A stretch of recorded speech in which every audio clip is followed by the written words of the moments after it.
Yeah. I don't even know what she said because she foreign. She foreign. I learned to dance.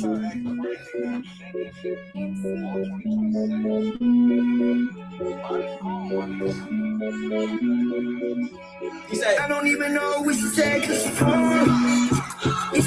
Hold on. It's my mom. It's my mom.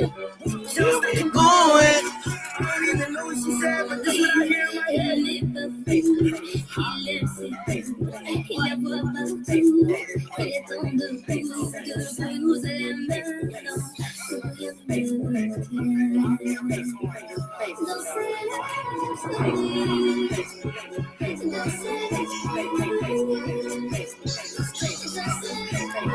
I learned the dance. I learned the dance, chat. I learned it. He said, hold on. Okay, I really do get I'm making a day. What they making a life. Hold on.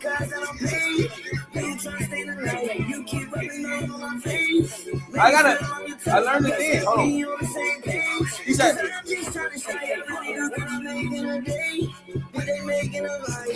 when I'm making it in pain, pain on one night. You keep rubbing on my face. Make me feel really tight. I guess that we on the same page. Cause I'm just trying to say you up.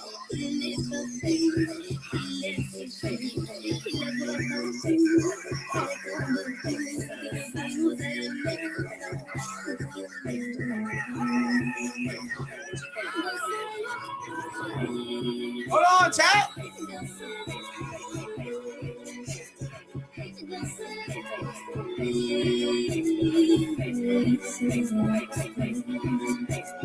I don't even know what she said because it's form. It's form. And she got it done.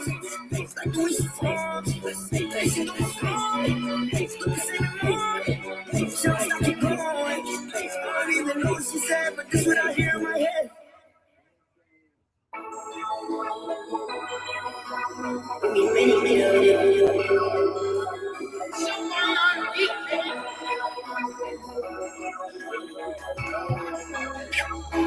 Stay so fresh, so clean, think they like me. I wear more Supreme than a hype beast. Only blue, no green, don't excite me. I could make a whole lot your wife. Jeremy got up on my toes, I got shocky. Made her get down on the bottom and she tied me. Pull up extra icy, I'm not playing hockey. Niggas think I'm weird and they don't really like me. Cause I can fuck your bitch and fuck your mom. Hold on, chat, I'm sharing it. Your girl's a fight, but your mom is sharing it live. And your auntie, her name is Miss Connie. I got one Glock, his name Clyde, the other one ain't Bonnie. These bitches, they think they daddy, but they be just lying. That little bitch can throw it back, I swear that hoe be trying. When I fuck her from the front, it sound like that bitch dying. VVS, I need a vest and need me. Yo, Ace, put up my papers, bro. These niggas talk shit, but they really be hiding. Had that boy bitch on my dick, that hoe she was just riding. Diamonds on my neck, so like this shit look like Poseidon. I stand on my money, then my height, it turn to 9. Top of the morning. I'm not really with the fighter. Me and her was vibing. Yeah. Your bitch call me Myra. Stay so fresh and clean, and they like me. I wear more Supreme than a hype beast. Only blue, no green, don't excite me. I can make a whole lot your wife. Jeremy's got up on my toes, I got shocky. Made her get down on the bottom and she tied me. You know when you gotta do this for the week? To get the rest of the cloud out the cloud? They don't really like me. 90,000. What's the word? It's your boy in the brown running down back in town. What's the word? About to get cold blood Baffy and Jackie. Yeah, I got some shit working in the works. I got some shit in the works. Man, shout out Cold Heart. Who is that? Wait, what? What you talking about?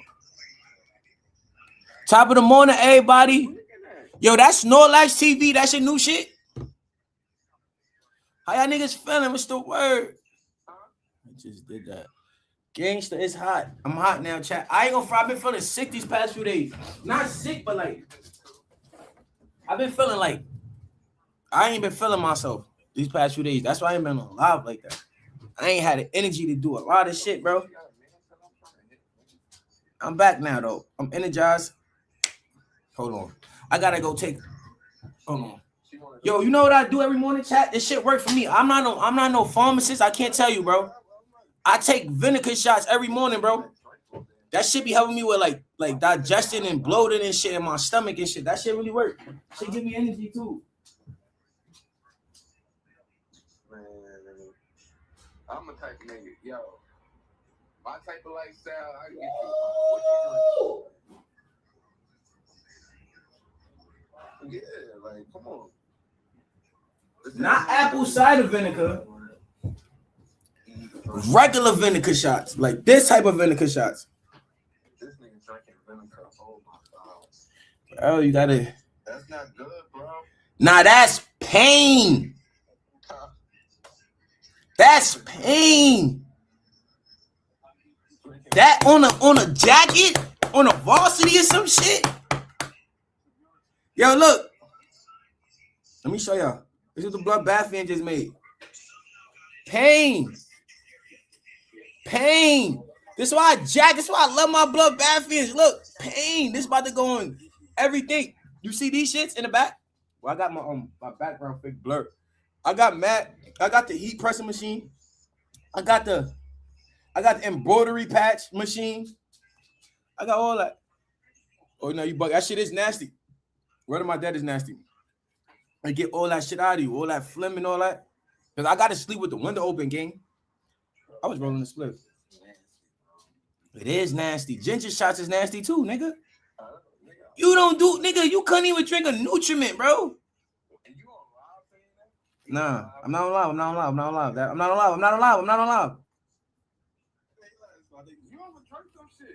No, I can't drink nutriments. Them shit's nasty. Yo, chat, y'all drink nutriments?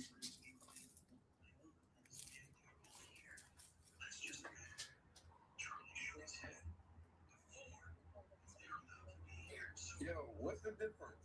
What? Out of an Ensure and a nutriment. I think an Ensure is more healthier than a nutriment. A nutriment got more sugar in it, I think. Ensure is better.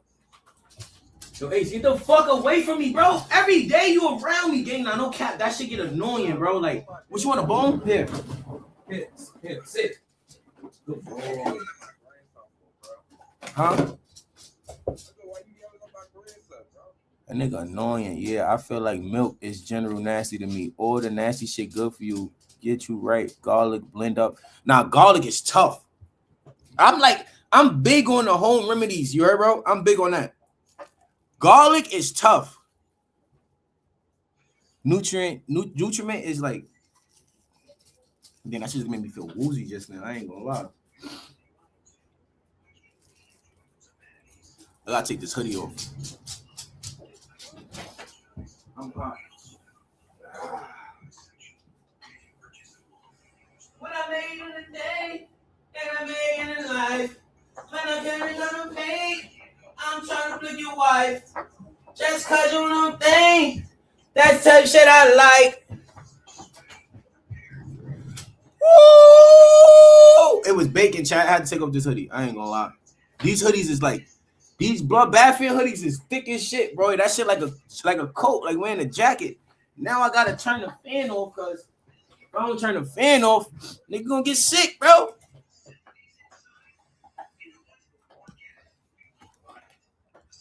All right, request a song, somebody. We getting high, bro. Now I ain't gonna lie, this is my son's right here. I don't know about him right here. This song is fire.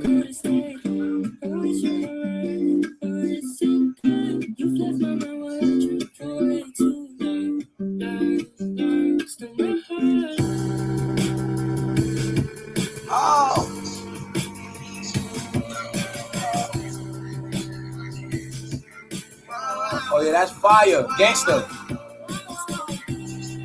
Oh, with the rhinestones is fire. Do you really love me? Oh, it's Molly, baby. Put that in the middle, not so far from the mix. No, I can't love without my arm. No, it's zombie, baby. Walk through Holly, baby. Calling right back. All in me stack. Money be calling me back. Money buddy saw in my stack. Let me but she calling me back. Money buddy saw in my stack. Let me but she calling me back. Wow. Let me bet you holding me back. Y'all know about my son 40. He say, still to cell phone service. Still checking your phone. Wonder if you're Nervous. Cause if y'all girl, please stay home. Please stay home. Girl, you Can stay home. girl, you can stay home. I don't know about that, bro. To cell phone service. Yeah.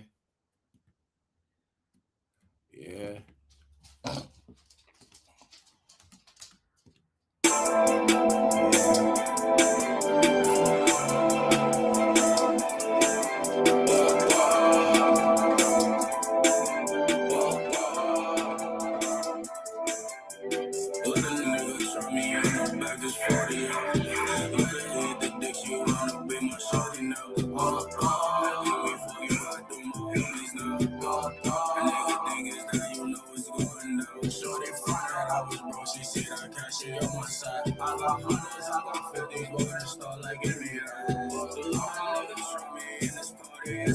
Roll up, nigga. So what, nigga? Kill me, give me that. Let her eat the dish, you wanna be my shorty now. Them niggas try me, I'm back and forth, yeah. So, Friday, I was brought you on me now. She gotta stop me now.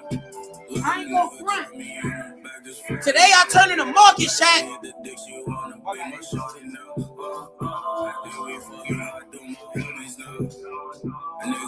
Today I turn in the markets, bro. I ain't gonna lie, bro. Jim Jones gonna hate niggas today, bro. Jim Jones might trying to get niggas all two today, bro. Cause the shit we got on Jim Jones, bro. The shit we got on Jim Jones, bro. Yeah.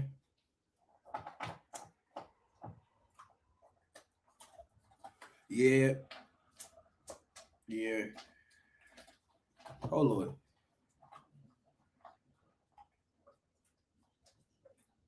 Hold on. Let me tell us. Yo, before niggas run that other content with boy, tell them, reach out and tell them they gotta send us bread, bro. They're gonna send us bread for that content, bro. That's serious content, bro. Y'all gonna see. We like, let me tell you the difference with us, right? This is why our shit is so pure. Cause it's like we don't ask for content. You just see niggas wasn't live or none of that for a couple days. My face look ashy a little bit. You feel me? Niggas wasn't doing content for a couple days or whatever. Just so happens shit come across niggas' lap. It's like what? But at the same time, though, chat, like I said the other day, niggas don't be wanting to run content no more when it comes to like celebrities or whatever you want to call it, because shit be scripted. You feel me? So now when niggas start talking about certain shit and like trolling, it's like, oh y'all nigga, we get the backlash and we the wrong guys, but I ain't gonna front. It's some male niggas got gang. It's serious, bro. It's serious, gang. With that nigga Jimmy. Put it like this. Put it like this.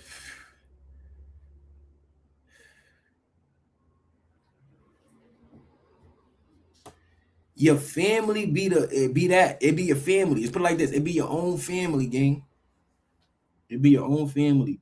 But I ain't gonna do that to Jimmy though. I don't got no problem with Jimmy. So that type of shit, I think bro probably want to run it. Niggas can run it. I don't give a fuck, but it's serious work, bro.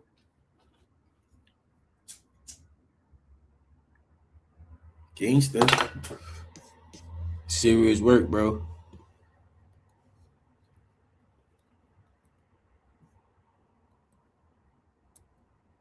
Yeah, I like the creeper niggas. They dirt. To me, I ain't gonna lie, they dirt. I don't fuck with their music.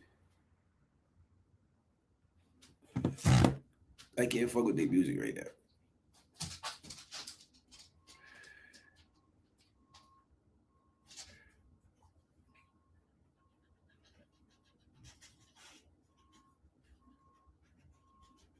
Nah, they music. The only thing I don't jack that shit, bro. Their music, you can't even like. Look, let me play a song. You can't even go on. You can't even like. You don't know like what mood you get in listening to them little nigga songs.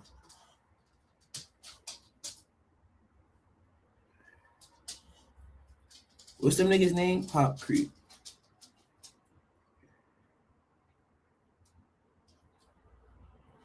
I fuck with they bop, but them niggas is dirt rapping wise. Ollie asks, do you have wellness goals this year? Yeah, all the little the leaning forward. That shit is stupid. Like, what the fuck is that? Then the beats be mad fast. You know how like flocking them, you be ready to go on the drill. You can't listen, you can't want to go on the district.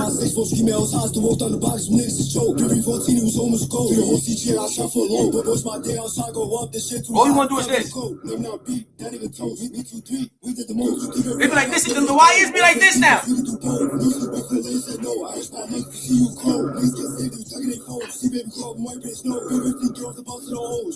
What the fuck is all this now? I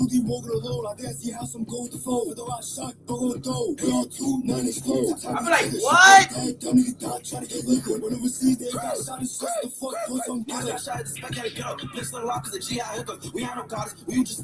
This guy. I'm set stepping to get in my groove. Cause very sweet, they breaking the groove. Using the spot for yeah, but I ain't gonna lie, nigga. Ain't one shot get through. I'm trying to slide it from out the DTs. One of them black things gonna get PD. I'm on the top of the hill trying to catch me Izzy. He throw up the gel with a bro, that's fizzy. Try to run the trip on. Alright. Look how the fucking kilo. Up on the F trying to make play Lembo G19 with the Bronx is Stendo. 2v1. We all A&Rs. Who's signing this nigga? What label y'all pushing him to?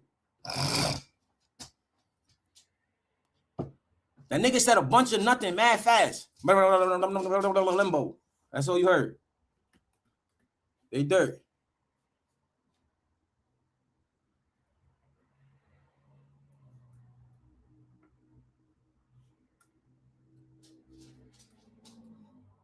Yo, I just got mad tired just now. Yeah, they trash. Could have been records. I'm trying to tell you. Now, Duty Low, nice though. I like Duty Low. He nice. Duty nice. Shut up, bro.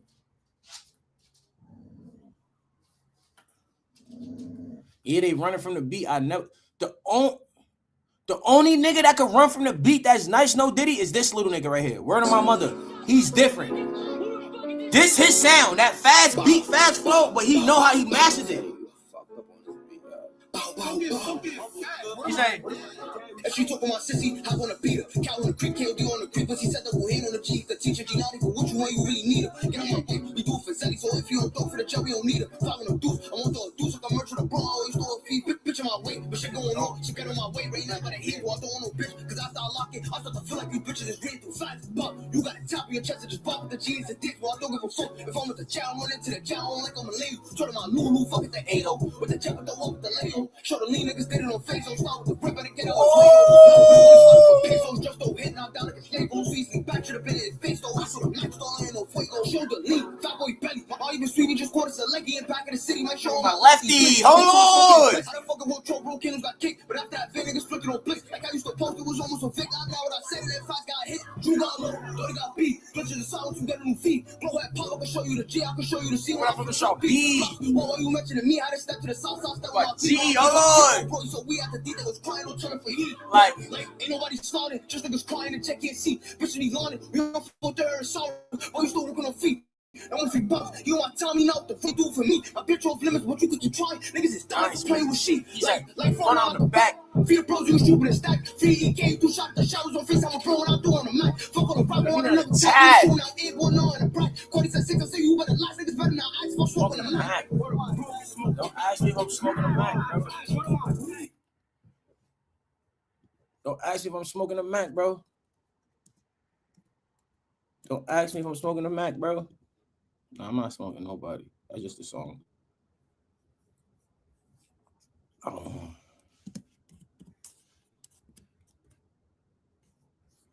Hold on, chat. We got some here.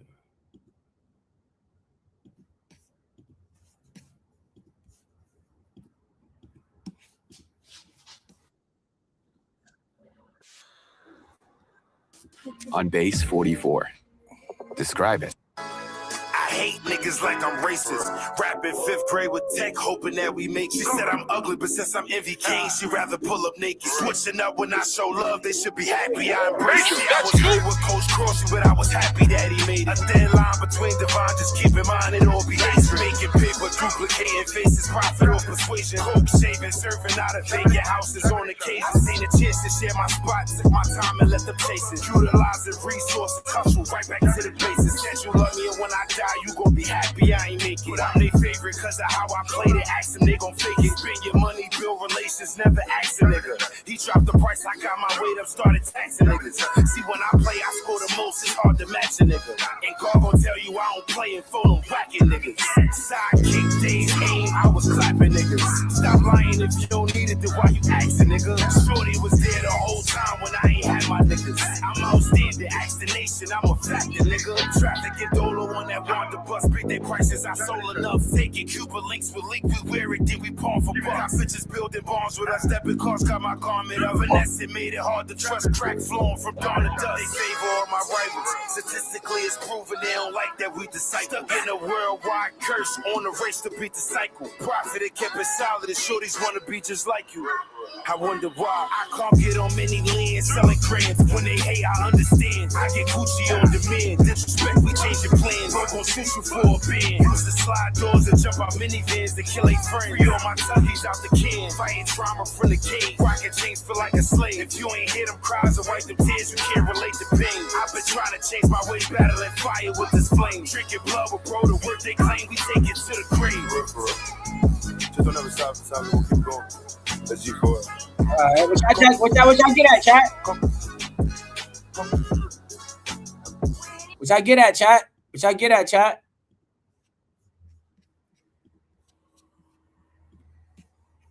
What y'all get at?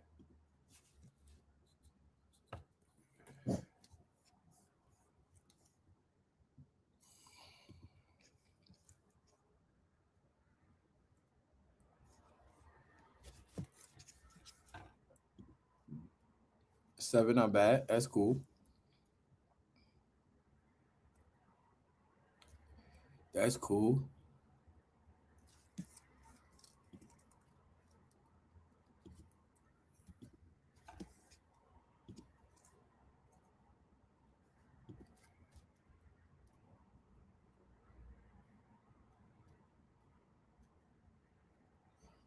I said, hold on. There you go. Hold on, Charlie.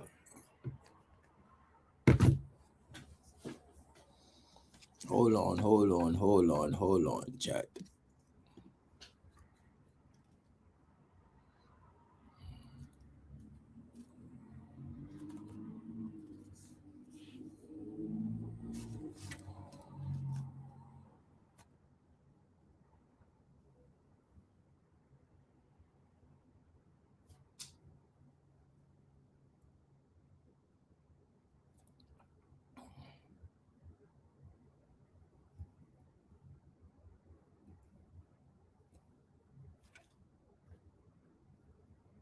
I'm trying to find that shit, chat.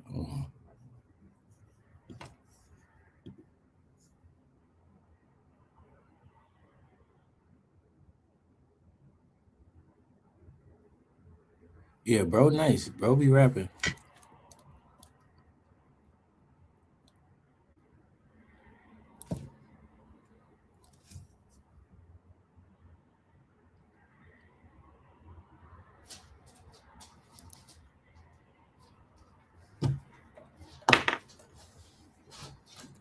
I think I need to show this shit on Twitch. With this.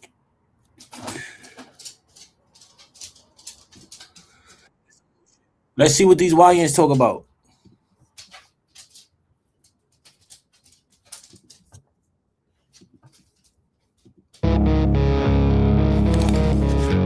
want to do this platform with the nigga with that. I want to do this. Free TG, nigga. Divine Studio. I ain't gonna sit on my ass trying to wait for a play. I'ma wake up and get it. Teach me and lose his niggas. He not even crying no more. He addicted to drilling. Me and man still in that coin. He still dropping 30 on it, but he changed his position. Moving too tight, switching his pivot. JB on court, shooting like Pippen. Why do these niggas be thinking we soft? Why do they think they can play with Dior? Yeah, we at war. We pack one of their guys and we had to hit them some more. You already know that we spinning around till we catch one of them, they dead on the floor. I'm swinging a belt for anybody dropping a hat. I promise y'all gon' need help. Only care about wealth and this gun that stay on my body. My shorty don't need no one else. Flicking on ripping, digging them grades for digs. They play every time that we slid. Rapping to live, they know that I didn't go and make it. I heard that shit from Mama Piz. I'm doing this shit for the bros and tell them free slick. The biggest Billy never fold. I see my bro getting cold and I put a cover on them cause I know how it go. Lil Maury and Flock on the bros, they pushing the buttons and teaching niggas all they know. I'm staying high while you froze. I'm getting my money, I never blame it on the snow. Frank Beast told me it's a ghost, so I'm up on the beat. I gotta let these niggas know. Why you capping, you following me? Why you trying to get down with TG? You ain't never throw shots over P. K5 went to sleep in APs. MC ride around with the... He got racks, but he keep him a beam. I know bitches be waiting on me, but I take extra knots with the lean. I was walking around with the knock for a while, and that's why I got locked. And Raw disagreed with this bitch one time, now he throwing shot at the shot. And all of the risks I done took with these banks, I know the next one gon' pop. And all of the links that I had to call off, I know the next bitch gon' flop. I know I'm the rapper and I'm getting money, but I really gotta go spend. And all of the losses I got on my belt, like when the fuck I'm gon' win. And tell him free Flocko and shout out my babies, you know he crashing out for Swin. Like Big TG with BG, you know we do this shit for him. And niggas wanna talk about home like the world don't know how we get. Free 593, every time we on that block, niggas always getting flipped. Free AP, applying it quick. Free Baby D, free on my dips.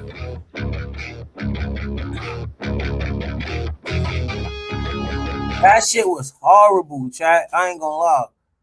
That shit was dirt. That was dirt, chat. I can't fuck with that. I can't fuck with the YN shit, bro. I can't fuck with the YN shit, bro.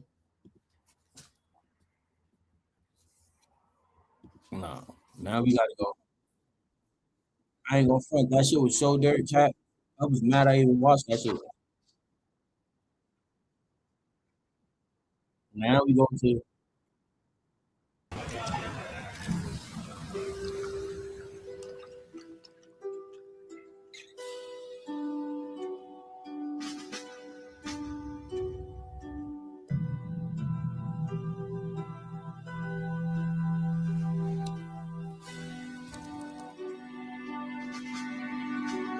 Sosa on the Hey, I was 16, bitch, I'm on hella choppers. Take the chop out, wave it like a helicopter. 2 blocks from my hood, bitches hella offers. So, baby, take some, I got hella boss. Ain't no game, she gon' give me the headset. Fuck all that fake beat, bitch, we past that. Hey.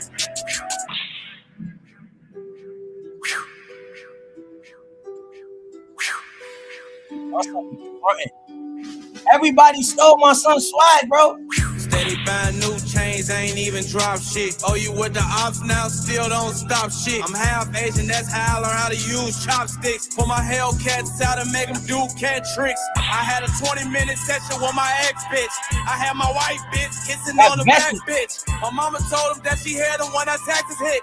And when we go up in the store, she say don't ask for shit. My mama from the same hood, she got a membership. You know I had to take my granny to the dealership. I want that blue flip, something Titanic ship. Big ring looking like I won a championship. Chick ching, I'ma take the cars and the clips. You don't like me like a fucking rock, you can skip.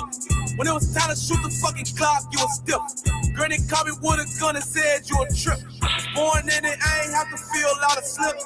I seen brain splat, nigga, how I was deaf. I walked up for me, said I shot at him. He wasn't lying, I shot at him with my partner now.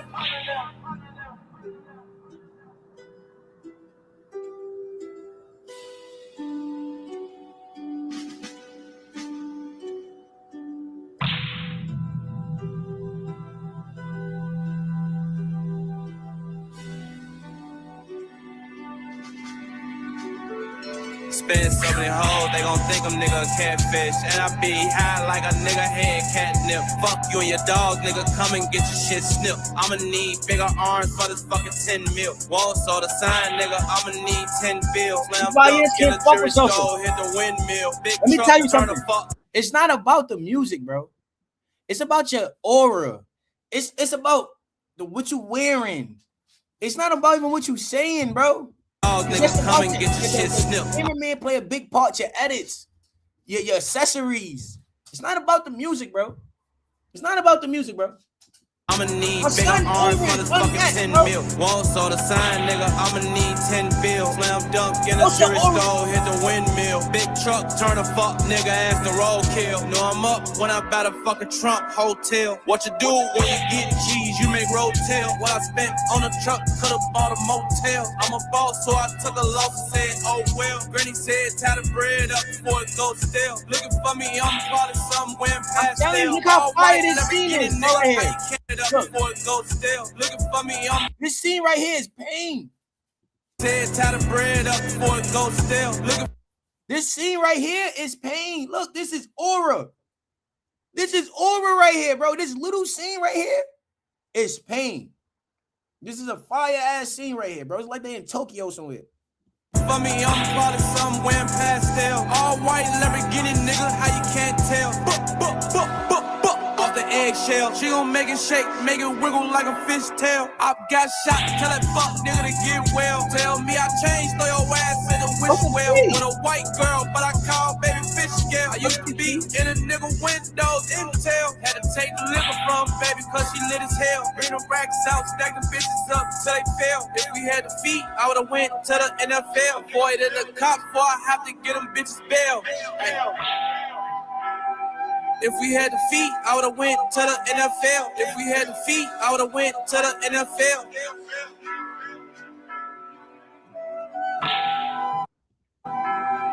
If we had the feet, I would've went to the NFL. If we had the feet, I would've went to the keyboard. Stuff bullets in his brain like they resource. She loves to clean up, she's a need for it. She's a hoe for the 0 between 3, 4. I'm black disciple for my cousin, throw a pitchfork. I rap from them, but I trapped and couldn't get sports. They brought a hoe. This how the YNs gotta do it. You YNs gonna make drill music? I gotta make drill music like these YNs, bro. All that other shit y'all doing in New York is not drill music, bro. It's some other shit.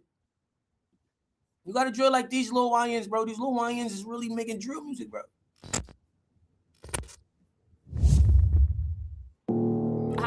Take off made this shit.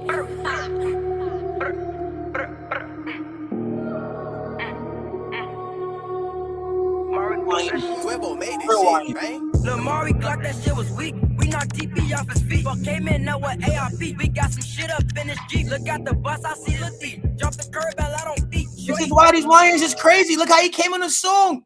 Look what he's saying. He's sick, bro.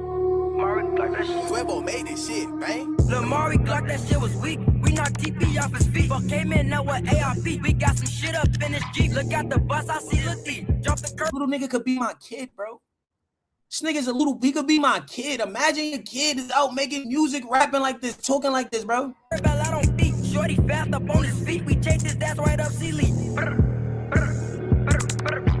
The 23, it was a problem. Queso block his shit was water. Smoking Doc and gets his daughter. Speedies, we pay for a lawyer. Hit him up, send him the scroller. On Facebook, I see his poster. Blow the switch, they blow the saucer. 12 o'clock, it's time to kick. Where's squeezing cold thick? Swing, dope, that tray was hit. Tripping for you out the mix. Get too close, think with his dick. Money slow, he quick to bliss. Rapping clock, we not the same. Chase his ass, we on the main. Blew him down with what's the name? TP fucked up in the brain. Queso died for shooting up cane. Maybe keep do it, but couple out, they couldn't run. your fraud, your industry plan.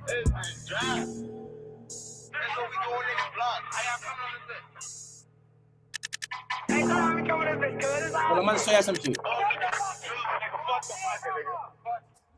Close his eyes, cause he dissing. Say fuck Lil while I'm in. Shoot the switch, he see it spin. Had to drop, but we was kidding. All black, you know he fishing. That why in this bitch be stealing. She acting hard with the Gucci. All my pop go to Lil Noonie. Cut him off, these think he booty. Walk down Lippers, that's a goofy. Masked up just like a mummy. Switches that like get up, dummy. Chases that like get him money. Shot myself, okay, it's funny. Baby Shark was running from me. He say Vic was Nigga shot himself with the brr. Nigga shot himself. The little nigga shot us. He's a goofy little nigga too, though, boy. They wildin' though. Going 60 miles, act the drop when they was deep. Me and Queasy blew them down. We can't get Kim, get his little brother. Axe fat trader, switchy stutter. Ain't gon' back, can't so shit butter. Yeah, a dick who said I love her. This a Genesis, all went through. I got booked Miss 50 funeral. Shit I heard you stole. That ain't gangsta, yeah, I rap, but I'm a spanker. Jada saw me ball fail. Poppin' person, getting paper. Watch me close, cause I'm a taker. Move the car, what you own? Tryna slide Leo phone. Hit his back and break his bone. 21, that bitch was chrome. Busted shit, knew he was gone. He a goofy with no range. Saw my face, but he was late. Switch his ass, can jump the gate. Moving slow, I'm off the Drake. Bro, I had my. All right, look, little niggas is crazy. Now we go to their ops. This how they playing in the wreck right now. They back on some back in the day shit going on in Chicago.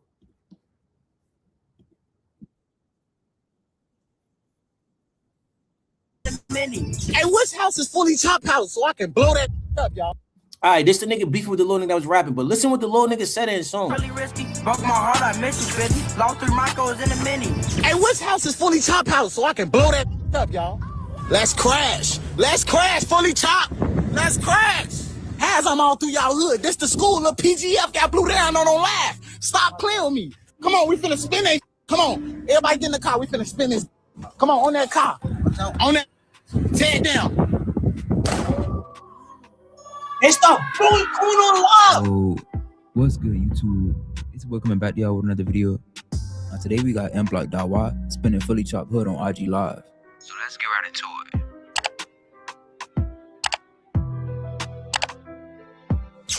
So it started about 6 or 7 months ago while Fully Chop and M-Block DIY were on Clubhouse arguing, and it got heated to the point that they were about to pull up on each other and bang it out in broad daylight. Hey, what fully chopped at? I don't want to right here. Did you go live about to a us? gangbanger.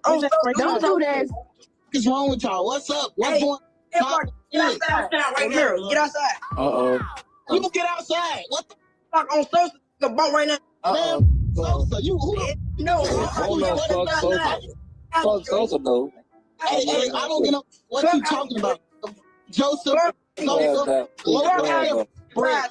Okay. Who else is talking? Right on Dion. Just be talking. I'm saying, though, let's go. Bro, who fit that title? Where you at? Come on, little boy. You want to fuck with a grown man? Where you at right now? Drop your location. Right now. Drop your location right now. On 50, I'm going to pull up. What's wrong with you right now? On little 50 grand, I'm going to pull up on you. What's wrong with you, Shorty? On Sosa, pull up right now. Yeah, bro, I got to fight from. That right. I'm on 80th and Carpenter, though. You on 80th and what? Carpenter. 80th and Carpenter? Yeah. On Dion, come on. On Dion, let's come on. We can do it right now. On tape. Pull up right now. Ain't no pulling up. I just said we finna walk to you. I'm 2 blocks away. We finna walk up on you. Come right here. I'm Sosa, walk right here. Come outside. All my deals, walk right here. Oh, no. Walk right Man, here. I'm finna put my stuff. You Walk right here. Sure. Y'all gotta go ask the deuce what's up. Down 16 points. Come outside. I'm finna walk out the door on my best friend. Come outside. Hey, Jay, I'm finna can I get a walk mod? right now. Come Come on, y'all. I'm gonna PTI Carpenter on my best friend, you goofy shorty. Wait a minute. Hey, where my man? That's why you chasing that. Hey, look, my man. Let me see that. Nah, I'm gonna kick it out. Hey, no, fully top. Hey, fully top. Don't get distracted on Dion. Come outside on my best friend. Come outside, right? At Burger King, you inspire the menu. Try the Ultimate Steakhouse Whopper today. You wanna do it your way. Fast forward to today, M-Block DIY went live and absolutely crashed out, spinning through Fully Chop and PGF's hood and blowing down a car that was moving suspicious. I'm gonna make this nice and fast because y'all already know how I get. Okay. What time is it? Let me know when to make the left. This it?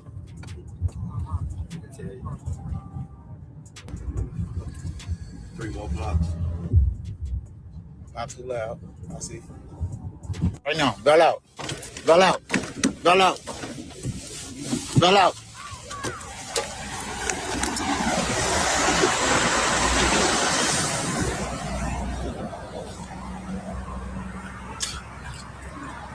I went to the wrong block.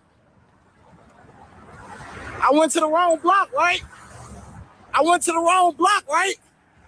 Hey, yo, Dion, stop playing with me. Stop saying my name. Stop saying my name. Stop saying my name. Stop saying my name. I'm really a crash. I'm a dummy. Matter of fact. Yo.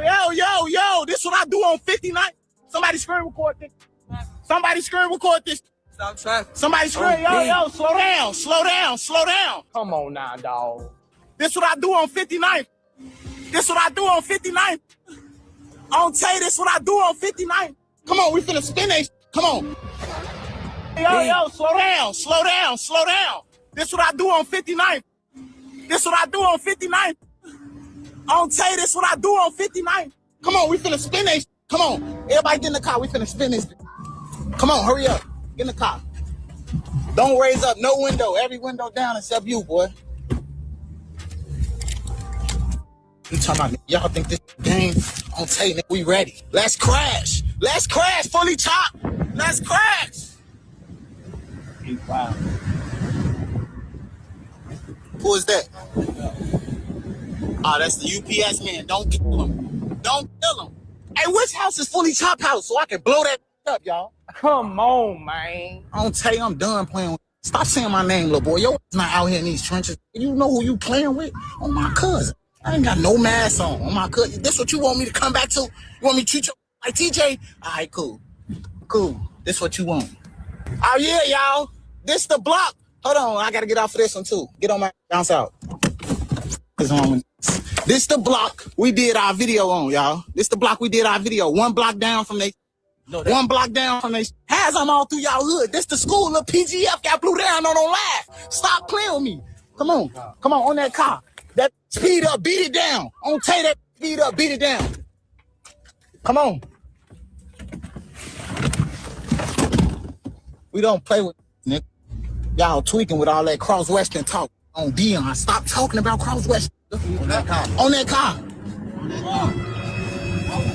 that. Tear it down.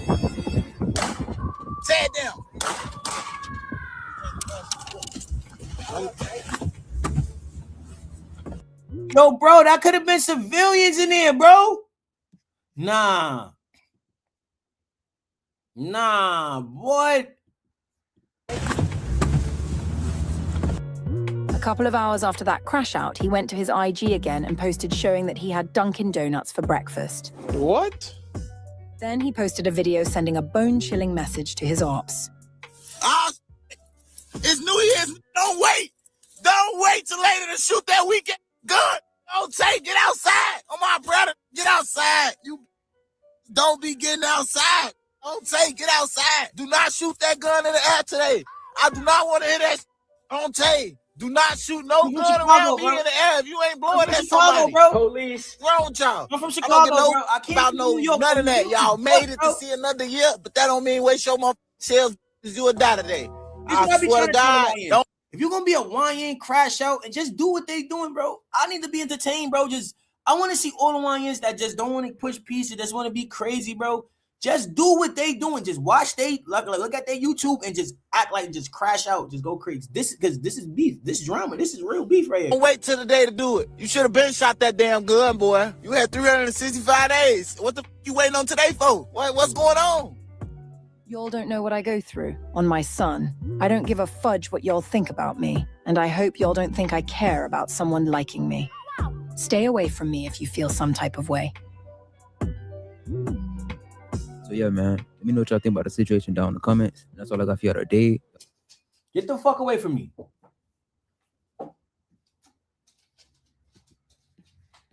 Yeah, he was cool. They was cool, but they used to be faking it for live. They wasn't really trying to do it. These niggas is really trying to do it, bro. These the niggas that's really trying to do it, bro. They trying to do it, bro. They trying to do it, bro. Hold on.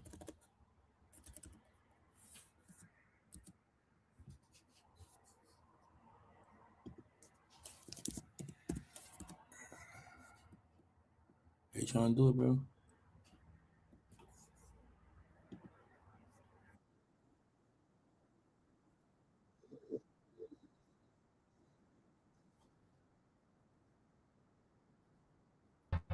You know that.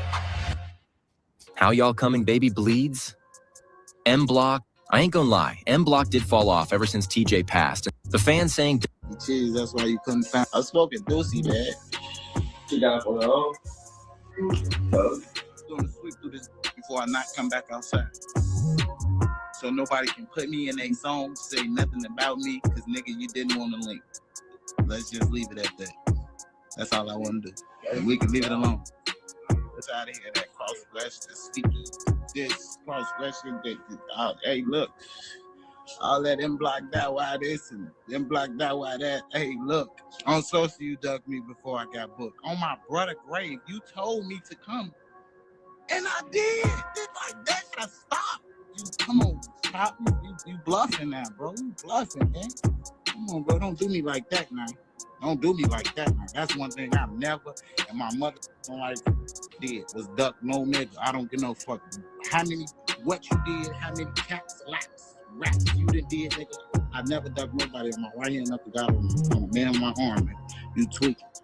Fuck you to my bro, so stop lying on here. On tape, nigga, I never ducked you. You tweaking, nigga. You come out, you know you don't want to bump me. Stop playing with me. And stop saying y'all smoking Lil D, nigga. You don't even know. Your ass wasn't even gang banging around that time, nigga. On my brother, your ass really a creative player. I ain't gonna lie, Die Y letting this shorty get him out of character go to show he was really on that short yellow bus.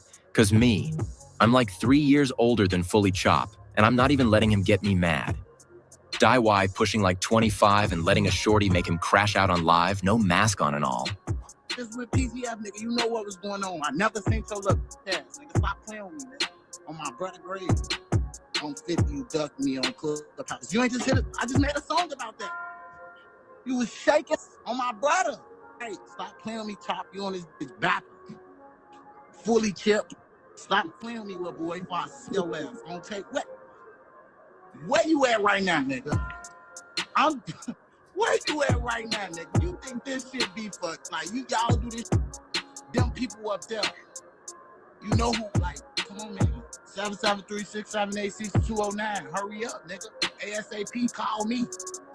I'm coming like Jimmy John, nigga. I'm tired of this live shit. Stop doing this shit for them people, Chop. Yeah, Die Y, it's time for a job. I don't think nobody care who tougher than who. We all still gon' check one day. So just make life the best. Not doing this slow stuff and ending up living 80 years in jail when you only in your 20s. It's more to life than all this petty shit. I mean, Chip, please. Come on, man. Nigga said he survived Chicago, yo. You a stupid nigga. Yeah. Stop playing with me, gang. Y'all know me personally. On tape. Cut it out with all that, bro. That shit getting ridiculous. Like, the shit is getting out of hand. How y'all backing on our name like that? Who came right there, Alpha Romeo? Who? Come on, bro. You just be backing. Any car I had on my brother, I was riding that bitch. Fuck is you talking about, nigga? Your ass be back and then steady lying on 50. Your ass, you want me to say what I want to say, and you know I'm gonna say it. So don't fucking play with me, nigga. You tweaking. Don't make me do it. There's no age in Chicago because this little nigga murder him. If this little nigga they saying as a little boy, M Block, whatever his name is, this little nigga would kill him. So you think he gotta reciprocate the same shit? Nigga, they murderers in Chicago. Nigga, this is not like New York. You know, stop playing with me, bro. Guys, nigga, kid. Hey, out there, you can't. Hey, nobody is not serious, bro. I got something for you though. You hear me? Yeah, he's 16. Probably would have. Just don't have it from me in the internet or in your phone. You ain't hear what he said? He said, "Nigga, I'm not ducking nobody. I don't care what beads, peas, whatever niggas got." So he's basically confirming, son, little nigga got work out there in the rack. Oh, yeah, bro, that's the only thing that pissed me off. Please, I salute you if you do it the gangster way, nigga. On my brother, you got any nigga I know, nigga. Anybody do anything gangster towards me or towards anybody, nigga, I love that shit. On my brother, don't come on, man. But man, I'm tired of watching this. Y'all just know this man overly goofy for even letting this get to the net. I remember they used to argue with DMG Lil Scoom too, but they ain't really pay him no mind for real because of how young he was. But mind you, that's Fully Chop's big cousin. So now we clearly see folks chasing clout. Y'all be safe. I'm out for the rest of this live. was going on, nigga. You know what was going on. I was out. You know what was going on. Woman the floor, shouting. Stop playing. You tweaking. Hey, Top, you talking about big homie. Ain't your big homie Nook? Where his watch go? Ain't your big homie Taylor? How that chain come off his neck?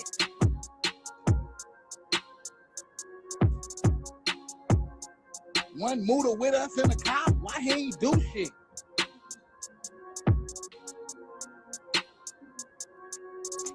Why when I got bumped with Muda, he got let out, no charges. Should I keep going, Chip? I ain't said nobody did nothing to nobody. All I said was what was going on. Like, I don't know if y'all lost the chain, but it's wildin', guys. my fucking possession. So. If you think Philly is played out, bro, you're wildin', bro. They crazy than Philly. I mean, they crazy than Chicago, bro. Philly is crazy than Chicago, bro.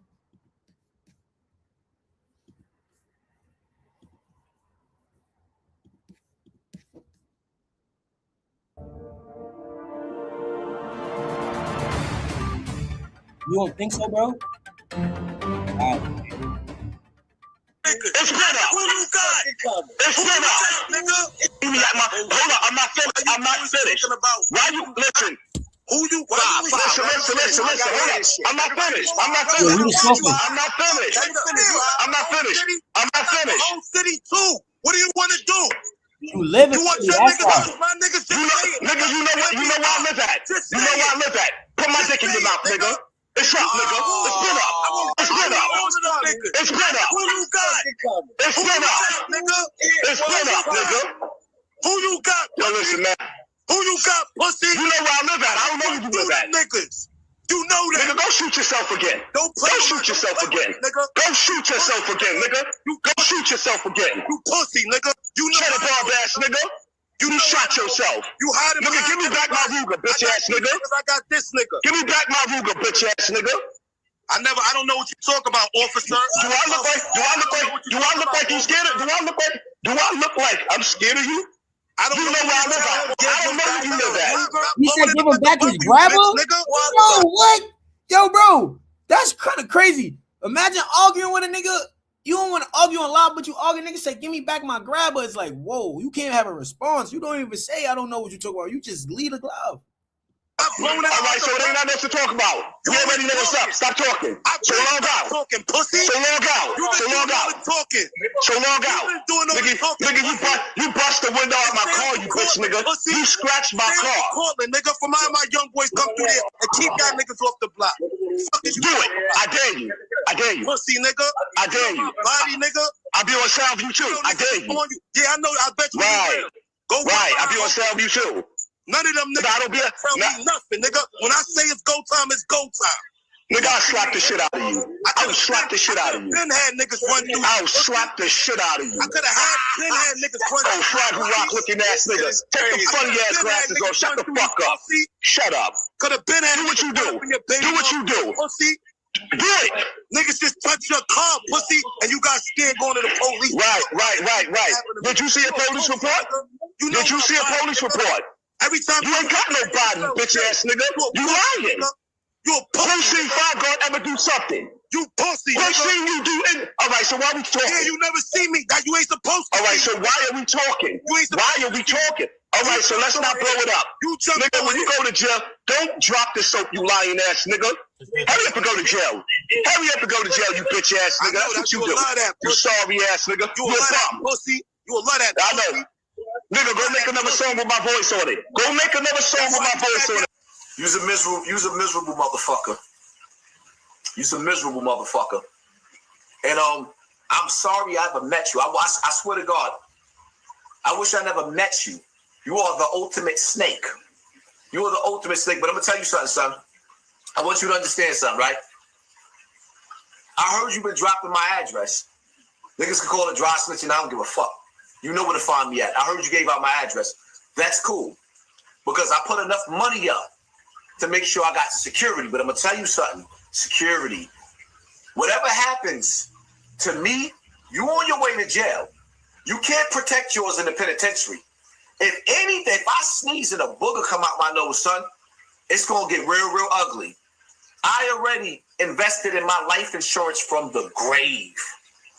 I'm gonna fight from the grave. My money gonna fight for me, nigga. I guarantee you, it's safe to say it won't be safe behind them bars. I've got enough money to make sure of that. I got enough money to make sure. Security, nigga. If my kids, God said an eye for an eye, a tooth for a tooth. If my kids is crying, what you think gonna happen next? Take what I say personal, nigga. Understand? I put a lot of money up. Y'all niggas dropped 20. I dropped 150,000 on security and on life insurance to protect me from the anything. Bro. Nah, bro. No. The internet got it.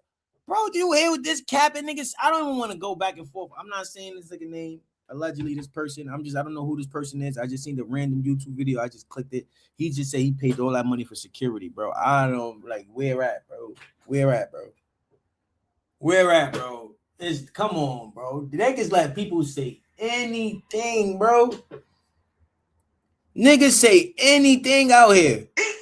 Nigga, you best to make sure you can get you some policy, son, from jail. Cause whatever you leave out here, go cry the same way mine's cry. Believe that. And take this shit personal. We ain't gotta make no more videos. Bro, nothing, nigga. And all them niggas, but Vlad, if you pay for that, if you paying that bread that much for security, you're gonna see his security. You're gonna see the niggas that be with Young Boy and them type of looking niggas, big body, khakis, this big. You don't have no security, bro. You just a bluff. You got locked up for a BB gun. Y'all didn't know that? I didn't know he got locked up for running around with a BB gun. It's public records. I don't know this man. I'm just saying. I don't know. Marcus just came and told me something. I'm just like, what the fuck? He said, what? He got locked up for a BB gun, bro. So niggas keep trying to take my page, bro. So I can't get into that with this. Now I'm talking to you with the whole world watching, police and all that. I don't give a fuck, nigga. What? Call it dry snitch. You call it what you want to, nigga. You're pussy to me. Only. Oh, yo, all right. How y'all feel about?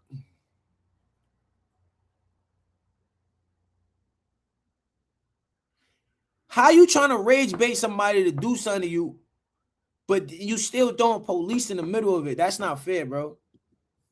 Nigga, you shot with yourself.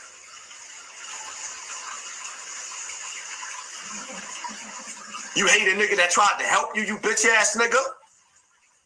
I wish you would. How he be his murder case?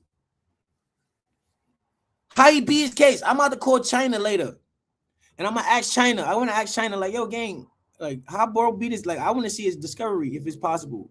Because if you got a murder charge and you beat a murder charge, like, why that's not a story of? It could be. It could be a story that I didn't see yet. But did y'all hear it? How he beat the murder case? Because I don't know if he got locked up for 1 or 2 bodies or whatever, or however many bodies in the 90s and the 80s when it was easy to kill a nigga. You could just walk up to any body outside and shoot a nigga dead in the head in the middle of the whole block. And the projects, there's no cameras. They don't really know fingerprints like that. The whole block is scared of your crew, so they're not gonna say nothing, and it's just easy to get away with murders. But so you try to glorify in 2026, kind of crazy. I don't know nobody that's glorifying murders from the 90s in 2026. You heard, bro? But if you did get locked up for the murders, right? How did you beat it? You talk about a lot of things. We're not talking about this guy. Let's take him off the screen real quick. Because these niggas is really, bro, they on my heels. Them niggas is trying to take my page. You heard, bro? They really trying to take my page. But, I don't care. But let's think, bro. Let's think. In the 90s, right? Nah, the crew he was running with was they was tough. They was gangsters. He was running around with murderers. You heard, bro? I'm not going front. He would, allegedly. So, it's nothing to catch a body in the 90s, bro. But you don't think our family members don't got bodies from the 90s and shit that was getting money? If you was getting money, you back in the days, you got work. If you a fiend, you got work. You had fiends robbing drug dealers and shooting them or just taking hits. You had drug dealer nigga try to rob you or come on your block, you got to take a hit. That's just that's how it is back in the days. You heard? Everybody got work. It was no cameras. There was no such thing of a shiesty. You heard, bro? I'm on this block. These niggas trying to come play with this money. I'm busting his gun. And I run my block, so nobody's going to say nothing. Miss Gina that's in the window watching all this, she's going to take my gun, put my gun in her crib. I'm going to walk off, change my clothes, and come back and get bread. And nobody's going to tell on me. He's just going to be dead on the block. And they're going to come move his body. We might have beef behind it, but he's dead. That's how I be. So you don't hear old niggas talking about, yeah, in the 90s, I was killer. I went to jail for murder. Who gives a fuck? All of us probably have been catching bodies in the 90s. That's when all the gangsters and killers and gorillas was running around. You had to be a fucking monster back in the 90s to live, especially in Brooklyn, crack era and all that. You had to be in the borough. You had to be in New York City. You had to be a gangster, like a real gangster to get money to do anything. So we don't want to hear about, we want to hear how you beat it though, right? Be cool? Ace, get away from me, bro. You want another phone? You keep eating these shits, bro. These are snacks. It's not food, bro. So, how you beat it? You told us how a nigga allegedly, I don't know. You told us how all this. How did you beat it? This is why I get mad. People be so like fond to be entertained. Niggas don't care about like the real shit. You heard? Nobody care about the real shit. It's like, all right, yeah, trolling, laughing, da. But why nobody asking these questions? How did you beat the murder charge? Then there's some shit called discovery. Any case you go to trial for or whatever, you get a discovery package and they show you everything. Not to bring up P. Gutter, but that's what I said about P. Gutter. Like, yo, shut up, P. Gutter, whatever. But I'm like, yo, gang, I would like to see the nigga, like, discovery. If we doing business and all that, I want to see how niggas beat these crazy charges. Like, what? How? Why I'm wrong for that?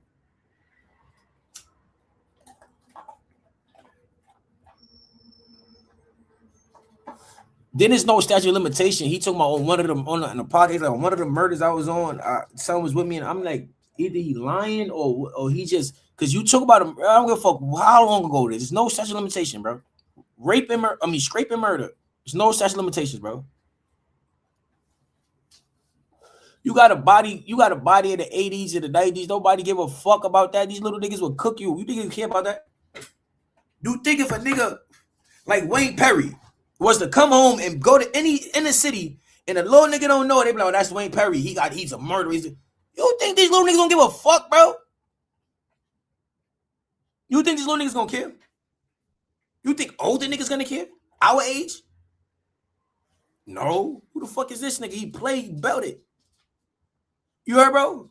So that's what I'm trying to tell, like, the person that we were just talking about. You too old to try to be like, hey, nigga, I killed. Niggas don't care about that, bro. You're not trying to do that right now, so just chill. You heard? You're not trying to do that right now. You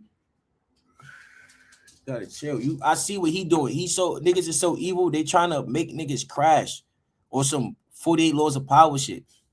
I read all that, bro. That shit is nothing. Shit is simple common sense. Niggas trying to get niggas to crash out, bro. Niggas want all the bread. They want everything. And they gonna get a nigga to crash out. Say fuck your dad, fuck this, fuck your fucking brother, fuck this, fuck that, fuck this, fuck that, and then in the middle of that, be like, yeah, you come do something to me, I'm calling the cops. That shit is 48 laws of power, bro.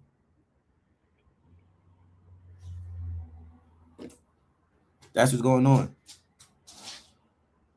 And I can't follow nobody with allegedly, like, you know. I can't. Niggas got, yo, bro, I be watching shit, right? Shout out 50. Shout out all of niggas. Shout out all of those my niggas. I'm looking like, but like, how y'all tagging along niggas that's like, but like I said, I'm not gonna go too in depth with this shit because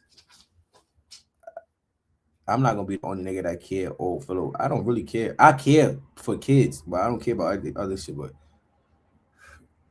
you heard? That's what niggas going on, bro. You gotta look at it like this, bro. We from New York. We set examples, bro. Even with content. Niggas turning this content shit to bozo shit now. I'm looking at it like this now. Like, niggas is looking like bozos now. Like, it's no more like, or this, or I can't pronounce that word. You know what I'm trying to say. It's not genuine. Everything is looking like what? Like it's not genuine. Like you know what I'm trying to say? Like even when like how can I say it? Watch out, bro. Want water? Come on. Yeah, the internet shit is this shit weird, but the internet show you that the world is scripted though. The world scripted.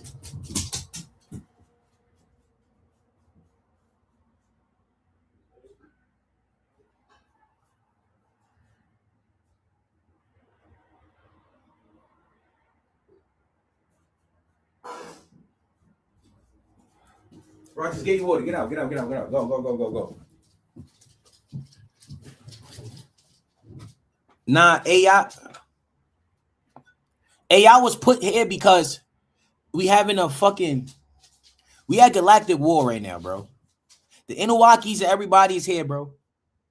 All this shit, our ancestors is walking around, bro. This is why AI's here. AI's here, so when you see certain shit, niggas gonna say it's not real, it's AI. Think about it. All of a sudden, they just dropping. AI come out and every day, millions of AI videos. You got the crazy niggas seeing all type of shit all over something now. You know why? Because they have to. It's a law, galactic law. Not, you hear the word galactic. Galactic war. So that's not nothing to do with this realm. It's a galactic war. They have to let us, they can't keep shit a secret. That's why they put it in movies. They put it shit. Now it's some stay here now. Now they can't come out and say, so they're going to roll it out in videos and let you choose. They don't tell you if it's real or not. You just see a video of a fucking lion walking like a kangaroo. And you'll be like, oh, that's AI. Oh, this AI. Oh, that's AI. No, they did that because it's yeah. The Bloodbathians is here. The Bloodbathians is here.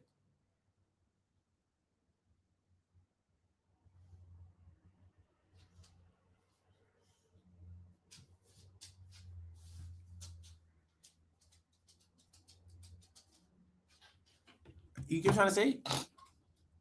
But now look how the universe works. They got the viewers. When I'm talking about boy doing X, Y, and Z, the viewers go up. When I start talking about the real shit, you heard, bro? Yo, what's the word, Snorlax? I think I gotta get some ink, boy.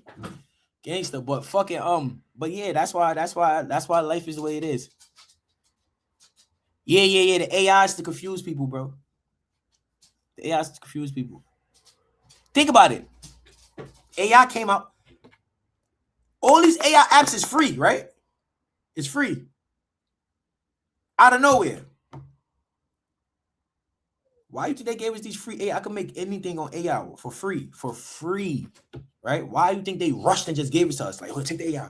Now everybody use AI. Everything you see now is AI, and nobody's doing everything's AI. Why? Because, nigga, this was gone. Nigga, you gonna see some shit and be like, nah, that's AI. They had Donald Trump doing it. Hold on, let me see.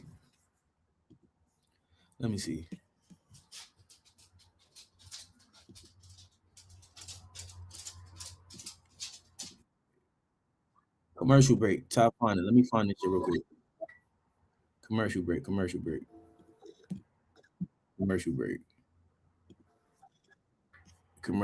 You know Brown like these type of combos, bro. Hold on. Commercial break.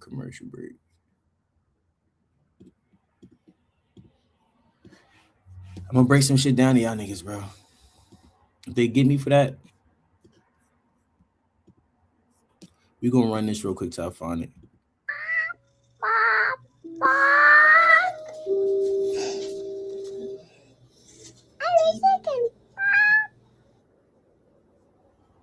Where that shit at? Oh, right. Here you go.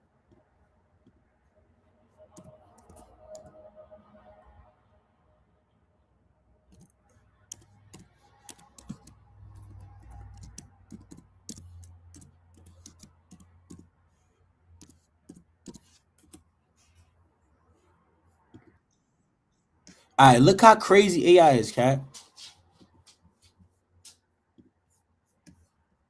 Jam, or whatever it did, once it stopped, I spun the nigga around and I put the nigga in the full Nelson. The two niggas was over there that was down there, pulled out the hammer, and the nigga right here pulls out the hammer. I said, I'm dead. So I must have had the nigga so tight, the nigga swung his body to the side, and that's how my shit was open, and he hit me. Boom, pow. The shit jammed. Or whatever it did, once it stopped, I spun the nigga around, and I put the nigga in the full Nelson. The two niggas was over there that was down there, pulled out the hammer, and the nigga right here pulls out the hammer. Bro, how did they look? I'm dead. So you don't think that it's some shit going on? They allowing niggas to you, bro. He's doing the talking, he's moving around, he's that shit is scary, bro. It's funny, it's cool. That's you gotta look past that, bro. It's scary, bro, because they're gonna be doing shit. Now think about this. Let's say some other shit. Let's just say now they put AI. Everything we've been seeing for years been AI. If they giving us this AI artificial intelligence shit for free, hear what I'm saying, for free. Imagine how long they had it. So how about everything we ever see, from basketball to football to anything, from press conferences to anything, was all AI, wasn't real. If he can make Donald Trump do this, look at this shit, bro. Look at this shit. This is not, it's funny, it's not funny, but bro, he's moving like he got emotion. Donald Trump has the same emotion as Zeke, nigga. He don't have no shoes on. He had on socks, bro. Or whatever it did, once it stopped, I spun the nigga around, and I put the nigga in the full Nelson. The two niggas was over there that was down there, pulled out the hammer, and the nigga. All right, with the whole Google shit, it's called content transfer. You heard, bro? Content, I probably can't pronounce the word. Content transfer, right? Meaning this. When we sign up for these meta apps, right? Nobody in here ever read everything. Like the whole, like, you know, when you sign up, it'd be a whole shit. It'd be like you click agree, and then when you press agree, you just go into your shit because you're trying to make a social media page, right? Everybody did that before, right? That's you agreeing. I gotta find this shit I was just looking at yesterday. You agreeing it's a chip. This shit right here, and that's why you think you can't open the back of an iPhone. You heard, bro?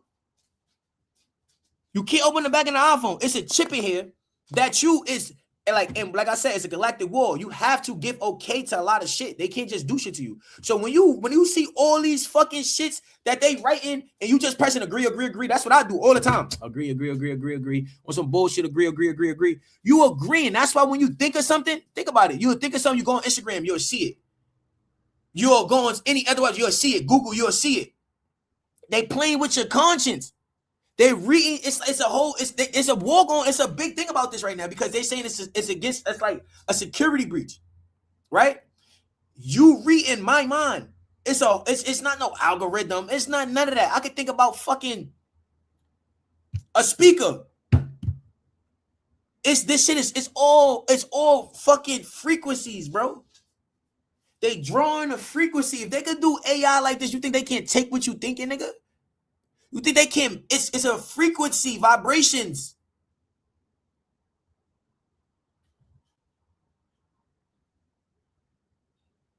To the town and kids should because they're accepted. Yeah, you see what I'm trying to say? The terms and agenda is serious. All right, look. You see how in the commercial they be like, yeah, oh, use this medicine. It help you get away, sign it, or help you with whatever. But it'd be like side effects is you be like, what the fuck? This the side, or they got more side effects than this shit to help you. Cause they have to tell you. You just be the dumb nigga, just don't listen to it. Let's see.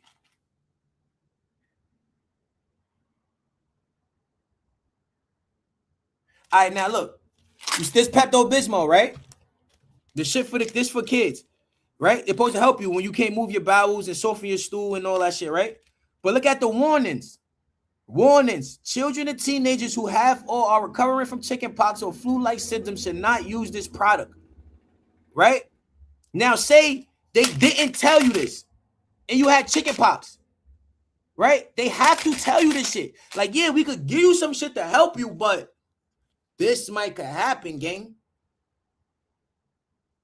Yes, we are the algorithm, bro. Why you think? All right, they might give. All right, 50 Cent and these niggas know this. That whole Jim Jones and all that shit is fake, bro. It's fake. They have, all right, let me tell you something.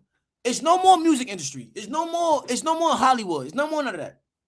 Social, it's this shit. Now these rappers, why you thinking these mainstream rappers that's under these labels and scientists, whatever, is coming to this world now, right? When they get to this world, you have people that have been in this world already. And these CEO and companies and shit.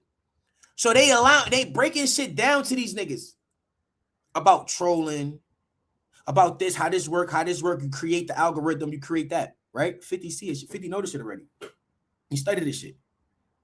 Them other niggas, they know it. So what happened? Them niggas had a convo. Yo, boom, listen, gang, this how we going. Lloyd Banks' name coming up in the mix now. Lloyd Banks coming up in the mix now. So what, Lloyd Banks gonna go have Fab, then they gonna drop an album, and Banks gonna drop a tape, and it's gonna bring back New York rap, and then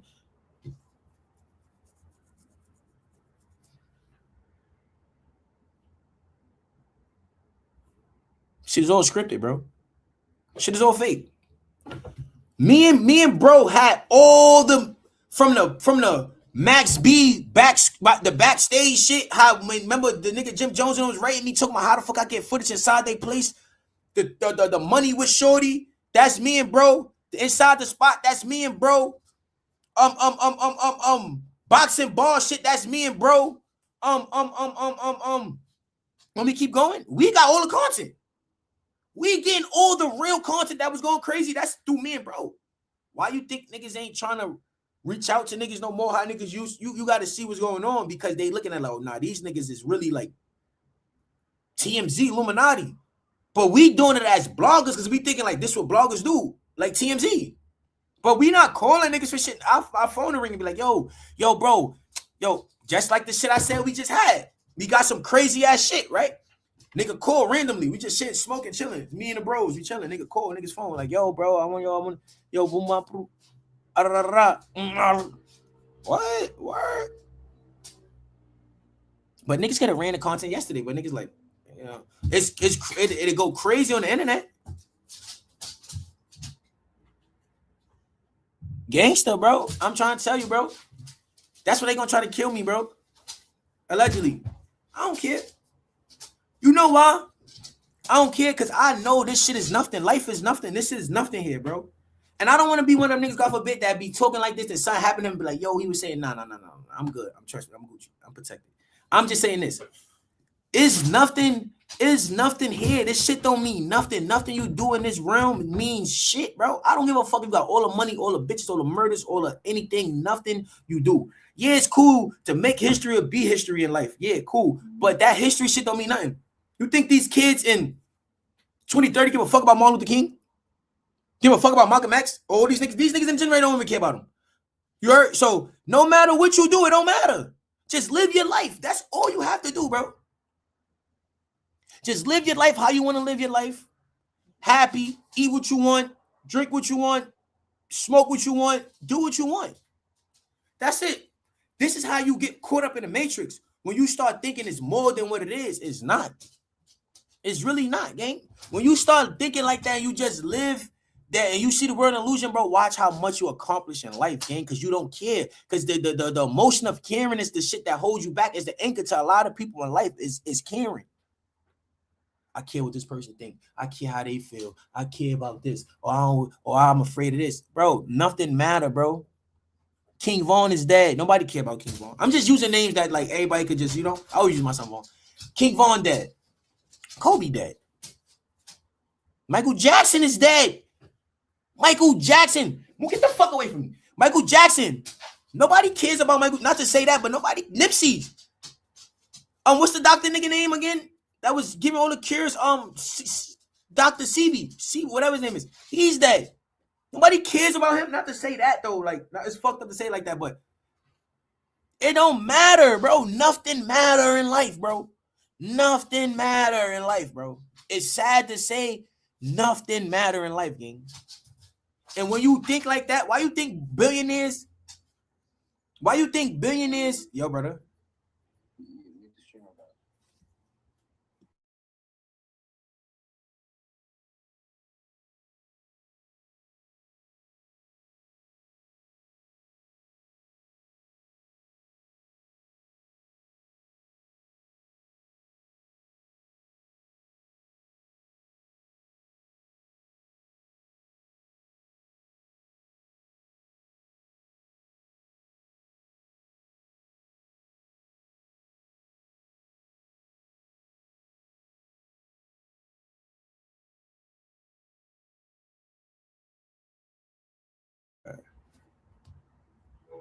All right, check it. The Kashi Records. Yo, we going crazy. We got to go to Discord for all that. But Michael Jackson, yeah, he's lit, but he's not that as Young Boy. Young Boy took Michael Jackson legacy for this era. No cap. Young Boy took Michael Jackson frequency for this era, bro. It's all, and then it's another thing too, bro. This shit is so scripted and so fucking crazy that, bro, I gotta tell you, all these celebrities that you seeing from now to back then, bro, it's all tied in some way, somehow. Who you think that young boy, that lady that got his name tatted, his fake mom? Little Dirk went to fucking Minnesota and then got a record deal. You heard, bro? Y'all gotta understand this shit is deeper. You got it's like, I could keep talking about this shit all day, bro. What you chatting about? We chatting about the world, like just life, period. This shit is all scripted and fake. It don't matter. Like, you know how you gotta watch Eyes Wide Shut. It's a movie, right? Once you figure out, like, you know how they say we got the free will and then you control your life. That shit is really true, bro. Once you start noticing, like, God forbid, something happen to you. Only your family gonna care. Niggas don't care. Nobody care. Nothing happen. Nothing matters. Nothing. You can have all the money. Nothing happens. Right? Think about it. You had niggas from the 80s that was like millionaires back then that don't got no bread now. That's just fucked up. Telling about stories from back in the days, right? Right? So it means like all the millions and shit, that shit didn't matter. Even if you could keep it. Once you go and you leave this realm or whatever, it don't matter. Nobody cares. You heard, bro, you can never, like, it. Once you just comfortable with your life and you just see, like, I don't care about emotion. I don't care about this. I'm living this way. I'm doing this because I want to. It's cool. I'm not saying don't be like one of them niggas that be up here like, oh yeah, you don't need a job. You wasn't here to, yeah, nigga, you got to get bread. Do whatever you feel that makes you comfortable. If you feel like you want to go to work a 9 to 5 and work and do that. You want to work and you want to go against this and that and you want to sit there and do whatever you want to do in life, do it because it's your life, gang. There's nobody else's life but your life, gang. Gangster, bro. Because when we leave from here, bro, and go to when we go back, you know, to our real realms and shit, where we really from and all that shit, bro, it's serious, bro. It's serious. And once you start getting knowledge like this when they come for you, bro. It's different forms of life, gang. Think about it. It's scary. This shit it's a bug me out right here when I be thinking about this, right? It's different forms of life, right? You got water life, you got life on land, life in the air, right? You got plants, you got dogs, you got cats, you got everything. You got a lot of living shit, right? In different forms of life. So you telling me this is our only form of life? How? Who chose to make the cats and the dogs, because they got a soul too. They have emotion too. Who chose them? And who chose us to live this life? So you saying once God forbid something happen, there's no more life? That mean the world would have been in. The niggas die every day. That mean the frequency just goes somewhere else. The energy, it just go to something else. You don't get it? Get it? You don't get it? It's like, it's scary. It's scary. That's why when you think when a baby born, right? Think about it. Why you think when a baby born, a baby screaming, it's coming out, it's screaming, screaming, crying, screaming, right? Then they get in front of the lights. They put the big lights in the baby eyes and the face. You heard they put the big lights in the baby eyes. Take your baby to the back, right? Give your baby a shot. You can't even give your baby. You can't even keep your police. What's that shit called? The umbilical cord, the palencia back, whatever you call that shit. You can't keep that because some people take it and they feed it to the baby or they eat it. The mothers eat it. It's nutrients and shit. It's nasty though. That's crazy shit, right? But they take your baby. Why? Because another frequency just went into that baby. Now when that baby's being born, is remembering. It's scared to death. Like, what the fuck? Now you don't know what they just took your baby back there and gave. Because when babies is born in different countries and niggas that still living by African religions and shit, they being born, you think them niggas getting hit with needles when their baby born? That shit clog your pineal gland. And then they run a DNA test on these babies because they don't know what's coming to this realm. You know when you say you have sex with you fucking a bitch raw, she don't get pregnant. Fucking another bitch raw, don't get pregnant. Fuck a bitch raw, she get pregnant. Now you like, damn.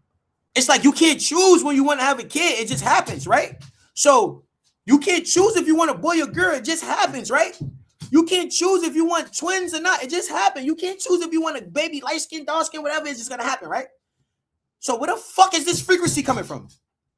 So that means once y'all, it's like it's all frequency. Once you magnetic and you nothing and you put in the bitch, it's let off a frequency, right? Now when this frequency get let off, it could be a magnetic. I'm just using it. I'm just thinking it could be a magnetic frequency. Now it drag the frequency that's up. Like you know how they say the moon is full of souls and all this other crazy shit, right? Now they grab a frequency down, boom, right? Now this lady is pregnant. That's why the Virgin Mary, she just magically got pregnant. Why? Because the frequency, right? Cool. Now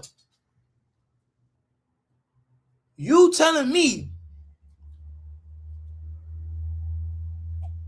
that this frequency that just came into this baby is a brand new frequency? Like this is just pure, like the baby don't know. Why you think kids be so smart?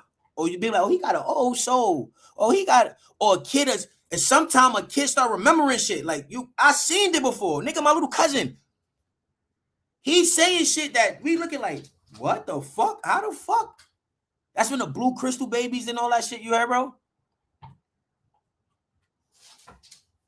Yes, they know. They know when they take you and when you're born. Because now look, when you're born, that's what they throw little clues out there. Your family ain't your family. That's what they mean, nigga. Because your mother and father have you, that don't mean that's your bloodline in real life, bro. Real shit, though. That don't mean that. Why you think you can meet a person? Why you think, like I said, they said, like I said, I read some shit when they said your family was your enemies of your past. That's why you never could get money with your family. You can't trust your family. Your family do snake shit to you. That's how it be crazy how I'll be meet one of my man's moms and she be more of a mom. I'm not saying more of my mom. I'm just saying like it'll be a bet. Like I got mad love for her. Like they treat me more like family. You heard? Like because it's like your family ain't your family. If you want to get to that, you heard, bro? Because you didn't sign a You know how they said, oh yeah, you signed a contract to come here to a spiritual journey. This and the third, right? Cool. Even if we did or didn't. Our souls and our frequencies ain't new, nigga. Why you think we'll watch some shit with slavery and we'll feel that shit? You ever watch Toby Kunta Kinte, whatever? Roots. You ever seen Roots? You ever seen the real slavery movie? Like what they really was doing to the slaves back then? Look at it. You gonna tell. That's when you can start believing in like nah, this shit real. Bro, your body is not gonna let you look at it. Like you gonna feel so much anger and so much. You heard, bro?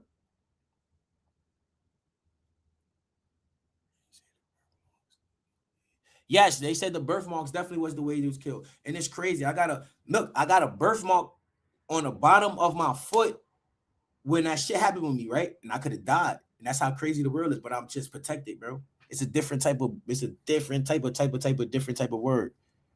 You get what I'm trying to say? And then I felt like you could stay on the rim longer once you start awakening and learning that, learning and seeing through the matrix, bro. You know what I'm trying to say? When you start, and life become more funner too. I ain't gonna lie. It like when you just don't give a fuck, bro. Not say don't give a fuck. You have to care. Like when you just know life is just scripted. When you start looking at all this shit and be like, this shit fake, this shit scripted, this shit fake. Yeah. You feel good about yourself, bro. It don't matter. They're gonna try to knock me off, put me in a can, whatever they're gonna try to do to me. But they can't. Why? Because I'm just talking about shit I see on the internet. It's all public records. I'm not saying nothing out the norm.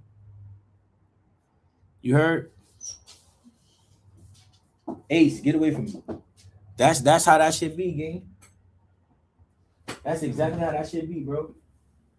Oh shit. Oh, ashtray fell, bloody. That's how that shit be, bro. Niggas be worrying about other shit in life. Niggas don't care about. You ask a nigga about you ever heard about a galactic war? Nigga gonna laugh at you. That's why they putting all these AIs out. That's why they doing that.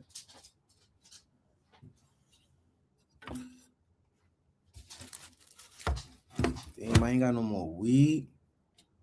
Yeah, I gotta go get some weed. Gangster, that's how that shit be, bro.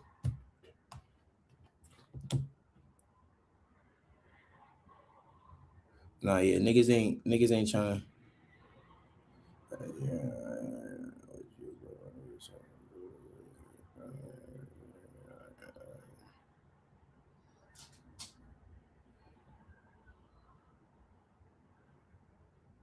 Nah, yeah, gangster. I just was getting high, bro. I gotta get some more weed. I know I had some more weed somewhere in here. I just gotta think. Nah, gangster though, we talking about some real shit, bro. That's what, like, I be watching shit like this a lot too. I'm about to play some shit for you. This is my dogs right here. But I just hope. Nah, I don't.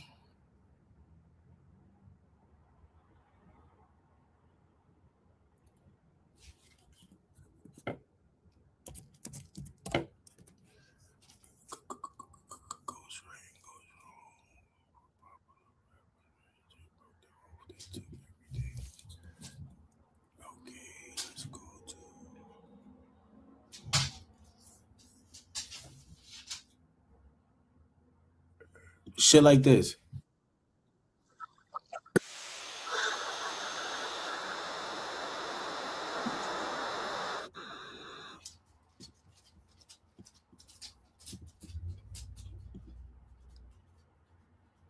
Nah, yo, my son's stupid, bro.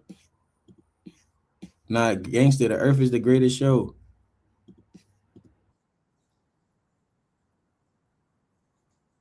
This little devil on my shoulder, the fighting man says, "Well, at Wembley, boom." And Alright, y'all. Anthony Joshua got down with them people and paid the ultimate price. this little devil on my shoulder, the fighting man says, "Well, at Wembley, boom." And then this devil on my shoulder, the manager hat says, "What's best to guide my career?" So it's playing devil's advocate, putting them together and seeing what works out best for my career. Anthony Joshua got his start in 2007. He would start boxing at Finchley ABC in North London. By 2010, Anthony Joshua won 15 fights, which allowed him to become the ABA champion. By 2011, Anthony Joshua would get caught up in a street light. He got pulled over in the northwest side of London while carrying 8 ounces of weed. During this time, Anthony Joshua was facing a 14-year sentence and was kicked out of the boxing league. But in order for him to move forward, he had to get down with them people. In 2013, Anthony Joshua was approached by Prince Charles. He would receive the Officer of the Order pendant. No.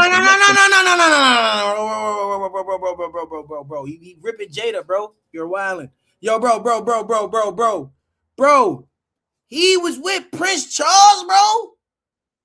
He's a vampire, bro. Yo, bro, he's a vampire, bro. That nigga got his people killed for that 900 million, bro. Whatever, that 90 million, whatever. He was with Prince Charles. He gave him a medal, bro. No African-American man, bro. No one give a fuck if you not from that country. If you this skin complexion, you cannot go next to Prince Charles, bro. He's a vampire, bro. I was on Monkey app with some niggas from where Dracula from again? Where Dracula from again, bro? I was on Monkey app with some niggas that's from where Dracula from, bro. And they was telling me mad shit about Prince Charles, bro. He's sick, bro.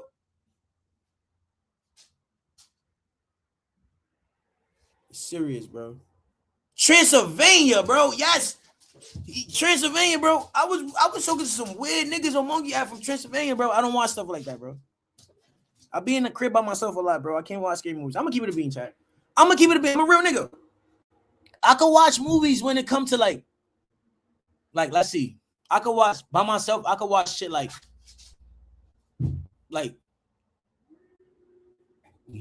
scary movies like with monsters. I can't watch some spiritual crazy shit, bro. I get scared, bro, and I be by myself and I gotta turn on all the lights in the crib, bro, and I gotta just I can't do that, bro. But this nigga was with Prince Charles. He's tough, bro. charged. He would receive the officer of the order pendant to let them know that he was down now. Once he was accepted in, all his charges got dropped. They even gave him the benefit of being the Olympic champion. But during this time, Anthony Joshua wanted more. They would make Anthony Joshua go out on the streets of London and promote the Jabbington, but he covered it up by using racism. Today we join many thousands of protesters in the UK and many hundreds of thousands across the globe. We stand united against the virus that has been instrumental in taking lives of the young, old, rich, and even poor. A virus that is not apologetic, a virus that spreads across all sectors of our communities, sports, education, churches, entertainment, the media, and even the government. Not just in the UK, but across the world.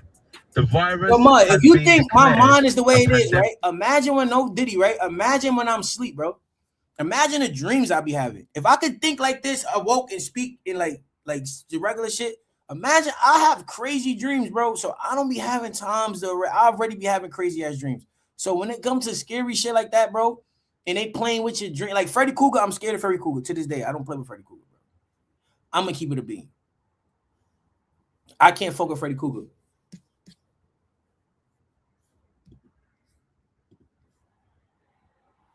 Nah, scary movies not scary no more. It's just demonic now. I don't like the demonic shit. I don't like all of the seance shit and they calling on the shit and the shit coming in and shit. You can't. No. I'm not with none of that. I'm not with none of that, bro. Yeah, I always did that. Yo, you saw Cuffman TJ shit. Nah, yeah, I'm about to go to that shit. You know what I used to be scared of a lot? I used to be having dreams, right? And I wake up, they be like I wake up on my dream, boom. Like I'll be having a crazy ass dream and I can't move. You heard? And I can't talk. I'm screaming. Like you ever had that happened before? Like you ever woke up and you looking around, but you can't move. And like you feel like you can't breathe now. Now you trying to scream. I'm screaming. I can't move. That shit happened to me a lot, bro. To the point I just used to the shit.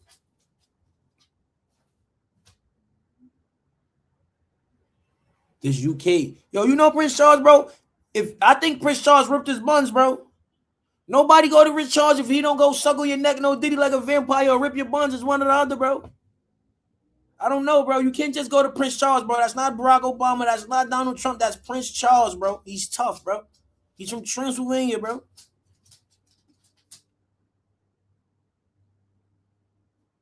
Nah, I see a monster in the corner. I'm blowing corner here. I say that shit all the time.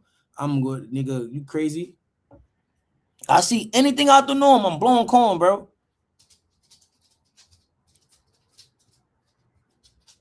Y'all still kids. How we still kids? Nigga, I'm from America. So what I was taught in America, and when I was doing my due diligence and I was doing my research, it always lead back to Prince Charles and them niggas, and the Rothschilds and them niggas, in Transylvania and being vampires. And yes, and they want the adrenochrome from the kids, bro. That's what's going on. That's why the movie Monsters, Inc. was made. When you watch, now you got Brad. Now I'm Marcus now. Now I tell everything now. You ever seen the movie Monsters, Inc., right? You see when the monsters go to the room, right? And they scare the kid, right? And then the meter go all the way up. This little red shit in the meter. It's a yellow meter. The red shit go up. Beep. Yo, what's the word, y'all? It go up, right? You know what that is? It's called adrenochrome. Do you know what adrenochrome is? That's what you give. This is why they made halal places. When you killing an animal and they running and they scared, they let out some shit called adrenochrome. And the elites love the adrenochrome because they feel like they keep them young. Now, you could be a trillionaire, billionaire, have all the money in the world, right? They can't figure out how to live on the rim longer. That's all it is.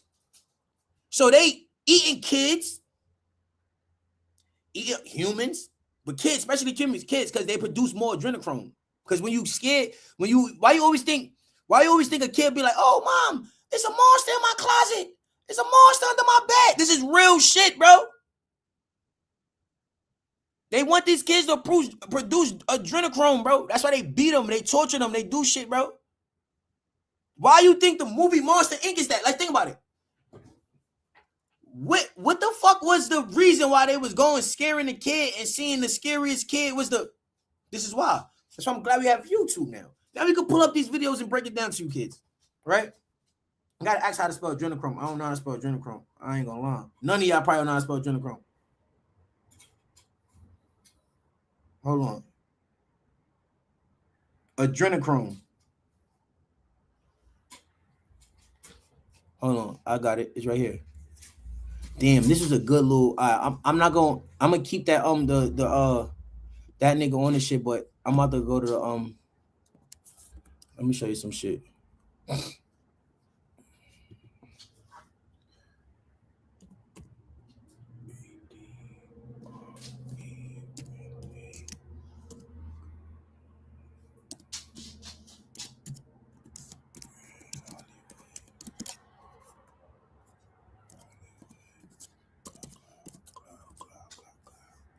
Okay. This is it. I'm trying to find a good little vid we can look at real quick. Not too long. Hold on. This made from children blood. David Icke. Yo, David Icke. I gotta tap in with my son David Icke too. He's tough. He's tough, bro. He's a tough conspiracy theorist, bro. All right, I'm gonna just go to this video right here and just see. This shit might be all right. I'm gonna look for the other one on my phone right here. All right, look.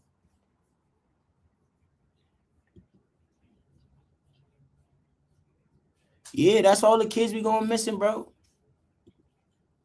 Why you think Disney World is full of sexual workers, bro?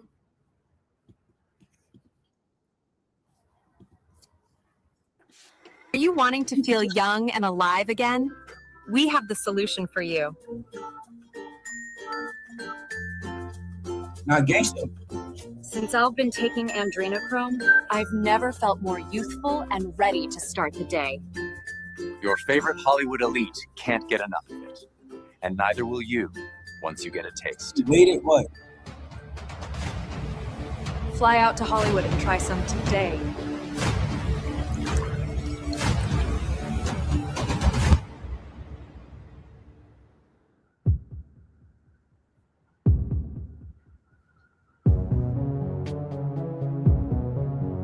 I know about this.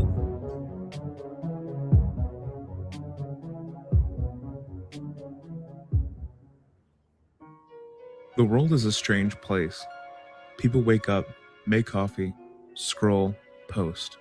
We live in a loop of content and chaos.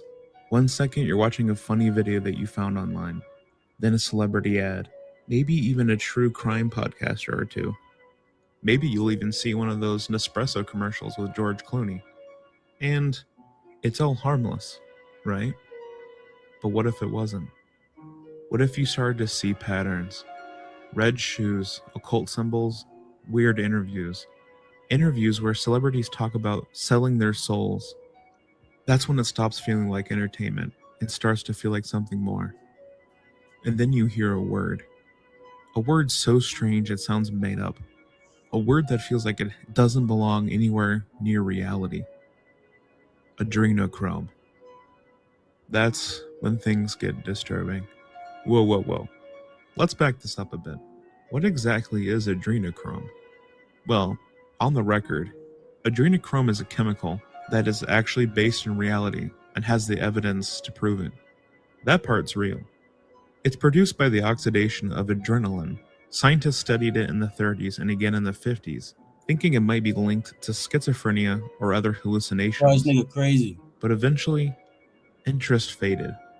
That was until Hunter S. Thompson wrote Fear and Loathing in Las Vegas. That's a good book. And turned adrenochrome into something else entirely. In the book, it's a mind-bending drug, a substance harvested from the adrenal glands of living people. People in fear, people in pain, people in terror. It was more than just a plot device. It was an idea. And for a while, it lived on the fringes, a creepy side note in the underground forums and conspiracy blogs. That was until something major changed in the United States. Hollywood. Some people started to notice the imagery. Lady Gaga covered in blood, Katy Perry served as a meal on a human platter. Hell, even recently Doja Cat has went down a very strange satanic pipeline. There have even been weird coincidences with celebrities wearing red shoes. a symbol some people say it's linked to a ritual blood sacrifice. Now, to me that sounds a little crazy, but that was until an award ceremony themed around Babylon gods popped up, or even occult references hiding right in plain sight, and it just keeps getting weirder and weirder. There was even Balenciaga links to the satanic occult, and maybe it's just edgy art, but maybe, just maybe, it's something darker. The theory says this: adrenochrome, when harvested at the peak of terror, becomes powerful, rejuvenating, and can make you look younger. It's a substance that can't be synthesized. It can't be bought. It must be taken from someone that's living. And according to this theory, the people who crave it aren't your average criminals. They're elites. Famous, powerful, untouchable. They could be your favorite actor, your favorite author. They could be anyone. And for years, this theory was written off. Or they go around the country and kidnap kids. Why you think, bro, look, even Rihanna, all this shit scripted. Rihanna was like Miss something for Barbados when she was there. She was 16. Jay-Z and went out there. They was fucking. They went. She was a escort, allegedly. They came. She was the prince. She won a pageant out there. Nigga, his pops, they sold it to. That shit is all serious, bro. Yeah, I get on the belt. I ain't gonna lie. As an internet. That's why they kidnap women and kids, bro. Nonsense kind of theory. And to be fair, it does kind of sound like that on the surface. Just too wild, too extreme for anyone to comprehend. But then the Epstein case happened. A billionaire, deeply connected to politics and celebrities, caught trafficking minors. And then, well, he coincidentally dies in a cell under mysterious circumstances. Cameras malfunction, guards disappear. The official story is suicide, but no one believes it. Because people like Epstein weren't acting alone. And his client list? Well, supposedly it doesn't exist anymore. And that was just fuel for an already burning fire. Once QAnon emerged, and with it, a whole tidal wave of allegations began. Hollywood elites, politicians, billionaires, all accused of being part of a child trafficking network. Some say it's about control, others say it's about adrenochrome, but the common consensus is that these victims aren't just trafficked, they're harvested, used for their adrenaline. And even though that sounds very far-fetched and downright crazy, the internet ran with it. That's like TikTok exploded with hidden symbols and music videos. I see some shit with the Squid Games. That shit is a real thing, bro. With the billionaires, the rich people of the world, they definitely hold them games with kids and kidnap people, bro. Twitter threads connecting politicians, islands, award shows. Hell, there were even YouTube channels dissecting interviews, hand gestures, color schemes, designs of clothing. Everyone talking about Hollywood's dark secret, a phrase constantly referenced in online conspiracy forums and comment sections alike. And here's where it gets uncomfortable. There are no leaked documents, no photos, no smoking gun, just fragments, whispers, and patterns. And yet, for some people, somehow, some way, that's enough to go on. Now, let's talk about blood. Throughout the history of humanity, there has always been an obsession with it. It's the source of life, fear, sacrifice, sometimes even bond. An example would be the Countess Elizabeth Bathory, the woman who bathed in the blood of virgin girls I be to scared stay of her. young. Still circulating. You heard what she said? This is true. Her, what's his name? Oh, everybody wearing their shoes. I don't even like saying the nigga name. His shoes name. You know what I'm talking about. The shit that everybody wearing, like Converses. She scares me, bro. Like, my soul is afraid of her, bro. Like, she's a witch, bro. She's sick. She's sick, bro. She's sick, bro. She's sick, bro. She's sick, bro. Who is this nigga Instagram? This white nigga. I mean, TikTok. I gotta follow him on TikTok. Hold on, my bad, chat. He got some shit going on. This how I be finding shit going on these niggas. No. I don't want no picture of her in my phone. Fuck that. She's sick. Throughout the history of humanity, there has always been an obsession with it. It's the source of life, fear, sacrifice, sometimes even bond. An example would be the Countess Elizabeth Bathory. Listen. The woman who bathed in the blood of virgin girls to stay young. Still circulating. She got a hat of her husband's head with human flesh. Then she bathed in period blood of young woman to stay young. Bleh. Centuries later. And in a way, the adrenochrome theory is a modern retelling of that same horror. Only now, it's not castles or barons or queens. It's penthouses and the rich elite. It's not iron tubs, it's clinics. And it's not some mythical, scary monster that is told in folklore. It's someone you follow on Instagram. And the scariest part of all of this is you can't prove it, but you also can't disprove it either. We already know the elite lie. They hide their crimes in broad daylight. So when you hear about something this disturbing, this absolute crazy conspiracy theory, it's something that you can't necessarily afford to ignore. Because even if 1% of this were true, it would mean that everything we thought we knew about fame, power, and safety is an outright lie. As much as I myself don't necessarily buy into this conspiracy theory, some people will chalk up most conspiracy theories as people are just bored, or it's too insane to believe, or celebrities are just eccentric, and let me tell you, they are. But maybe, just maybe that's the point. Maybe the reason this sounds so unbelievable is because they made it that way. They turned it into a meme, they mocked it in movies, they flooded the internet with noise, all to keep you distracted. And with how crazy the world has gotten recently, even people who don't believe it aren't laughing anymore. Because throughout the last 20 years, at least in the United States, we've been watching our culture get darker. We've been watching our stars get weirder. We've been watching our trust and everything we used to believe in completely unravel. And I do think in that space is where reality and delusion blend. As a disclaimer, I want to say this. Me talking about this conspiracy theory doesn't necessarily mean that I truly believe in it. For all the children that have gone missing, it's a very sensitive topic for most people. I simply just stumbled upon this and thought it was interesting and thought I'd share it with you guys. And with the recent Epstein list fiasco that has happened, I thought it'd be something kind of cool to talk about. With that being said, I appreciate you guys watching and listening, and I love every single one of you. Let me know if you guys like these conspiracy theories, and I'd be happy to do more of them. Until Hold on, chat. Hold on, chat. All right.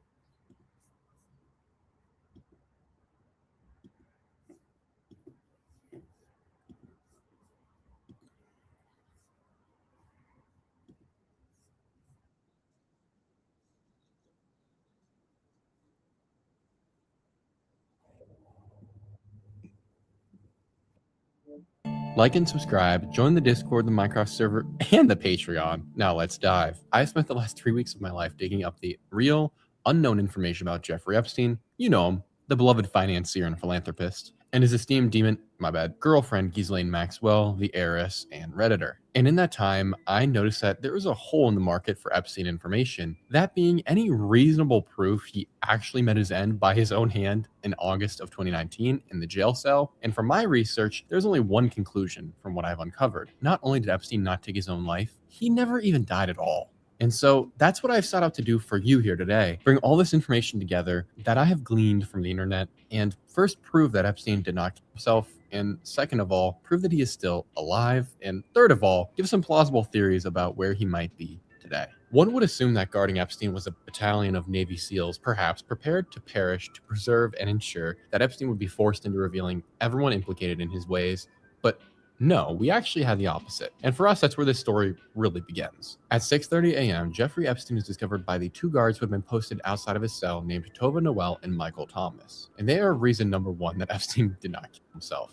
These two guards were so derelict in their duties and genuinely stupid that it can only be intentional. The pair were meant to check on Epstein every 15 to 30 minutes and keep a strict log of having done so, but they just decided not to do that and instead just forged the logbook and said that they made their rounds. Now, with all the extra time on their hands, what might they have been doing, you ask? They were really busy shopping for furniture online, looking at motorcycles they could only afford if perhaps they were given a giant amount of cash, and making little refresher walks to the break room, which was the opposite direction of Epstein's cell and dozens of feet further. And for the record, these check-ins that they had to do were incredibly simple. Tova Noel and Michael Thomas were posted roughly 15 feet from Epstein's jail cell door, and all they had to do was walk over there, make sure he wasn't doing anything circumspect, and walk back. It's not like they had to check his prison wallet every 15 minutes. And even worse, the two were, and I can't make this up, taking simultaneous 2-hour-long naps. And conveniently, alongside this, the camera stopped working and there was no video evidence of Epstein's jail cell floor. But it's also worth noting that there's a camera inside of Epstein's cell that's never discussed, and that too just magically stopped working and we don't have the footage for it.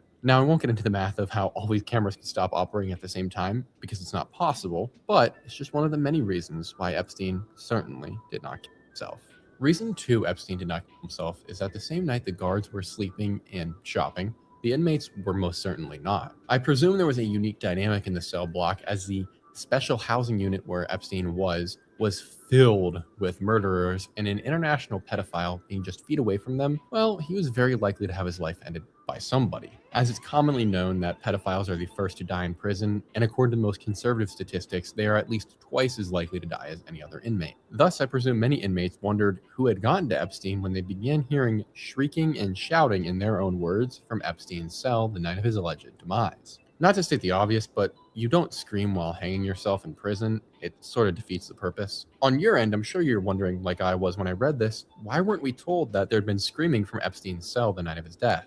After all, every inmate seems to have heard it because it was that loud, and they were emphatic that this came from Epstein's cell, no one else's, and it wasn't the guards. And speaking of the guards, why didn't anyone go and check in on Epstein at this point? Certainly if there were a time to get off Wayfair and make sure the world's most high-profile criminal wasn't being murdered, would be when he's shouting and screaming from his jail cell. That would be unless you as a guard were paid off, which these two obviously were. Anyone can see that. Now, Cooper, you might add here, it's clear that Tova and Michael were failing in their duties. We can't deny that, but we can't just say they were paid off with no evidence. After all, these are highly trained, longtime prison guards. They wouldn't just take a bribe. Certainly, the Bureau of Prisons has standards to prevent that sort of thing from happening. And here's reason 3 why Epstein did not kill himself. Firstly, Tova Noel was a new hire. That was the female guard on site that night. She was only recently progressed from training and placed into normal operations, and she was scum. She was known to be bad at her job and had taken it upon herself to physically assault one of her colleagues, which she was later sued for. Now, it's only worth laughing at because Tova said that her colleague was being racist for telling her how to do her job and helping her. And the colleague that Tova had been saying these things about was, no joke, an elderly Mexican woman who had been in the system for a number of years and had been placed in charge of Tova's training. So it was her trainer telling her what to do. While on the other hand, Michael Thomas, the other security guard, wasn't quite the pick of the litter either. After Epstein allegedly took his life, an anonymous source inside the prison reached out to a couple of news agencies and reported that one of the guards wasn't actually a Bureau of Prisons employee. And we know Tova technically was, so they must be referring to Michael Thomas. And so I did a little bit more digging, and apparently he was a temporary helper hired to keep employee and guard numbers at normal levels. That's right, Michael Thomas, based on this report, likely was not even a prison guard. He was possibly one of dozens of people on the prison floor that night who weren't thoroughly vetted and had no history of working in the Bureau of Prisons. And he's the exact kind of guy you would want to be guarding a fellow like Epstein if, say, you were trying to get him out. So of the 2 people tasked with guarding Epstein, not only were both of them either willfully incompetent and plain stupid, they were also the lowest possible common denominator of employee possible, and one wasn't even a real trained guard. But hey, at least justice was served, right? Tova and Michael both got acquitted on all charges, including forging prison documents, which they legitimately did but got off on because they pleaded black and told the judge that they were being used as scapegoats because of their race. Just let that one settle in for you. Reason number 4, Epstein did not kill himself. Suicide watch is one of the most regulated things an inmate can be on. The protocol is either to remove everything from the inmate's cell or put him in a special cell with nothing in it but a plastic mattress. And then you strip the inmate completely nude, and at that point a guard is placed on 24/7 watch over the inmate. You literally don't even get toilet paper in there because you could use that to choke yourself. And because it's so strenuous, it's often very difficult to get into. In fact, Epstein was evaluated more than 3 times by prison psychologists before actually getting placed on suicide watch. It's also typical for prisoners to have a sort of downshifting period from maximum watch to a lesser version of that. And the lesser version is that once they leave the nude chamber, they then go into a special section of the prison where their cell is closest to the guards, so they have immediate access. And they also typically have a less offensive cellmate with them to help ensure that if they do begin trying to kill themselves, the cellmate will stop them from doing it. And Epstein was in fact moved to the closest cell to the guards. We saw how much that helped, but Epstein was also given a very lackluster cellmate, the kind of dude that most would be afraid of. In fact, rather than getting a less violent or non-violent offender, Epstein got probably the most violent offender in there at that time, at least in his unit. His name was Nicholas Tartaglione, a former cop who murdered 4 people, and this man was Epstein's cellmate before and after being in suicide watch. And it's critical to know this because Epstein didn't allegedly try taking his own life once, but twice, according to most resources. But I'll tell you why this is crap. On July 23rd, he was found on the floor of his cell with a strip of bedsheet around his neck. Sounds familiar. Now, this Tartaglione fellow is no joke. He's built like a fortress, a massive man. But an important connection to make is that one of these murders he conducted was on a woman in which he strangled her. And Epstein was found with a bedsheet tied around his neck within feet of a man who literally strangles people to death. Indeed, if this weren't Epstein and he weren't in prison, it's pretty clear that Tartaglione would be on trial right now for another attempted murder. But the skeptic out there will be willing to take the headlines at face value and assume these are just coincidences. And to the skeptic, I say the following. Epstein told lawyers that his cellmate, Nicholas Tartaglione, had roughed him up after being sent to suicide watch. And in addition to that, Epstein would make a very interesting remark to his lawyers and several other people within the prison. That being that he was a coward, would never try and take his own life, and he was afraid of pain. So therefore, why on earth do we have the mainstream narrative that it was Epstein trying to take his own life? Reason number 5, that Epstein did not kill himself, goes along with the above. In the sense that there are dozens of things I could point out, and this video will be an hour plus long. So to save time and get to the juicier bits later on, I'm just going to rapid fire a few factoids at you. Number 1, on July 16th, Epstein made an unmonitored and illegal phone call from prison, presumably on an employee's phone he got permission from. Worth noting, this employee broke every single code, and yet he was never prosecuted. The phone call, despite being made in a prison with dozens of cameras watching and recording audio, has never been released. Maybe the cameras weren't working that day either. And to this day, over 6 years later, we still are not told who is on the other end of the line. Epstein eventually hung up the phone after a stern, many minutes long conversation and gave the phone back to the employee. Now, who on earth could Epstein have possibly said he was calling? Well, his mommy, of course. And apparently the guard was never given a basic facts file on Epstein, because had he been, he would have known that Epstein's mother had been dead since 2004, a full 15 years prior to this phone call. Meaning who Epstein made the call to is still completely unknown, but it definitely wasn't his mom. Another interesting fact is that Epstein reported bizarre happenings in his cell prior to his demise, including a toilet that wouldn't stop flushing and the inability to sleep. He would cover his ears and shut his eyes and curl up in a ball to try and get any shut-eye. And yet, despite this, he maintained upwards of 12-hour meetings with his lawyers on a daily basis. In addition to this, another interesting report that refutes the Epstein suicide theory is that Epstein had recently purchased a radio for AM/FM transmission and a set of headphones from the prison, which several prison officials went on record as saying they believed was Epstein getting used to the idea that he was going to be here for a while. And finally, the Manhattan Metropolitan Correctional Facility where Epstein was housed was known for a major problem. That being that inmates were being delivered supplies via drone, meaning machines and possibly people could easily have gotten into Epstein without anyone noticing, as it's happened before. Now that is a fact they don't want you to know. That all being said, let's fast forward to reason 6. It's 6:33 a.m. on August 10th, and Epstein has yet to report to the guard and come for breakfast. So the guards, Michael and Tova, finally go in to check on Epstein, only to find him in a kneeling position with his legs just shy of touching the floor, being held up by a set of bed sheets tied to the top bar of his bunk bed. At this juncture, it doesn't take Sherlock Holmes to surmise that Epstein is obviously long dead. And it's not like these were new guards. They were well aware that they hadn't checked in on him in many hours and that there was no chance to revive Epstein. Therefore, the expectation at this point would be to immediately get doctors and medical examiners here and ensure that absolutely nothing can disrupt the crime scene and that no one tampers with the evidence. But the guards don't do this. According to his testimony, Michael Thomas bursts into the 86.4 square foot cell and cuts Epstein down from where he is held aloft.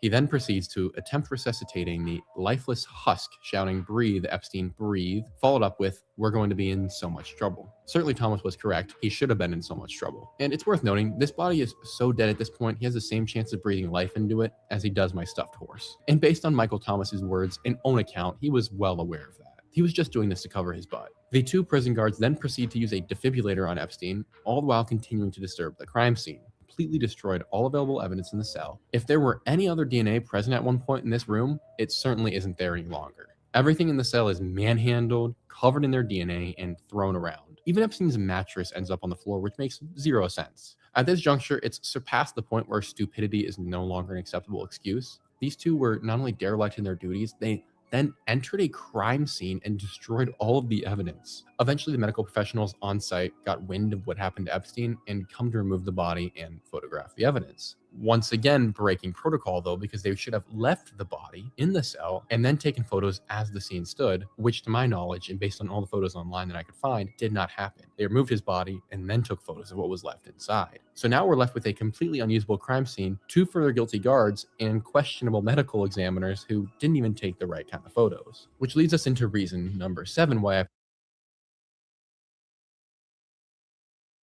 He's not dead. He got shit on a lot of people in this world. So he came up with a deal. Listen, y'all niggas get me out of here, or it get tricky. It's some shit called a dead man switch. So they know he got that. So they probably planned this. Yo, we gonna get you out, pull a fake death. They probably got that nigga in Antarctica somewhere torturing this nigga to try to figure out where all the rest of them footages and all these other documents at. That nigga's not dead, bro. Either he's alive, and you gotta remember, he could have ratted on a lot of people, bro. He ain't ratted on a lot of people. He said some shit, but he ain't ratted on a lot of people. So you got some people that probably still fuck with him. That's power, that got that say so that could do shit like that. And be like, we gonna fake your death. We gonna just move you back out here and put you in another country and put you up. You ain't rat. You feel me? That shit is sick. He's not dead though, bro. Epstein did not kill himself. After the crime scene was destroyed, photos were taken, but barely a handful, it looks like. I would imagine you'd be taking hundreds, maybe even thousands of photographs at this point, just to make sure that you cover all of your bases, where to your knowledge, Earth's most depraved criminal just hanged himself. But they don't do this. Instead, we get these out of focus, strangely angled photos showing us seemingly intentionally, in my opinion, absolutely nothing of value. I went to dinner with my family a couple days ago, and I took better and more accurate photographs of what I ate than what they did of Epstein's crime scene. But unintentionally, this photographer caught something he probably wasn't supposed to. The discerning eye, upon a second glance, will notice some pretty groundbreaking piece of evidence that even Tova and Michael Thomas couldn't have missed.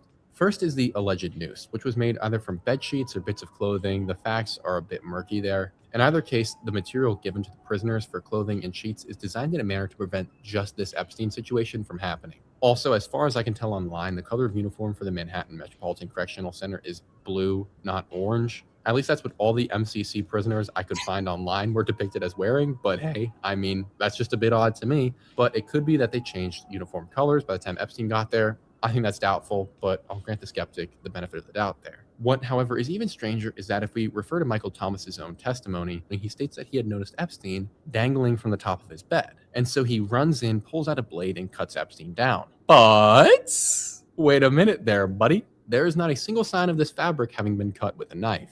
Moreover, the end of the material is hemmed, meaning that most certainly it was never cut. So therefore, ladies and gentlemen, it is certainly not the noose that Epstein used on himself, most obviously because Epstein did not kill himself. Reason number 8, Epstein did not kill himself. I'm going to advocate for the other side here. If I were to lobotomize myself right this second and believe that Epstein, the man who, as we discussed in the Zorro Ranch video, was obsessed with living forever to the point of having laboratories and female egg farms under his home, actually killed himself, then there are even more questions that we must answer. For instance, why would he choose the most impossible method for taking his own life? A method that would only cause him pain, not death, and would likely get him thrown in the nude suicide watch chamber. And once again, this is the guy who made a point of telling everyone around him that he was a coward who hated pain. The answer is simply that he wouldn't. He would never take the slowest, most painful, and most unlikely way of taking his life.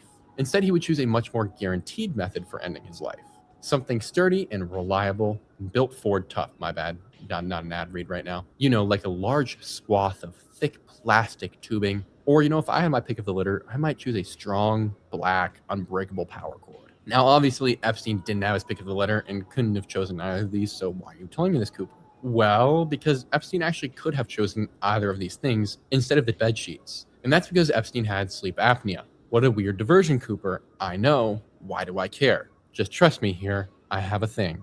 My father also has sleep apnea, and with it comes a very large, loud machine with this strap that goes over your face and like sucks into your nose. It's really weird looking. And then that attaches to a length of thick plastic tubing that then goes into a machine, typically a big black box, that forces you to breathe and is powered by typically a long black cable which plugs into any wall within several feet. Sleep apnea is really crucial for some people because at certain points you can stop breathing for seconds or minutes on end, which obvious problems when you stop breathing, you can die. And in spite of that, I still make fun of my dad, but that's a side point. But taking my dad out of the story, Epstein is sitting in a room with his sleep apnea machine. This sleep apnea machine was not regulated for prisons at all. You can see it in the picture. It has several feet of this thick plastic tubing and then several feet of black cable plugging into the wall. So you'd actually have to be an idiot not to use that instead. And if there's one thing Epstein is not, he's most certainly not an idiot. Makes you wonder then why the media never told you that little bit of information, did it? Because all you had to do was look at a photo. Reason number 9. Now at this juncture, I am sure that in no way you believe Epstein took his own life. If you do, I would like to sell you some knives, and if you get 3 of your friends to join, I'll make you rich. So what else we can agree on is that I haven't quite proven that Epstein isn't dead.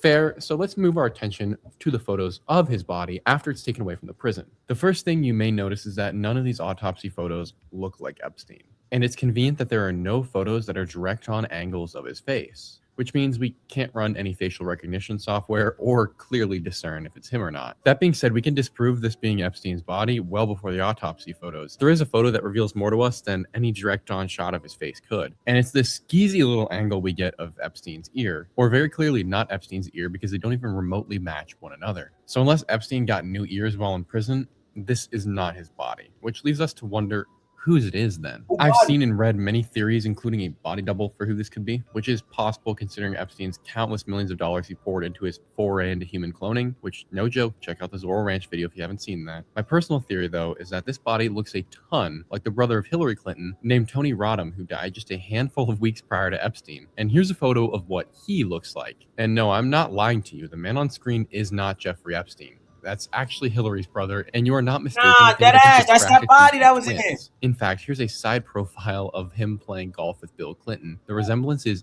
uncanny. And the ears, too, based on what I've seen, seem to show a lot of similarities with that of the body on the gurney. But it's hard to tell because photos of Tony are not exactly bountiful. It is interesting, though, that Tony's nose most certainly has more of a hooked shape like the body on the gurney, which Epstein's most certainly does not. However, that is not nearly the only thing about this photo that makes it so suspicious, not by a long shot. Indeed, the more compelling argument is about the photo itself, and more specifically, who took it. Let's pause and ask ourselves. No one at this point outside of a few prison staff knows Epstein's dead, supposedly, and no one has spoken about the matter outside of the prison system. So how then did a photographer manage to be at the exact right place at the exact right moment to get a photo of the now deceased, allegedly world's most high-profile criminal ever in the split second he's taken from the ambulance into the hospital? How? I mean, 1,000 things would have had to go correct. He would have had to know which prison Epstein was coming from. He would have had to have known when they were going to take him out. He had to have known that he had died. He had to have known which hospital they were going to take Epstein to and at what time. There were so many things that just make the chances of this happening 0.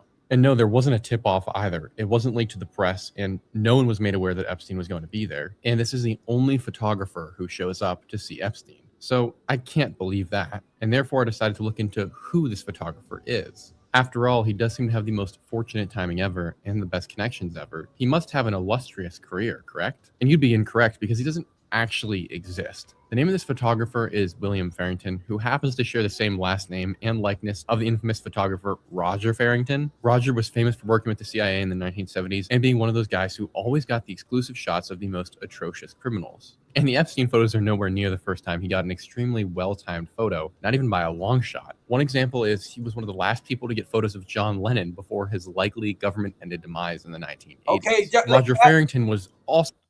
That's his job. The cameraman, he's a part of the simulation. If they're gonna put a hit on, if they're gonna assassinate you or they're gonna do some shit, he's the nigga that comes and take a picture of you to be like, yeah, I got this last picture. He was over here. Yeah. This shit is scary, bro. So known for his special connections to the Boston Mafia in the 1970s. Roger Farrington was also a very close friend of the Clinton family and took many of their photos and also had top secret security clearance. Just let that one settle in for a second. And Roger Farrington has also photographed the wealthy, powerful, and celebrities. And his list of employers is... How you a cameraman with top secret clearance? Like, how? You take pictures, bro. Just about the exact same as Epstein's Black Book. So I don't know about you, but that seems like a connection to me. And this William Farrington, despite taking one of the most important series of photos ever, that being Epstein's body being rolled out of the ambulance, has no desire to take credit for it. Indeed, outside of the watermark with his brand name on it, you really won't find him talking about it anywhere. Thus, when an investigator managed to find his phone number and call him, he got a very strange response that he wasn't expecting, considering how important this photograph was. And here it is for you now. I've seen plenty of power banks over my 15 years of reviewing tech, but this Ridge one quickly became a favorite. So this, a 10,000 milliamp hour battery that's already...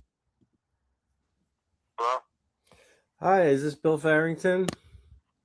Who's calling? My name's Robbie Walters. I'm a freelance writer from upstate New York.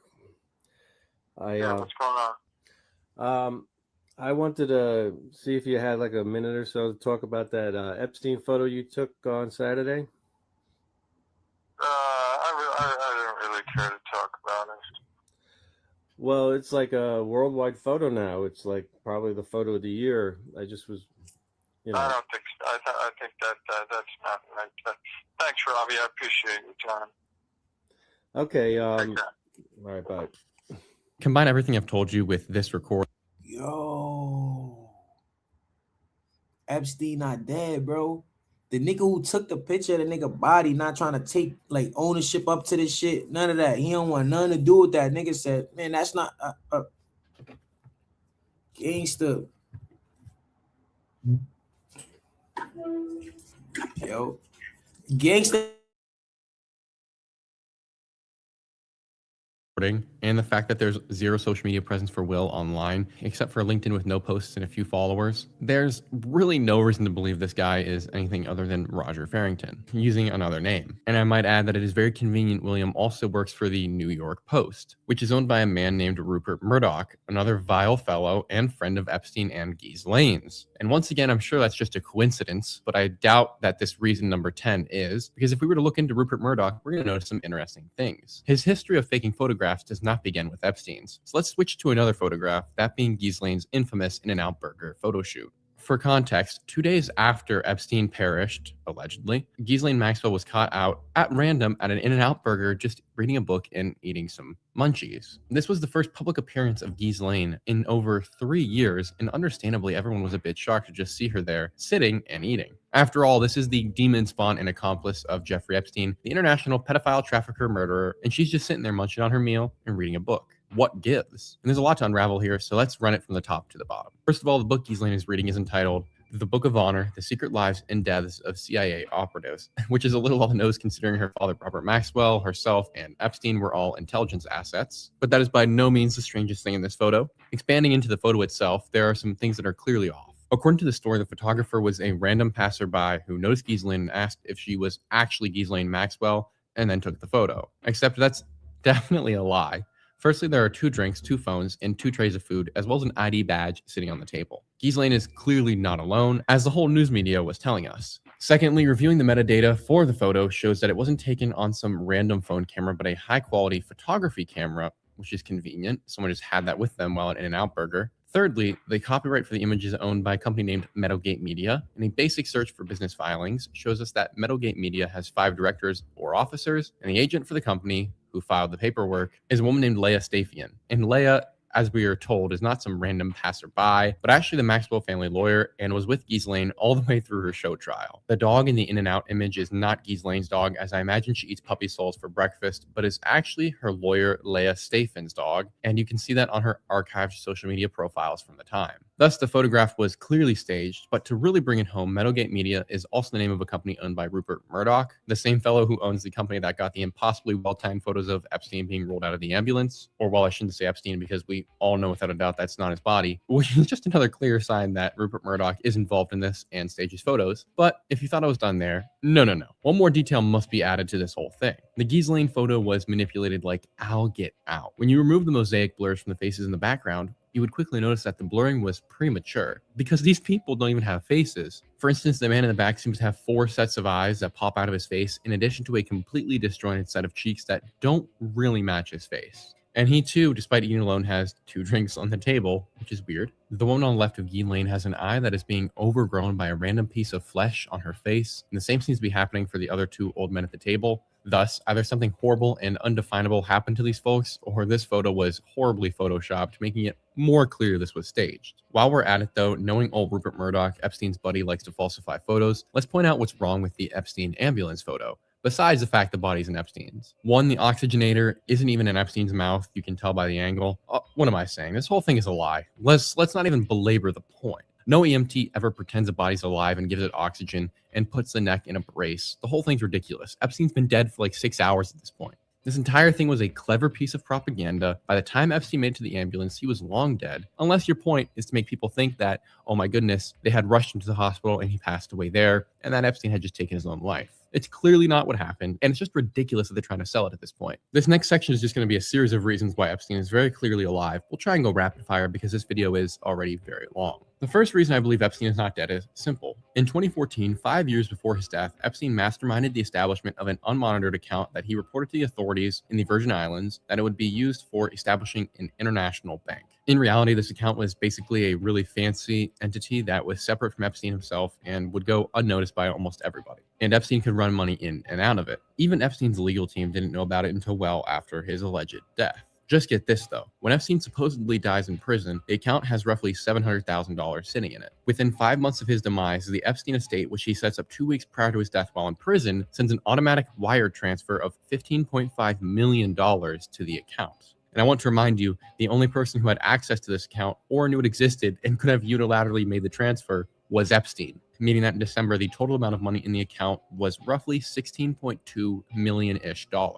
Once again, only one man is capable of this, and he's supposedly deceased. Even stranger, no one ever presses Epstein's legal team on this. The story dies right about the same time, with no major news media coverage, which is why you've never heard of it likely until right now. There was one report I was able to find with any amount of decent information in it, and the judge says about the money that there is no explanation for it, and then the lawyers for Epstein proceed to claim that the money transfer was an error, and that the money was just used to make basic payments like cable bills. First of all, is it an error, or is it for paying bills? Because one, you don't make a $15 million error, and two, you don't need $15 million to pay for your cable bill. And $16.2 million is more than enough to live off of, or in my theory, to get to another country with.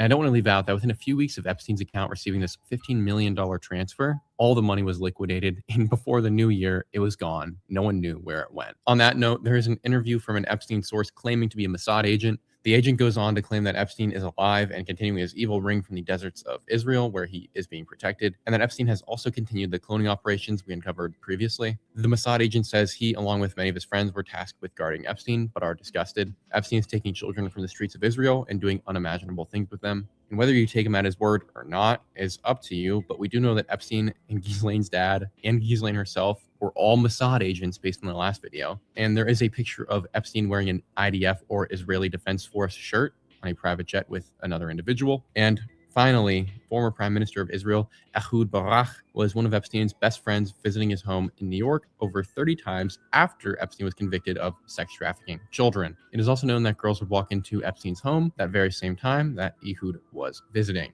And let's not forget that the government of Israel is one of the most pervasive examples of defending pedophilia. They do it for fun over there. Moving on to the third rapid fire reason Epstein is not dead is that after doing that 30-minute Zorro Ranch video, I realized something very odd. A few years after Epstein allegedly passed away in prison, an anonymous buyer came forward and purchased the property at about a $10 million discount. And to this day, multiple years later, we've never gotten a single bit of information about who owns the property. And I do have to imagine that only one person would really be willing to buy that kind of property, considering that the entire thing is covered in cameras and there's a kiddie strip club in the basement and egg farms and all sorts of other disgusting things. Which then makes me wonder why this buyer has been left anonymous, because there's only so many people in this world who have the sort of money to acquire such a property. There's even fewer people who would know how to operate all the things inside of the property. And finally, keeping the buyer anonymous really does make me think that Epstein just reacquired the property under a different trust so that no one would be the wiser. Because after all, CNN and Fox told us he's dead, so he's dead. But sorry, that's too conspiratorial. 4, Epstein was clearly wealthier than anyone has ever been told. I've seen the numbers of his net worth go up every year from 500 million to 600 million to $1 billion to $2 billion. He clearly had a lot more money than we're aware of. And more important than money was his sway. He had connections to just about every single wealthy or powerful person or celebrity on the face of the earth. And there's no shot that he ended his life in prison. He most certainly got out. But one reason why I think that is because most of Epstein's wealth and his properties have been hidden to us. For instance, I'm assuming that you did not know, as I didn't until recently, that Little St. James, the island of infamy that comes to mind for everyone when they think of Epstein, was actually one of 2 islands he owned. He admitted to this in an interview. Little St. James is the little version of his other island, which is named the Great St. James. Little St. James is about 71 acres, and his Great St. James is 2.5 times the size of that, coming in at a whopping 161 acres. That island has never been searched, and we do know that there are buildings on it, but no one really seems to be able to get pictures of the property up close, which is just another odd addition. It's also worth noting that allegedly these islands were sold, but to an anonymous buyer, for whom we have never gotten the name for, which co-aligns with just about every other Epstein property that has been sold to date. They all have anonymous buyers who never want to come forward. At the same time as this, we have drone footage of Epstein's little island a short while after his death. And while this drone was flying around getting video of the property, he noticed that there was a couple of people hanging out there. At first, one would assume that they were just landscape workers, but upon a second glance, you notice that besides the black guy is this really oddly familiar looking white guy with white hair. He's just hanging out on his ATV, standing there, until he notices that there's a drone above him, at which point he hides his face for a little bit and then gets into the ATV and immediately drives as fast as possible into the garage where he's never seen again. And the angle is a bit tough, but that gringo does seem to look a lot like Epstein, and it is his island, so who knows? Definitely worth thinking about, but once again, not something you find in the news media. The resemblance truly is uncanny. But above all, if there were a reason to believe Epstein did not take his own life, and that he is still alive, it would be how quickly the media tried to cover it up. From left to right, I really don't care what your politics are. Every mainstream source was afraid to follow a real lead, like the magic money transfers Epstein was receiving, and they programmed us with hundreds of articles to not question the narrative. Because if you do, you're just an idiot and you love conspiracy theories. Well, you know what? There's an international child sex trafficker blackmailing the most powerful and wealthy people on earth, getting them to kids on camera, murdering them, and stealing their eggs, and discussing how he wanted to clone himself. He also had dirt on just about everyone in power. And you want me to believe he took his own life? I'm not that mentally deficient. That's just not going to work. That's not a conspiracy theory. That's just a conspiracy. Now, I could continue this rant for hours on why Epstein clearly is not dead. There are facts upon facts upon facts that we could look into. But I think there's something even more compelling than that. Let's just take a look at everyone who had a chance of breaking this case open or might have had any amount of evidence on Epstein and what's happened to them since Epstein passed away. Because it seems a little too convenient for my taste. Take Virginia Giuffre, for instance, who was living in Australia with her family at the time at their ranch when she got into a car accident and was given 4 days to live, according to a post she made to social media. Shortly thereafter, though, she seemed to recover and was fine again, which is a little odd. Her family then made the effort to go online and say that Virginia was just not in her right mind after the accident. Yet, according to Australian police reports, there were no injuries reported from this car accident. At the same time, we're getting news that her husband was abusive, yet we also know that her husband had claimed that Virginia was abusive, and they had both been in court over this. Once again, though, we have no actual proof that anyone was abusive in the relationship because I can't even really find many of Virginia's posts on the topic. Continuing on with that, Virginia in April of 2025 is found dead by suicide, which is odd. And I don't believe that, period. But I especially don't believe it because Virginia made a post to social media discussing how if she's ever found dead by suicide, it wasn't of her own volition and that she did not commit suicide. She was murdered. Continuing even further down that rabbit hole, there is a note that she left that her family said was a suicide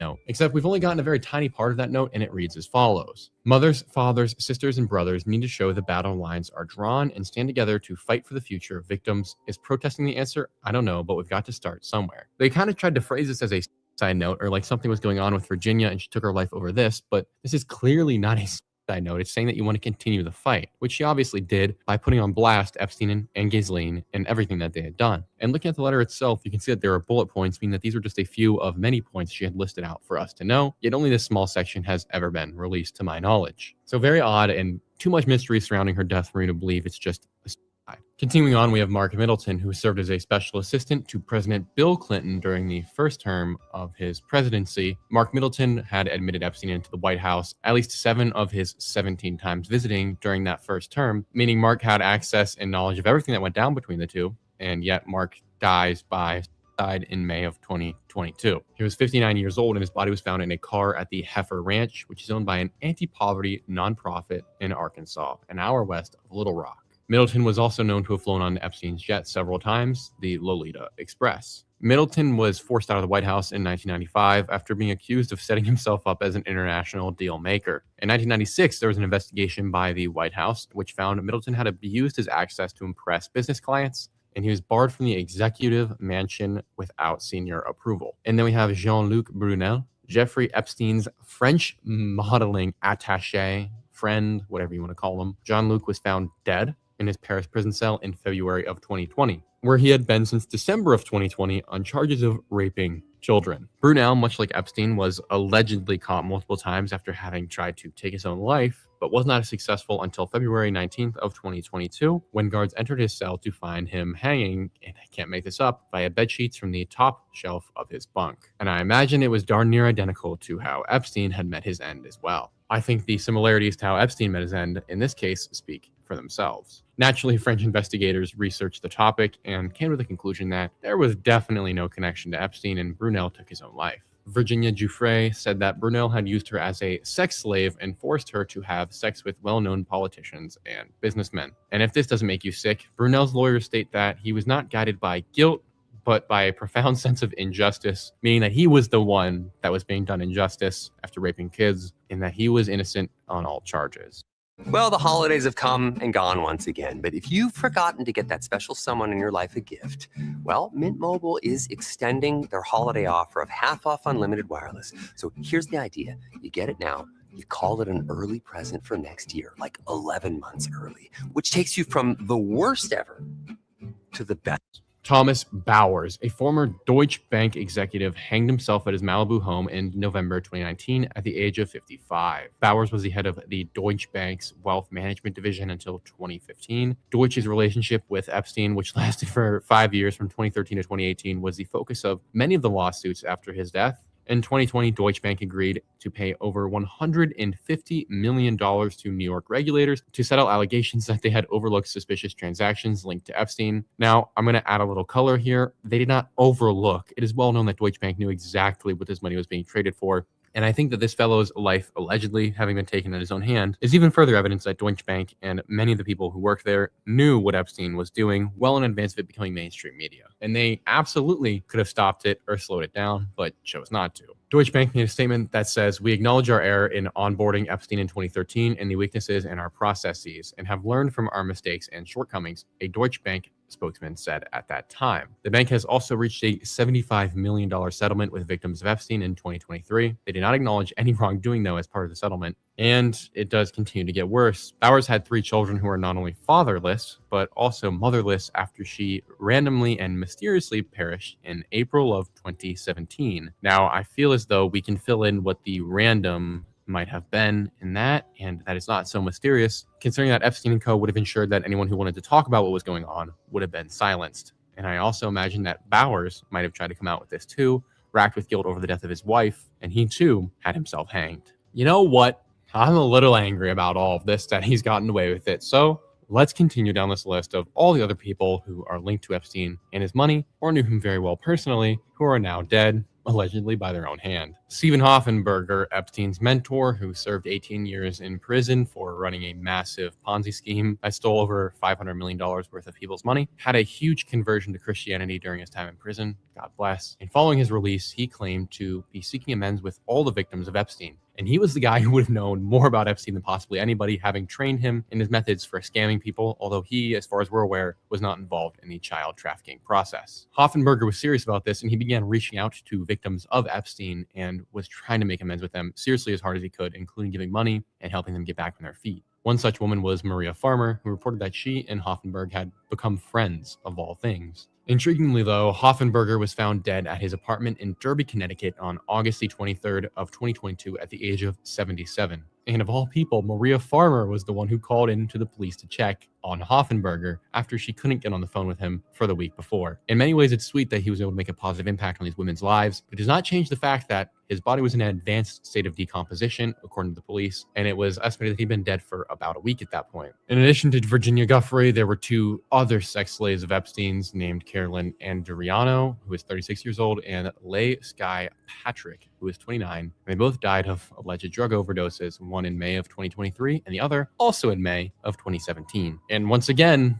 here we go, Epstein's ex-butler, Alfredo Rodriguez, who is the reason we have Epstein's black book, because he sold it to an undercover FBI agent after stealing it, died in prison of mesothelioma, allegedly. Seems like a fat chance of that happening. In addition to this, 2 of Epstein's attorneys have passed away. One was Kenneth Starr in September of 2022 at the age of 76 due to a surgical complication, and a man named Roy Black who died at the age of 80 just last month. Joe Riccieri, the Palm Beach police detective who led the Epstein investigation initially and pushed officials for justice hard, died May 25th of 2018 after a very short illness. He was 50. Marvin Minsky, the MIT artificial intelligence pioneer and named in Virginia Giuffre's Epstein allegations, suffered a fatal cerebral hemorrhage in January of 2016 at the age of 88, while Ronald R. Eppinger Sr., who was a Miami pimp, was allegedly the first to traffic Giuffre, died at the age of 80 in November of 2006. 2 investigative journalists who had been chasing Epstein in the scandal also met their end. Former NYPD detective and Epstein book author named John Connolly passed away in January of 2022 at the age of 78. Additionally, in May of 2016, seems like a lot of these happened in May, celebrity photographer Wendy Lay had her body discovered by the police under her London balcony, and police have still referred to it as a although I'm not quite sure how that could happen. At the time of her demise, she was 65 years old. Steve Bing, 55-year-old movie producer, fell from the 27th floor of his LA apartment building in June of 2020. Guess the conversation he just had with the FBI. You'd be correct. He had just been speaking to the FBI about Jeffrey Epstein and what he was up to. Bill Richardson, another New Mexico governor friend of Epstein's, died in his sleep in September of 2023, the age of 75. Many of these deaths may be newer within the past decade, but it goes a lot further back than that, and I'm sure we could find even more evidence. We all know that Les Wexner hired Epstein on to manage everything for him, financially speaking, which is not suspicious whatsoever, but you might not know that even before that, there was someone else who had been in a similar position to Epstein that was in charge of managing a lot of Wexner's assets, but also in charge of some of his business operations. In March of 1985, this man was gunned down shortly after being questioned by the IRS about illegal tax shelters, which is very interesting considering that Epstein's job was allegedly at Bear Stearns to be the guy who would help the ultra-wealthy pay as little taxes as possible. And now, as we sit today, the most important accomplice to Jeffrey Epstein, Ghislaine Maxwell, sits behind bars in prison. And I just want you to think, based on the track record, what's probably going to happen to her is a suicide of some kind. Now, whether or not that's staged is up to you, but I do think that without a doubt, we have most certainly proven that Epstein did not take his own life. Epstein is certainly alive, and that Epstein is a threat to anyone and everyone who was around him. And that's why the ultra-powerful, wealthy, and the celebrities have maintained silence on the topic. And to this day, the media continues to push the narrative that Epstein did die in that prison cell and that we should not look any further. That being said, thank you guys so much for watching. I did say I'd give you my theories about where he is, but I kind of did that in the video. I think it's obvious he's either in Israel or right back in his normal properties, just under a different name. Possibly some cosmetic surgery, which has happened before for powerful people. Restarting whatever he was doing before, whatever you want to believe. According to our government, though, he wasn't doing anything. He was working alone. So he was just a weirdo, right? I love life. I'm really grateful for all the support you guys are giving on the channel. Don't like to walk near the edges of buildings. I don't keep any power cord in the house. I know how to swim. My heart is in good condition. If I disappear, I didn't just walk into the woods one day and decide to leave. And if you guys don't hear from me for a week, well, then something really bad has happened. Once again, guys, I really appreciate everything you're doing. Thank you so much. It means the world. This channel's growing like crazy. It's so much fun hanging out with you guys, streaming. Hope you guys like this video. I know it was a lot, but I think it's something that needed to happen. Someone's got to talk about it, guys. This doesn't make any sense. Like, this doesn't make any sense that we're letting this happen at this point. So hopefully we can change it. I do really feel bad for all the victims, and I really hope this can bring some more information to light for you guys. It's gonna be my last Epstein video, unless this gets like 500,000 views in the first week. I'm never talking about him again. I'm so tired. But we're on to really cool stuff after this. So thank you guys again. To each and every one of you, it means the world. A special shout out to all the Patreon supporters on screen right now, and to Paul, the Prince of Patreon.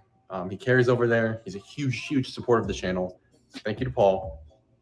But yeah, thank you to every one of you guys for watching, liking, subscribing, following the Instagram, playing on the Minecraft server. I see you guys over there. And yeah, that being said, thank you guys so much for watching. I can't wait to see each and every one of you in the next one. Yo, that was crazy, right? Yeah, hold on, y'all. I'm about to play this other shit for y'all. It's a whole enterprise. Yeah, they not gonna kill that nigga Jeffrey Epstein, bro. They ain't let him die. Switch. I'm gonna subscribe. I'm gonna push. I'm on you.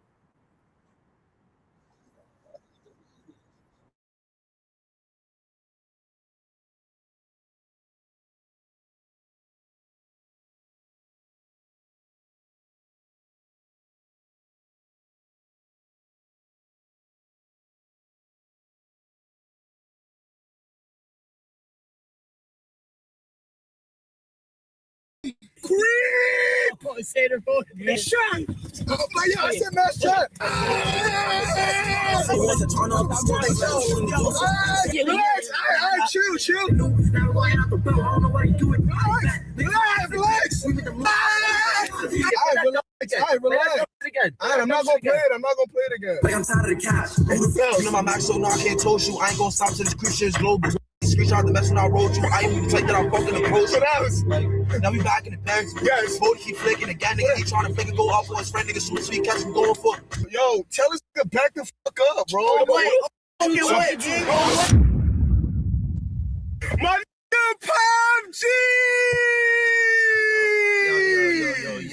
Yo. What the fuck we doing, man? What the Yo, who this right here? Why you got mad niggas in the back, yo? Don't be scared. You hear them voices. I ain't gonna lie, man. I'm about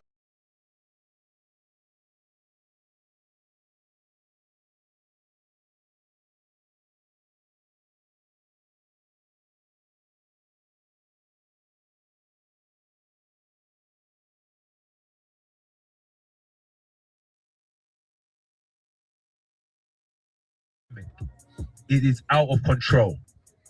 And I'm not actually talking about COVID-19. The virus I'm referring to is called racism. How long are we going to allow racism to spread through our communities? And right now we are in the community and affect our lives without using the vaccine you already have in your possession. What is the possession? Me and you. You are the vaccine. I am the vaccine. We can no longer, from today onwards, be proud. We can no longer sit back and remain silent on the senseless, unlawful killings, sly racism of another human being based only on what? And just like they said, you can never trust a person with two first names. In a previous interview, he revealed that he used the 48 laws of power to manipulate the masses and to level up in his career. I can remember moving forward into my teenage years is 48 laws of power. I remember I worked as a security guard. They were like some gangster firm. Yeah, I met the guy one day at a set of traffic lights and I was like, hey, you, come work for us. Seemed like a switched on kid. And one day he asked me to take his car. So I turned on the CD. It played 48 Laws of Power. And then I saw that certain things he was doing to me are the things he was listening to in the morning on his way to work, kind of manipulate me mentally. So that was the first book I read, what got me into reading. And they say readers make leaders. After doing the deed of them people, he started to deal with sacred geometry and question God. How did this whole planet get here? You know, what's it been here now? 5 billion years, I think, about 5 billion years. Human existence, I don't know, but such an intriguing question that leads me down a dark, dark hole. But I'm surprised that through the dawn of day, no one's figured out exactly what the universe is, our solar system, our Milky Way, our planet, to a T, how we even got here. I also think it's funny how a lot of the human species that have a different kind of consciousness have all got a relation to the afterlife as well. I looked at like universal law, sacred geometry, look at religions. I find it all interesting. Obviously, boxing is my main focus right now. When are you with the whole religion side of things? I respect all religions so much. They're all cousins. We're all cousins. We're all cousins anyway. So I respect all religions. I try and tell people, because I have one belief, someone shouldn't look down on me or I shouldn't look down on another.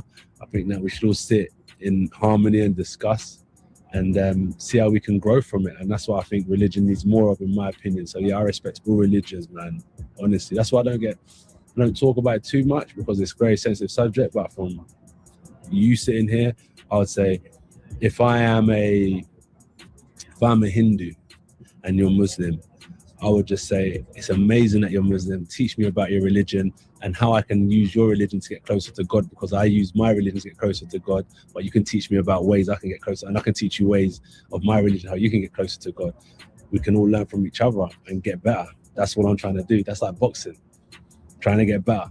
And not only that, you was a bricklayer as well, which I don't know how good your bricklaying skills are now. Could you build a wall right now? Yeah. I can do it. Yeah, I know the bonds, different bonds, and so on and so forth.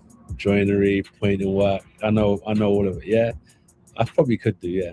What was your day rate? What I would charge now, probably maybe 150s a day. Back then, probably like 70s a day. And you just saw yourself there as a young man. If you could give yourself any advice to that young 18-year-old Anthony Joshua, what would you tell him that now? Great question. People always ask me this, and I should have something just on auto, but what advice would I give a young Anthony Joshua? My gosh. A guy that needed to break the cycle, which you obviously did. What, like could have gone down a different path, but look where you are now. I definitely believe, like, okay, you know what's funny? Say, when you're young, being educated, like, you get picked on sometimes in school when you're the geek or the educated one. But have you noticed that when you get older, being the dumb one is what gets you being picked on, and being the intelligent one, everyone admires, a smart friend that can, that's good at booking things and knows where to go and what to do. So I'd say take inspiration and advice from those intelligent people around you, because it will pay off in the long run.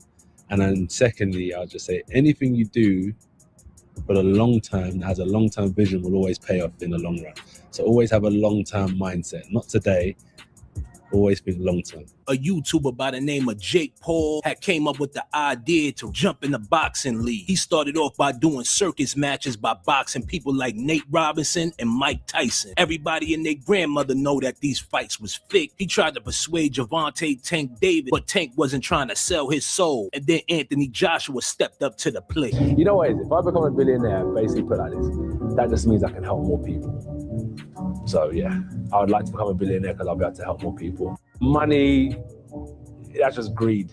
In a sit down with Jake Paul, Anthony Joshua kind of gave away how the fight was gonna go. He kept mentioning the word break throughout their whole heated exchange. It's someone where I got to beat him mentally because he's a mental person. If I can break his soul and I can break his mentality, then I've broken Jake. That's why I said I got to take his soul. It's not just physical. I got to take your soul in the ring. Only person that can do that is God. I knew he was going to say that. I don't know. That's what I was going to ask is how do you plan on doing that? Like, when is it going to start? Because I mean, obviously in the fights are different. Yeah. You know, when are you going to start taking it? I've just seen in fights when I can see someone's, let's call it energy, frequency leaving their body. And that's what my goal is to do the same to you. While doing a press conference for their fight, Anthony Joshua sat down with a wit and they talked about manifestation. Did is that you're into manifested? I brought you a crystal, mate. This is like spiritual, yeah? This is like from the earth. Yes, it's from the earth. It's a proper rock, okay? This is all about calmness and wisdom. Do I place this here? Oh yeah, put it on different body parts. Oh my God, I love how into it you are. This is great. There you go. Keep that safe, all right? This is for me, yeah? Go on, you keep that. I might try to take this with me into the fight.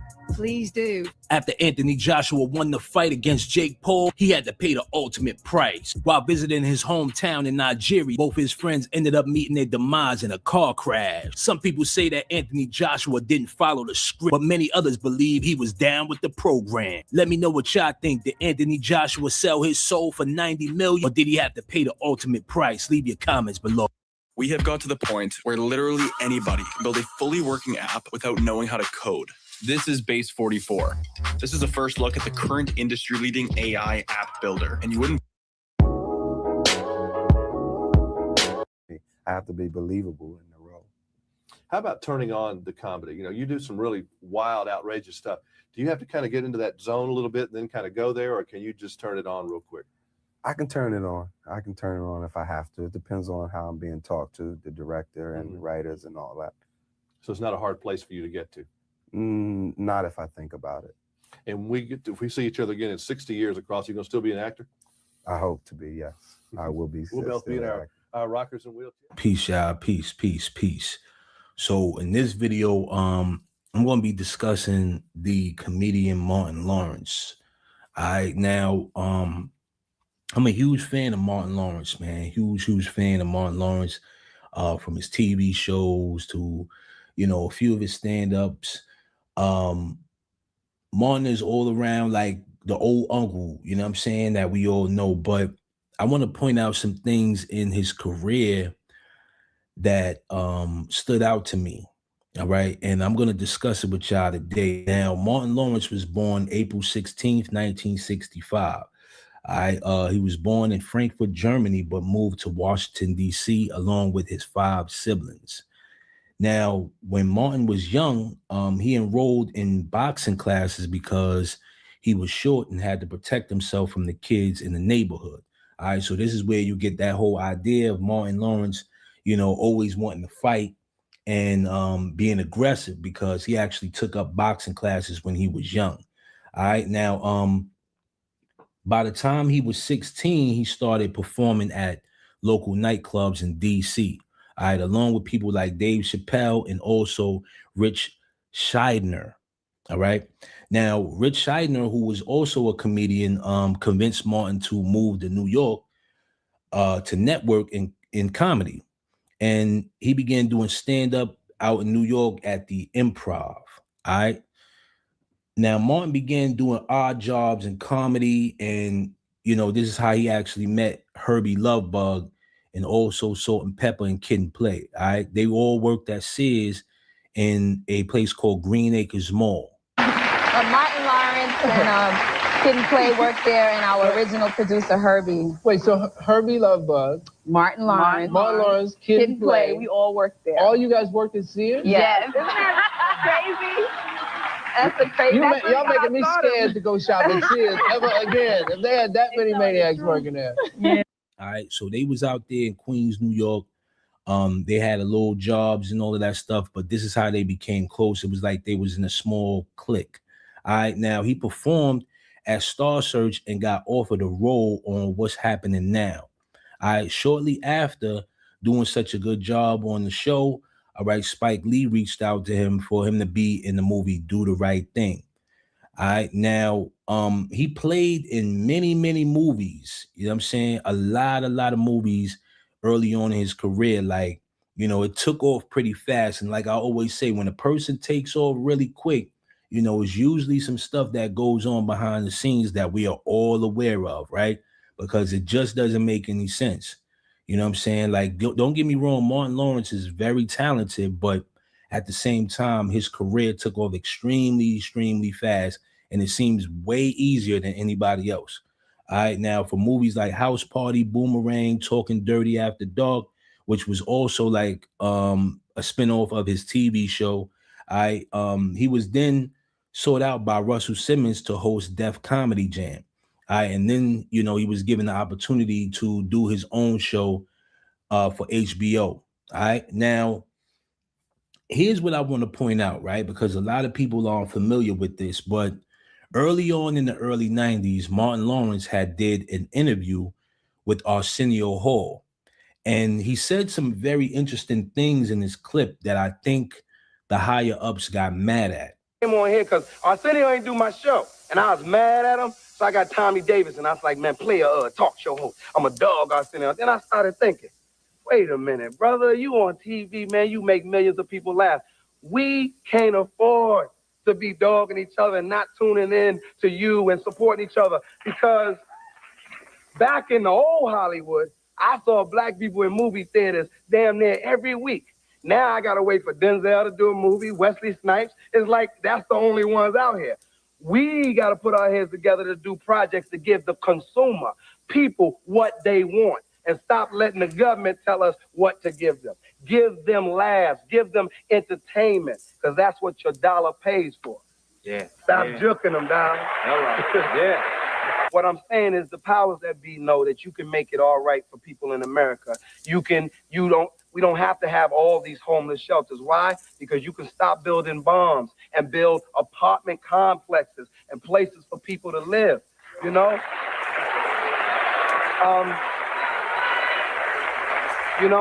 I believe me, I like the money that we get to make from entertainers, but then how can you argue about teachers not getting paid their money, man? They're teaching, My thing is teachers are the closest people to your kids, so they can teach them and educate. Kids only know what you nurture into them as a child. When you grow up and you find out and you go, damn, I'm messed up in some ways, I don't understand. You got to research and say, why am I like that? Because you only know what you grew up with, what's in you. If you had a parent and the parent was there all the time and taught you, fine. In my neighborhood, bruh, moms was there, you know? And she was the one that said, no matter what, boy, I don't care, put a skull cap on your hat, on your head. Don't go out there in the cold. Do the right thing, do the right thing. But most importantly, keep the faith. Keep the faith. Anybody that's ever watching me going, Martin looks real. He seems like he's just down. I am, because I care what people think about me. It's like, I'm like, you think what you want. But I know that man, I came from being working the maintenance, buffing floors to this point right now. I'm running a business. My hat is HN what? IC.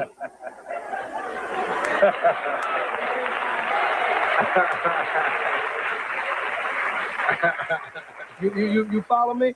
So I'm telling all the neighborhood kids that anybody ever tell you can't do it, if you believe in your God, but most importantly, keep the faith, because when everybody else will abandon you, God ain't going nowhere.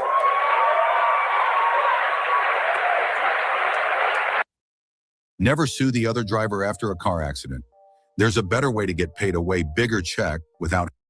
Now, we all know that Martin Lawrence, while filming a lot of his movies in the early 90s, okay, some people say he went crazy. All right. Now, if you ever watch this, because I noticed this the other day, I was watching Martin. If you ever notice, like on some episodes of Martin, you can tell he was more sober, right? But towards like the middle of the season, his eyes didn't look the same. You know what I'm saying? He was, apparently he was getting high. You know what I'm saying? Like he was smoking. And, it showed in his, character on the show. Now, what I must say is that, with him being out in the street and he said, they trying to kill me. They trying to kill me. You know what I'm saying? Like, I'm thinking he's talking about the government. And Dave Chappelle also mentioned, why did he just go crazy like this, right? Now, if you guys pay very close attention, right? After Martin Lawrence went and got hospitalized after these whole situations happened, he started to do something that was very, unsettling. And a lot of his movies pertain to him playing a police officer, right? Every movie he played in, he played as a police officer. Yeah, we about to get back to it. From Bad Boys to Blue Streak to National Security to Big Mama's House. All right. Now, it was one movie, I can't think of the name, but I'm going to put it up on the screen, where he played as a basketball coach, right? And the young lady that was on the team in this movie actually passed away. Now, when they give you all of this money, right, eventually you're going to have to give in to these people because you agreed and you signed up for this, right?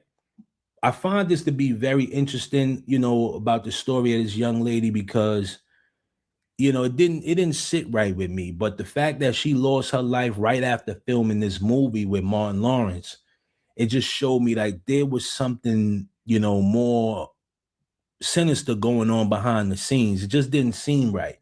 You know what I mean? This is a promising star, in a movie with Martin Lawrence, and you involved in like gang violence or some stuff like that. It didn't sit right with me. Okay. Now, I have to say this. If you pay very close attention to a lot of these celebrities, they're not the same. A lot of these older celebrities like Jamie Foxx, they're not the same. And I want to point out that some people, say that Martin Lawrence is actually a clone, which I do believe. I do believe that once he got hospitalized, they put some type of chip in Martin Lawrence to reprogram him. Whatever you want to do. One of them, I don't know if you've heard this, is that you are not Martin Lawrence. You are a Martin Lawrence clone. Have you heard that? Who made that up? AI? I don't know, but that's just what a clone would say if I asked him that question. That is not true. I'm the real thing, baby. You know, I just found that to be very strange. And if you guys ever saw this movie with Jamie Foxx, which was called Bait, in that very same movie, Jamie Foxx was also chipped. The U.S. government has a problem. If only they could get together. Been working out, huh? And solve both their problems. Yeah. You don't know who you just grabbed up on, boy. I'm a gangster. Okay, you coming back, all right. You put your hands over your head. Don't you move a muscle. Well, now what do we do? We implant this, an experimental tracking device, in the appropriate subject, put him on the street, we make it known he knows where the gold is. And I guarantee that our gold thief will show up. Yo, taxi! What up? Okay, let's take it for a spin. What's that smell?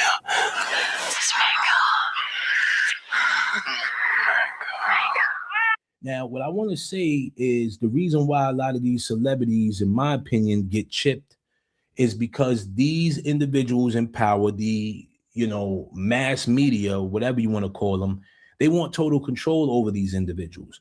And if they slip up and say something like, don't take the vaccine, don't do this or don't do that, you know, they can't really, you know, trust them anymore. So they can literally turn their chip off. You know what I mean? It just doesn't make sense to me. So when I see people like Martin Lawrence, you know, being outspoken, and then all of a sudden he's like, they trying to kill me.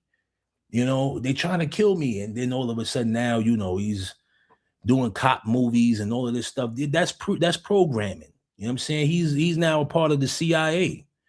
You know what I mean? So I just wanted to talk to y'all about that, man. Let y'all know that, you know, Martin Lawrence is a great comedian. I don't know what he's doing now. He hasn't done any stand-up. You know, he doesn't seem to be the same person, if you ask me. You know, that character that he had, that youthfulness, you know, is literally gone now. You know what I'm saying? It's like he's just a shell. It's not even really him in there. You know what I mean? So when I take a look at stuff like that, man, I understand people sell their soul for this fame and fortune and realize that it's not all it's cracked up to be. But also, you know, they have a lot of control over these individuals, man. You know what I'm saying? A lot of control. So with that being said, hope y'all enjoyed this video, man. I'm going to get to some more deep topics for y'all, and peace.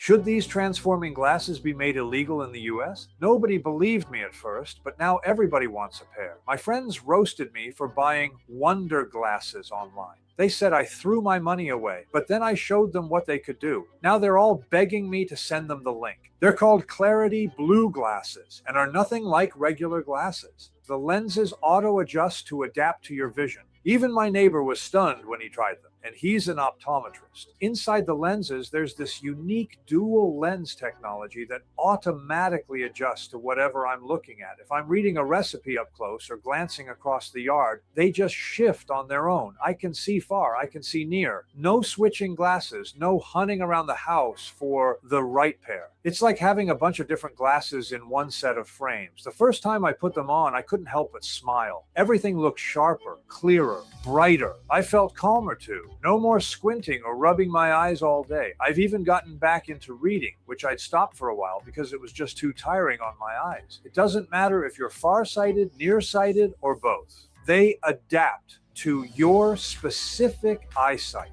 ranging from -10 to +10 diopters. It's like getting perfect vision on demand.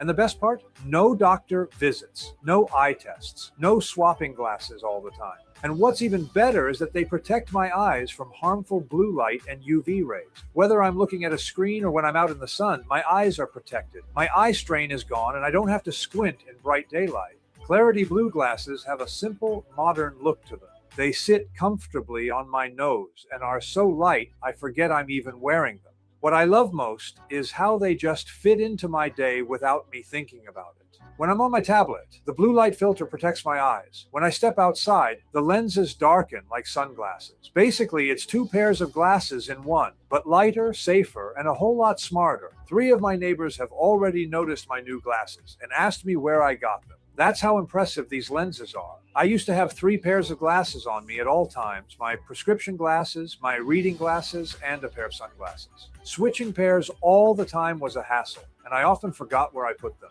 Now, they're all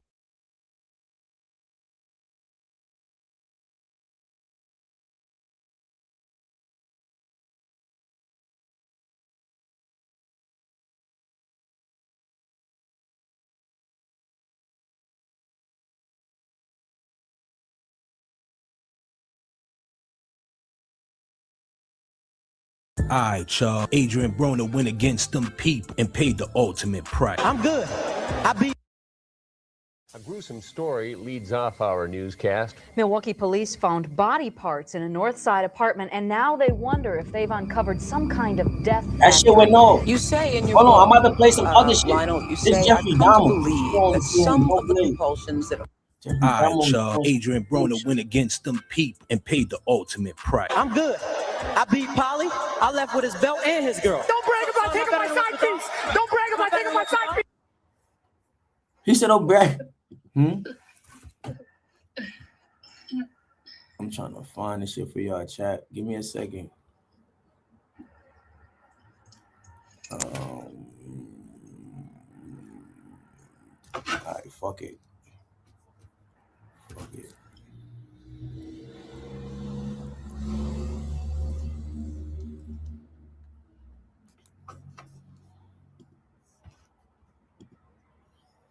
Nah, chat. I'm trying to find this shit. I'm trying to do mad shit at one time. All right, look.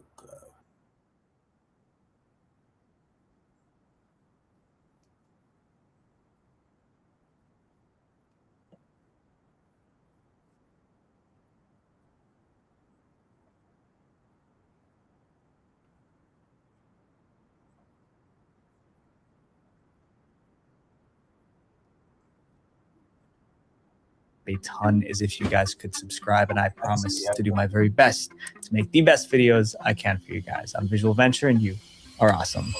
Peter Pan. The world calls Peter Pan a hero, but is he really? In the original story, he ends innocent people. Most people think he's a good guy because of the way Disney portrays him. The cartoon was a hit, making $87 million on a $4 million budget. But Disney's cheerful movie doesn't match the original character. The real story was written by J.M. Barrie in 1904. That's over 100 years ago. Barrie was obsessed with the concept of eternal boyhood, so he wrote Peter Pan, the story of a boy who stayed young forever. But it wasn't a celebration of childhood. The story was about fear, about what happens when someone is so terrified of growing up that they will do anything to stop it. The story began with Peter flying through the streets of London. He was searching for kids to take to Neverland. Well, come on, Wendy. Let's go. Where are we going? To Neverland. Neverland? Peter's taking us. Us? He promised them a world with no rules, no parents, no responsibilities. The children arrived in Neverland believing they found freedom. But Peter had a secret reason for bringing them. He was building an army. Peter Pan had enemies, the pirates. It's actually a perpetual war going on between pirates and these lost boys. He needed soldiers for this war. So Peter is luring these children to come fight as child soldiers in his army. Run Windows, Linux, and more on your Mac with unmatched performance and compatibility. Manage all your virtual machines in one place with Control Center. Select a profile to manage. The kids came for fun, but they ended up battling pirates. The pirates appeared in Disney's version too, but there was one huge difference. In Disney's story, Peter fought the pirates without trying to hurt them. But in the original, Peter slaughtered pirates without hesitation, and he expected the kids to do the same. But that wasn't the only horror in Neverland. Peter didn't want adults there. Neverland was meant to be a land of eternal youth, but children can't stop themselves from growing, and when they did, Peter dealt with them. Here's a quote from Barrie's original work. When they seem to be growing up, which is against the rules, Peter thins them out. Thins them out was a polite way of saying something extreme. Peter ended anyone who grew up. And that's the trick of Neverland, is the reason you don't age in Neverland is either because the pirates kill you or Peter does. In Peter's twisted mind, he was protecting the magic of childhood by any means necessary. When the old batch of kids was finished, Peter didn't mourn. He simply flew back to London to find replacements, and the cycle started again. Disney knew this part of the story, but they hid it. They turned a villain into a hero and made Peter Pan a beloved childhood character. The creator of this next cartoon later regretted. Winnie the Pooh. Winnie the Pooh was massive. The franchise has made more than $80 billion. That money came from books, toys, t-shirts, and even potty chairs. But behind the soft and cuddly bear is a dark story. A story that ruined a young man's life and ripped his family apart. The story begins with a writer named Alan Milne. Alexander Milne was a rather successful writer even before the first poems and books about Pooh saw the light. Alan had a son named Christopher Robin. Alan adored his little boy. On Christopher's first birthday, Alan bought him a teddy bear. At first, Christopher called the bear Edward. Then he visited the London Zoo and saw a Canadian black bear named Winnie. After that, little Christopher decided to rename his bear Winnie. The Pooh part came from a swan he liked. That teddy bear became Christopher's best friend. He carried it everywhere. Soon, Christopher collected more stuffed animals. There was a donkey, a piglet, a tiger, and more. Alan watched his son play with those toys and got inspired. He began writing stories about a boy named Christopher Robin and his stuffed animals. In 1926, the first book was published. It was titled Winnie the Pooh. And then the books featuring all those characters.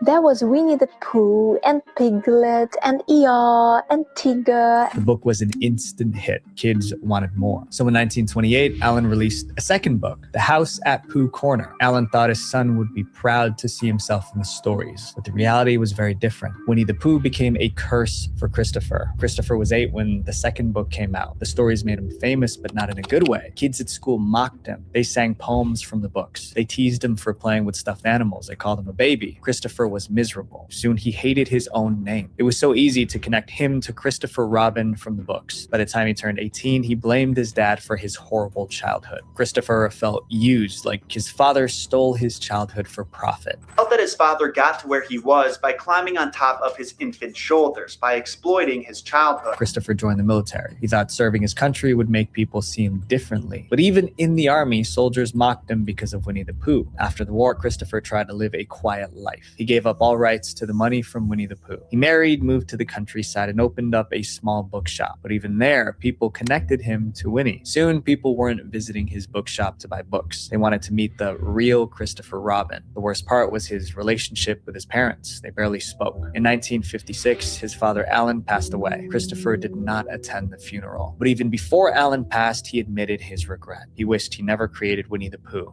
But it was too late. The damage was already done. Christopher spent the rest of his life as a bookseller. He was remembered by locals as a kind man. Christopher Robin couldn't escape his stolen identity. People wouldn't stop connecting him to a character he wanted nothing to do with. And in a way, I know that feeling, of course, to a lesser extent. A few years ago, someone found my private data online and used it to threaten me. I tried removing my information from every shady website I could find, but there were just too many. These sites sell your data to whoever pays them. And the wildest part to me is that it's actually legal for them to do this. But at the same time, if you ask them to remove your information, they are required by law to do it. That's where today's sponsor, Aura, comes in. Aura searches data broker sites to figure out where your information is getting sold, then requests the removals for you. After a few weeks, you'll start seeing less spam calls, less junk mail, and your name becomes way harder to search online. Aura also scans the dark web and alerts you if your data tests were brainstorming. Then one sketched something ridiculous.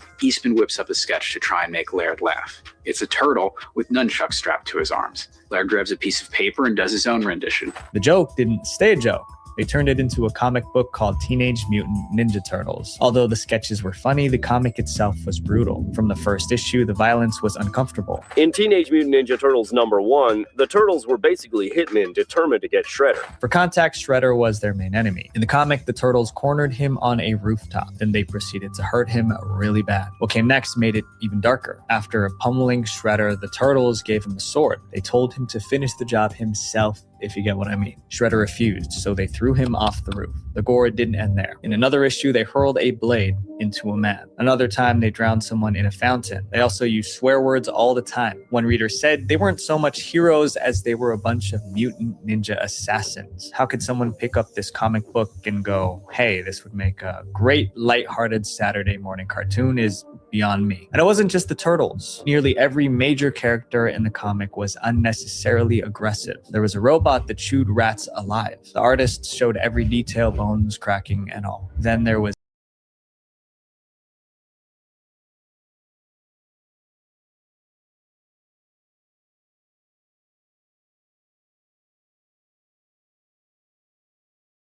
saw Jordan Peele's name attached to it and expected another intro. The movie Him has been out for about a month now, and it's clear it didn't live up to the hype. Before the movie was released, people saw Jordan Peele's name attached to it and expected another interesting multi-layered movie with a deep message connecting it all. Instead, they got a poorly pasted, poorly executed disaster that failed to meet the expectations of viewers and critics in almost every aspect. This has left Him with a low 31 Rotten Tomato score. Most people simply don't like this movie, with most calling it too nonsensical and hollow to be taken serious. But what if I told you that as poorly as this movie was executed, it still has a very important message encrypted into the plot of the movie that shouldn't go unnoticed? This movie pulls back the curtains and reveals the inner workings of stardom in the NFL, the real price to be the GOAT, and what that price actually looks like. This movie, although not as good, is the new modern day Eyes Wide Shut, as it offers the viewers an inside look at the dark price of glory in sports and every other entertainment industry. As they simply put it, to be the GOAT, what are you willing to sacrifice? And this film begs the question, to be a star, what are you willing to sacrifice? And there's a reason most people don't like this movie. It's because it shows them a side they have never seen before of a sport they love so much, something they don't completely understand. But today, in this video, I will tell you exactly what the movie Him is really about. Then you will see just how important the message of this movie truly is. Hey guys, I hope all is well. Welcome back to The Truth Is, where I drop new videos exposing the truth weekly. In today's episode, we will be talking about the movie Him. I want to warn you that there will be spoilers ahead. But before we begin, make sure to subscribe, like, comment, and share this video so we can get this video seen by as many people who need to see it. Simply by leaving a like and a comment, you can help this information spread to others. I want to thank you all. Now, let's get right into it.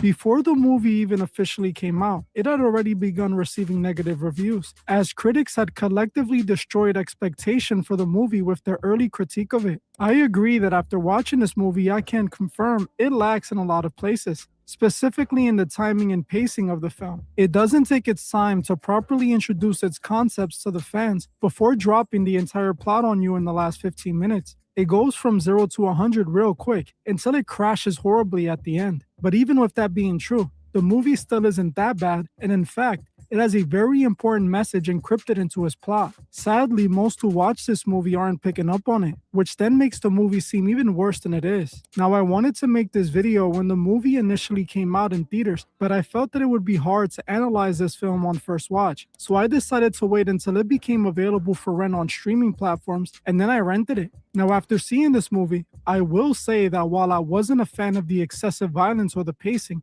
I still think the movie is decent. But what is truly great about this movie is the message. It had an extremely important message, and I wish they would have better produced the movie so more people would understand what it was trying to say. Like I said earlier, I compare this movie to the modern day Eyes Wide Shut. Obviously, this movie doesn't come close to the quality of Eyes Wide Shut, but just like Eyes Wide Shut, it reveals the dark side of reality in a raw way. Just like Him, Eyes Wide Shut was a movie that most people just didn't really understand when it came out. This is exactly what's going on with Him. People just don't understand the film. Before I explain what the movie is about, let me summarize the movie really quickly. Now again, I want to warn you there will be spoilers ahead. The movie Him is about an athlete named Cameron who grows up admiring a football star named Isaiah White, who is seen as the GOAT. Cameron's father, who was a massive football fan, tells him that one day he will be the next GOAT. He then trains and pushes his son, grooming him to be a football superstar. When Cameron gets older, he is looked at as one of the next potential GOATs in football. His future looks bright, and it seems all his hard work is starting to pay off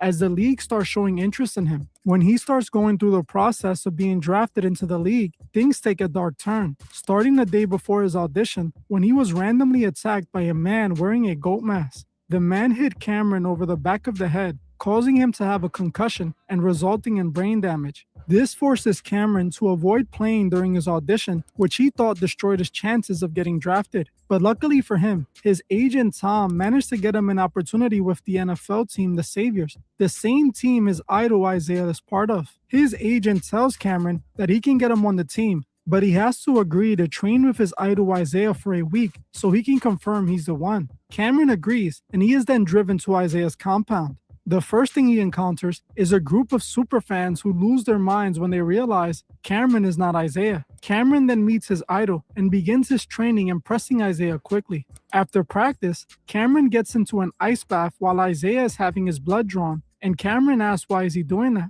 with Isaiah telling him he likes to store his blood when it's at its peak, so he can use it for a later game. He then offers Cameron some of his blood, but he refuses. But moments later, as one of the men working for Isaiah is walking out, he injected Cameron with Isaiah's blood. This is where things begin to get weird. The next day, Cameron goes to practice, and Isaiah takes things to a dark place. He makes one of the athletes who's training with them stand in front of a throwing machine. Isaiah then makes Cameron race against a 2-second clock. Every time he fails to beat the clock, Isaiah then releases a ball that hits the athlete in the face. He does this until Cameron succeeds. Sometime after this, Cameron is introduced to Isaiah's wife, Elsie, who invites him to go party with her. After partying, Cameron falls asleep, and the next day, he's taken to a desert to shoot guns with Isaiah. While at the desert, Isaiah makes Cameron an interesting offer. He tells him that if he manages to shoot a dummy they had set up, he would give him anything he wants. But Cameron refuses his proposal, as he tells him he doesn't want any handouts. This is a very important scene,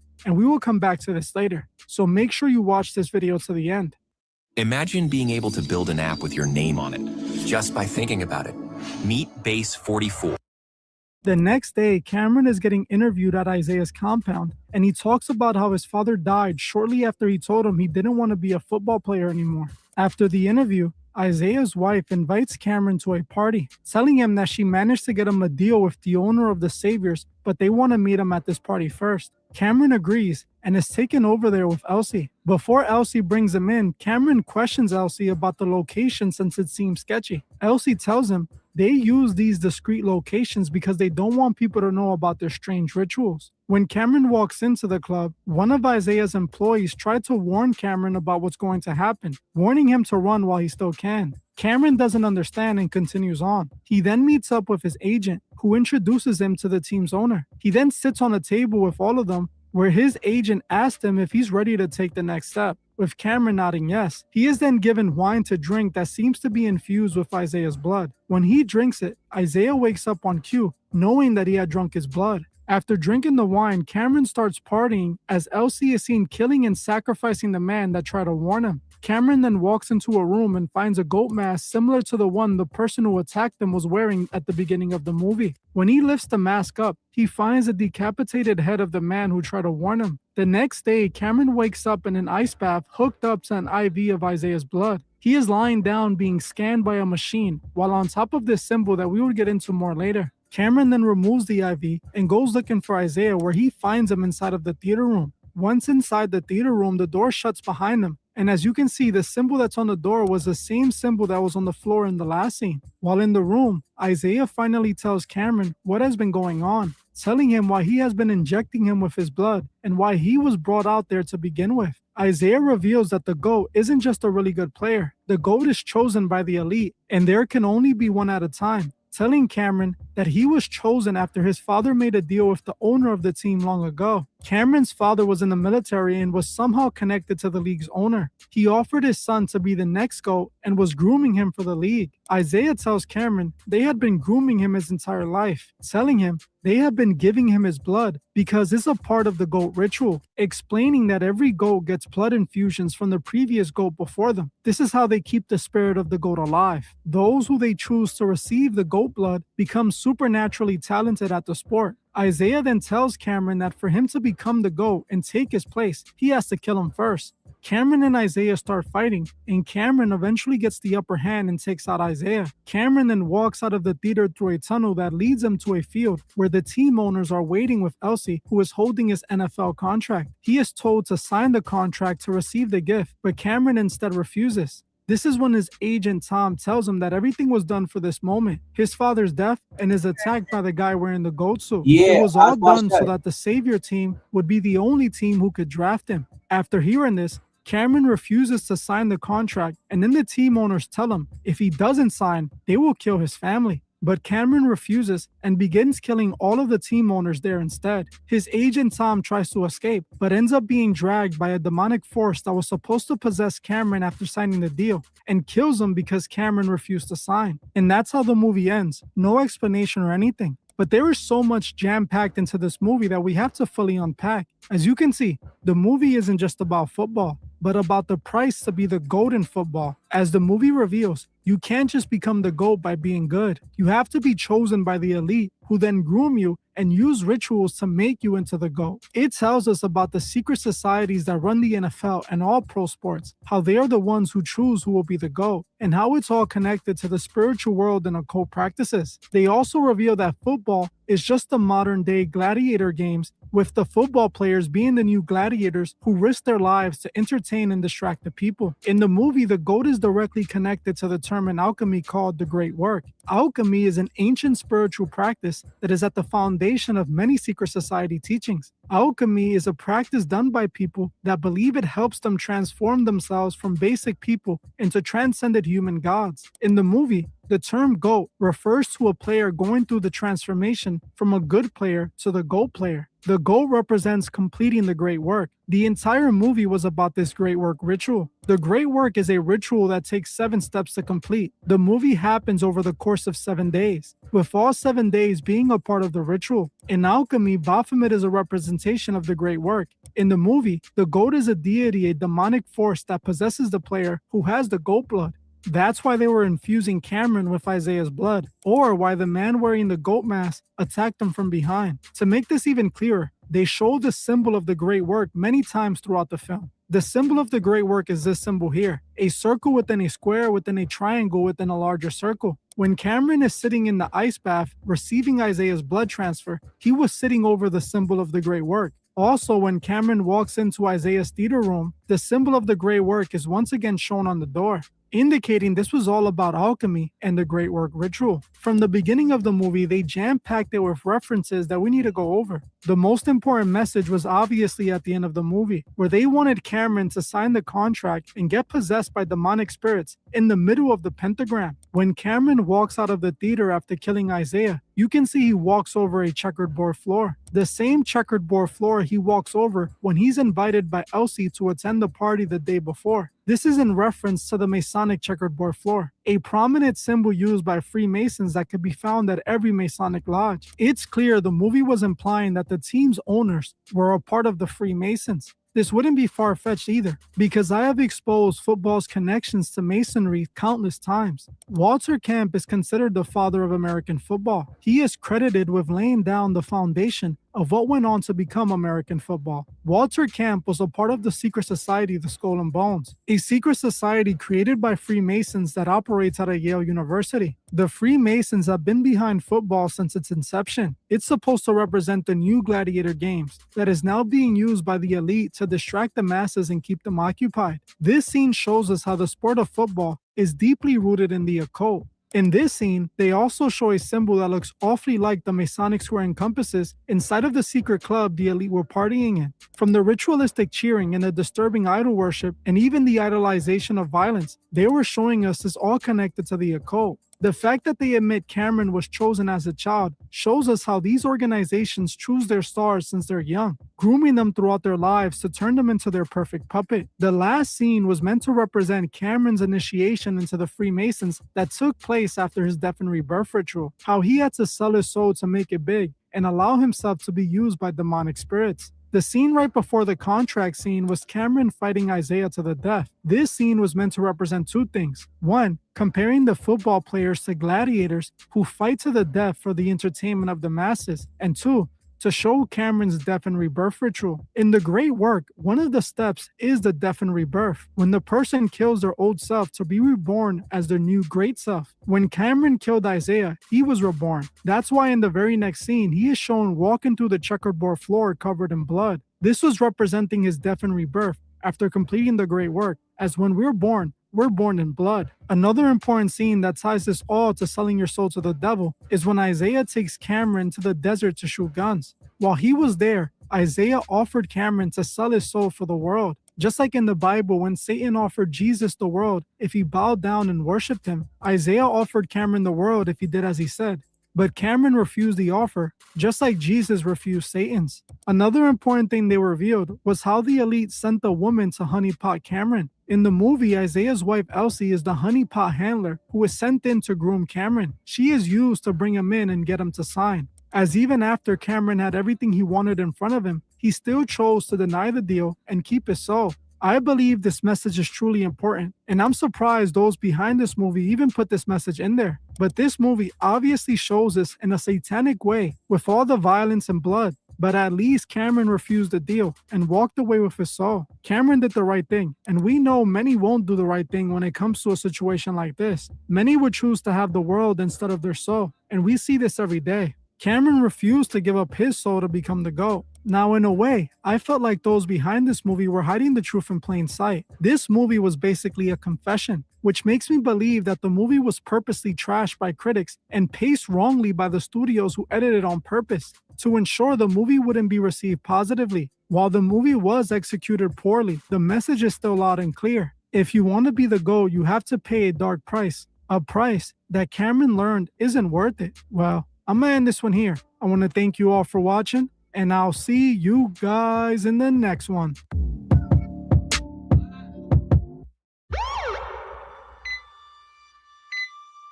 How are you feeling? I'm feeling a lot of things.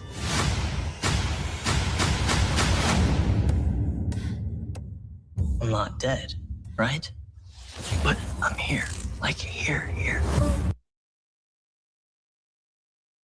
Everyone knows Home Alone, the Christmas classic released over 35 years ago, starring a 9-year-old Macaulay Culkin as Kevin McAllister. Hey guys, welcome back to Parasite TV, where today we'll be diving back into the Celebrity Conspiracy Theory Iceberg, a series where we explore the dark corners of Hollywood and expose the disturbing secrets of the world's most famous celebrities, from conspiracy theories to bizarre scandals and open secrets to chilling and infamous crimes. So if you love videos about conspiracy theories, bizarre events, and disturbing mysteries, subscribe to my channel and turn notifications on so you never miss a video. But before we get started, could you please like the video?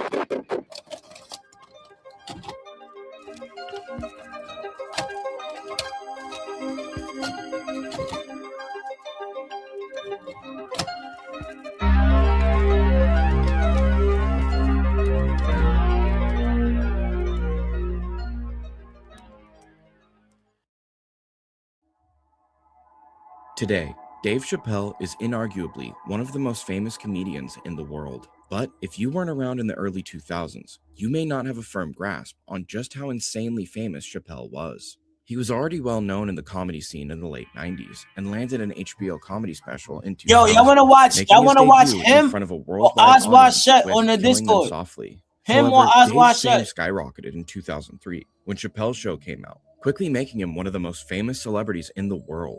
Chappelle's Show wasn't just funny, it was iconic. It was something fresh and new, and it satirized racial issues in a way that seemed to make everybody laugh. Chappelle's Show was a massive hit. The first season sold a record-breaking 1.7 million DVD copies, and after the second season, he signed a $50 million contract to produce seasons 3 and 4. But during production of the highly anticipated third season of the show in 2005, Dave abruptly quit, not only leaving the show, but the public eye entirely, immediately fleeing to South Africa and ultimately walking away from the $50 million. Obviously, the question is why? Well, in 2006, a website called ChappelleTheory.com went online and appeared to have all the answers. The site wove an extremely detailed and compelling story about Dave's rise to fame and what caused him to suddenly flee to South Africa, alleging those responsible belonged to an organization made up of America's most influential African-American politicians, leaders, and celebrities. The organization was dubbed both the Dark Crusaders, seems a bit racist, and the Black Illuminati. Eventually, the whole thing was debunked as a hoax, complete with somebody taking responsibility, claiming that they set this site up in order to sell t-shirts. But due to the details surrounding the debunking of the site, as well as certain other things that have transpired since, many online sleuths believe the narrative that was proposed by the site, with even some of those that knew Dave best inferring that he has changed so dramatically he might not even be the same person. That's right, we're talking celebrity clones, baby. baby. Whether it's a hoax or not, I stumbled upon this somewhere around 10 years ago, and I was so entertained while reading it. It was the middle of the night, and I actually got a little paranoid and freaked out. So today, I'm going to try to share that experience with you. We're going to go through the website page by page. I'm going to summarize certain things either for time or just because we've already covered it in the intro. But for a lot of it, we're going to read it verbatim as the author wrote it. And one last thing, it's not totally known who wrote the text on the site. We do have a pretty good idea of who it could be, and we'll cover that at the end. So let's talk about ChappelleTheory.com. A word before you begin. This account of Dave Chappelle's fall from grace has been pieced together by me, a retired public relations executive who wishes to remain anonymous, many of whom were closely related to the individuals involved, enabled me to fairly accurately recount the events that took place. You can take this for what you wish, but it is the truth, the abhorrent byproduct of the industry I used to hold to such a high esteem. I have written this account without the need for embellishments or exaggerations, for the truth is appalling enough. Let this site serve as a drawn curtain to the entertainment industry, which is blindly adored by the entire world. Introduction page 2 covers what we talked about at the beginning of the video: Dave's rise to fame and the show's incredible success leading to the $50 million contract, as well as highlighting Dave's prosperous personal life he shared with his beautiful wife and lovely children, and his devotion to the Muslim faith. After signing the contract, Dave looked forward to returning to his rural Ohio home to spend some time with his family before hunkering down to begin work on the show's highly anticipated 3rd season. But Dave was haunted by a secret, one that only he was aware of, and one he couldn't share with anyone, lest his comedy empire crumble. He knew that at the same time he was signing his record-setting deal, there was a secret cabal of powerful African-American leaders from the business, political, and entertainment industries working together to ensure that the 3rd season of Chappelle's Show would never happen. This video is sponsored by Rocket Money. I've never been the best with money, but lately I've been trying to get better and save up for a big move, and started to notice just how much money I was spending on subscriptions I was no longer using, or had forgotten I even ever had. Well, today's sponsor, Rocket Money, is here to help. Rocket Money is an all-in-one personal finance app that helps you cancel subscriptions, lower bills, and manage your money better. I've been using Rocket Money to cancel my unwanted subscriptions and lower my overall monthly bills. Once you connect your bank account, Rocket Money identifies all of your subscriptions in a single list. Played a key. I've seen plenty of power banks over my 15 years of reviewing tech, but this Ridge one quickly became a favorite. So this role in Chappelle's rise to stardom. They had been instrumental in securing movie and television roles, offering counsel, and simply aiding Chappelle financially when his stand-up work couldn't pay the bills during his lean early years. Over the last 2 years, they had watched warily as Chappelle's Show had become the Comedy Central's premier show, eclipsing even South Park and The Daily Show in terms of buzz. Introduction page 3 describes how a group informally known as the Dark Crusaders, led in part by Bill Cosby, had long opposed the creative direction of Chappelle's Show, believing it reinforced damaging racial stereotypes and, in Cosby's words, was, quote, setting race relations back 50 years. Despite voicing concerns to Dave Chappelle for 2 years, they couldn't sway his comedic approach. When Chappelle signed a $50 million deal, guaranteeing massive attention for season 3, the group saw it as a crisis point. Meeting secretly at Atlanta's Omni Hotel in August, they drafted a detailed 5-point plan, funded, coordinated, and using any means necessary to prevent the 3rd season from ever airing, setting up the narrative of Chappelle's eventual fall from grace. Introduction pages 5, 6, and 7 introduce us to the Dark Crusaders, describing the members as an ad hoc organization whose members were all an integral part of Dave Chappelle's early life and career. The group known as the Dark Crusaders came together to sabotage Chappelle's career because they felt the material on Chappelle's Show was not reflecting well on the Black community. Using a mix of measures, the Dark Crusaders achieved its primary goal, the cancellation of Chappelle's Show's 3rd season, and the near crippling of Chappelle's comedy career. According to the site, the members of the Dark Crusaders were the following: Al Sharpton, infamous and controversial former mayoral, congressional, and presidential candidate, civil rights activist, reparations advocate, Pentecostal minister. Connection to Chappelle, was a rabid fan of stand-up comedy who took an early liking to Chappelle and offered support and encouragement early on in his career. Jesse Jackson, former Martin Luther King confidant and presidential candidate, founder of the Rainbow Coalition and prominent civil rights leader for over 40 years. Connection to Chappelle, friend of Chappelle's mother, Yvonne Cerrone, and has known Chappelle since he moved to Washington, D.C. with his mother after his parents' divorce. Louis Farrakhan, leader of the African American Nation of Islam, founder of the Million Man March, and former confidant of both Elijah Muhammad and Malcolm X. Rumored to have been involved with the assassination of Malcolm X, has elicited controversy by espousing his views that the white race was invented by an evil scientist named Yaqub. In one of the in one of the craters on the dark side of the moon. Connection to Chappelle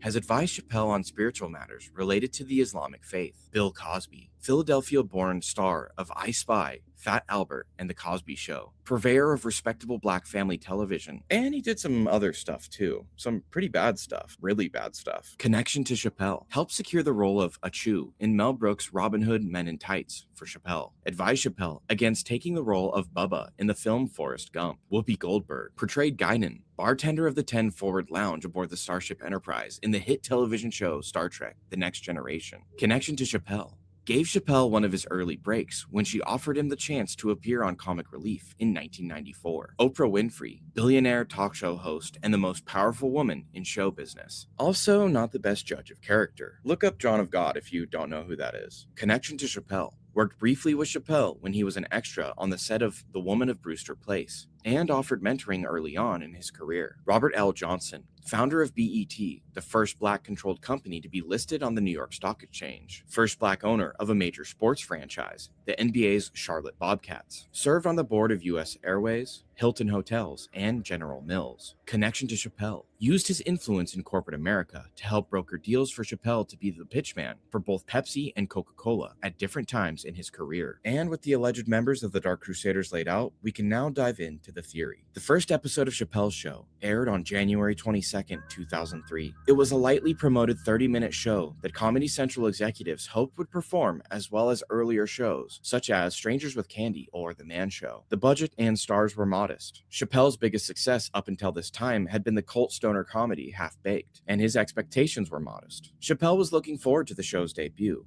but was nonplussed about its chances for success. Clearly, neither Comedy Central or Chappelle had any inkling of the impact Chappelle's Show would have on pop culture. Theory page 2. The first episode featured the blind, black, white supremacist character, Clayton Bigsby. One of the viewers that night was Bill Cosby, an old friend of Chappelle's, and he was not pleased. The second episode featured Tyrone Biggums, a crackhead that lectures at a school during Drug Awareness Week, during which he says that dog food is delicious and that he is for crack. Once again, Cosby was watching, and he was absolutely livid over Chappelle's portrayal of the black community. He was beginning to think about sending Chappelle some kind of message about the show's outrageous tone. The third episode poked fun of Roots, a 1977 miniseries based on a book depicting the struggles of African slaves in the 19th century, a series held sacred by many African-American baby boomers. Soon after the airing of this show, a friend of Minister Louis Farrakhan recalled a heated phone call discussion between Farrakhan and Cosby. It appeared that, already upset from having seen Chappelle's Show before, Cosby had been pushed over the edge and decided to seek out help from his influential friends. Chappelle's Show was picking up steam in the ratings. Episode Jim 4 Jones had enough time. Hold on, chat, right? Receive reparation. I want to let y'all niggas know something. And me and Brown doing a challenge today. Right now, in about 10 minutes, whoever stopped doing push-ups first out of me and Brown, right, got to take the one chip. Oh. Yeah, it's serious. It's serious over here with the one chip. Yo. I walked in here on business. Brown thought he was going to get away with being on live today. Nah, yeah, you gotta run your shit. And I came in here with the one chip. Nah, you shit it. That's tough. I got the one chip. Yeah, niggas writing fire emojis. Somebody about to be out this shit crying, nigga. You know, bro. I'm not gonna lie, some did 11,000 years in jail. He might beat me in a push-up challenge, but that's what I'm challenging him to. Because whoever lose, gotta take the one chip. It's a burnout. We're gonna start doing push-ups. We're gonna smoke a couple blunts, push-ups, glow. Whoever stopped first, one chip. You can't fuck with me, chat. The nigga said, "Oh, nah, it's serious. It's serious." And to help, I went to the exotic store, chat. Yeah. So we got exotic drinks. We got exotic babs now. Yeah. This is exotic. That's gonna help us with the one. This is called mango. You never had an exotic mango. It's a Japanese mango drink. Nah, you shit it with the cloud. Yeah, one shit did. I got mad Loki on because I heard the nigga say it. Yeah, on the cloud, right? Yo, who fuck now? I'm Ash Ketchum and Brock. Gotta catch them all. Who fuck with the catch them alls? I don't know about these Pokemon cards. Those though, like these the real Pokemon cards. Those like niggas getting bread. Like Pokemon? Yeah. Gotta catch 'em all. We fuck with Pokemon, Yu-Gi-Oh, Dragon Ball Z, all Now these the gloves. One Piece, everything. No, those are gloves. Those are gloves. I came prepared today, bro. And we got this extra Jim Jones content on top. Yes. I hope that 09 series. I had that flavor before. Not that flavor. I had the drink. I think I got milk in there too. No, serious. Milk can't save you from that, bro. No, milk might can't save you for that, bro. Oh shit! I got my job thing. Oh no. Hold on. Yes, good. They be taxing for these shits in New York. Yeah, they be taxing. Work out.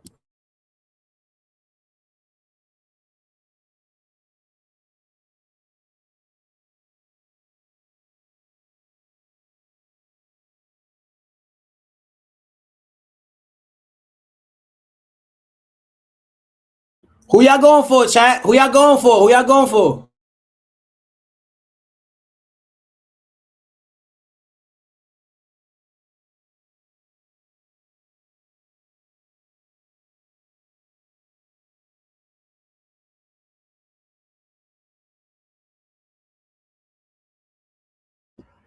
Yo, you heard Relly?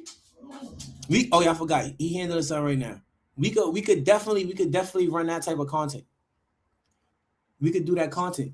Or we could just go around the hood and do the push-up content. Challenge niggas in the push-ups. Whoever stop first gotta take the one chip shot. And we could throw like $50 on top of it to make it even more interesting. Nigga said he been training. Yo, you taking a wild card? Nigga said he been training for this. Yo, he probably was. Some sneaky. Yo, Ace, you're not getting nothing. Nigga, I'm about to go see you about to get busy in here, bro. You was a hater.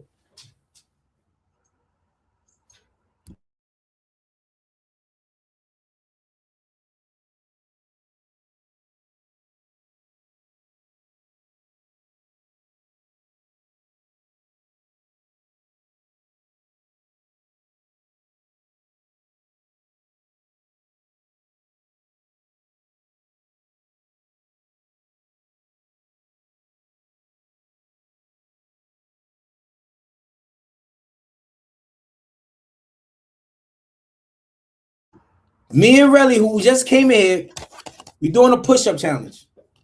Whoever stopped first gotta take the one chip. This is a tough challenge, chat. This might be the toughest challenge, bro. Y'all niggas are stupid.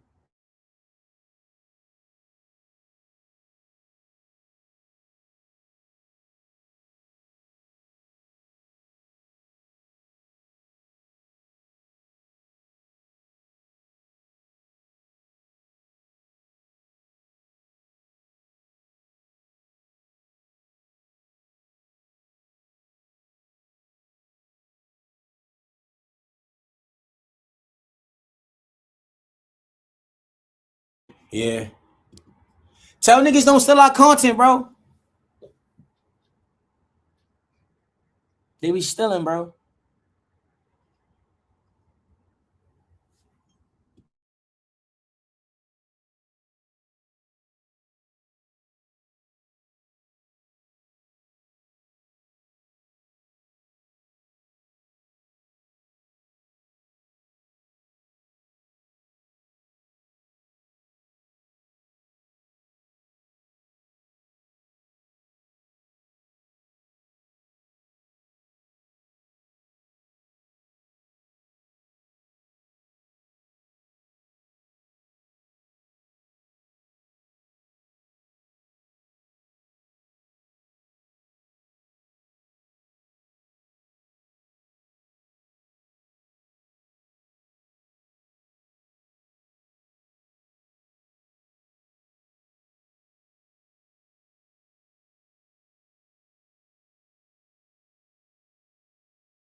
Yo, who y'all going for, bro? Who y'all niggas going for, bro?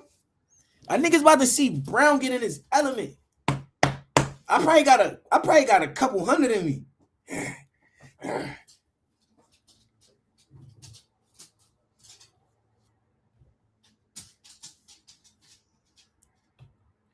What we doing? Ace, you're not getting no more. Yo, bro, like, go somewhere. I'm gonna show y'all. Relly gonna eat this. He gonna have to eat this. Yeah, this is great content. This is great content. I ain't gonna front though, chat. I ain't do push-ups in a minute. Like in a comp, like the workout against somebody, I ain't do that shit in a minute. But I could do it. I could do it. I could do it. Bro.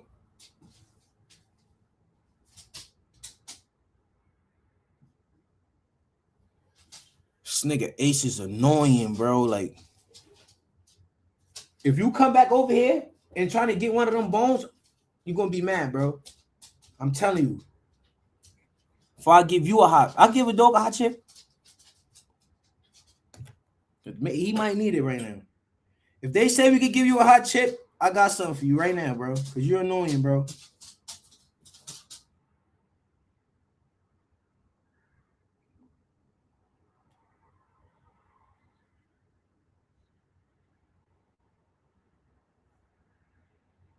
Let's say, yes, a dog could eat a hot dog.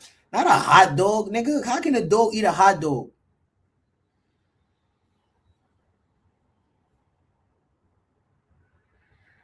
Nigga feeding a dog a hot dog is sick, bro. Yo, how y'all look? Y'all seen that video I was just showing y'all, bro?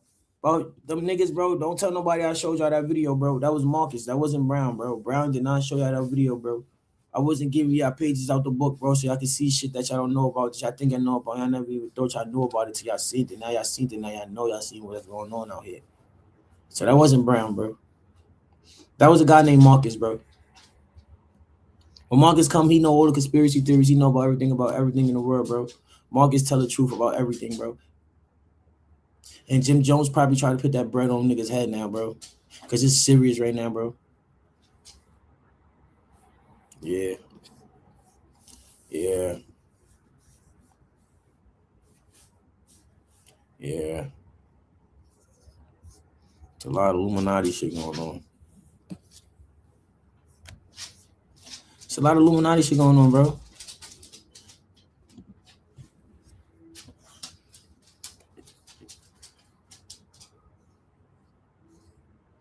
It's a lot of Illuminati shit going on, bro. Oh no! Oh, remember that shit we looking at the other day?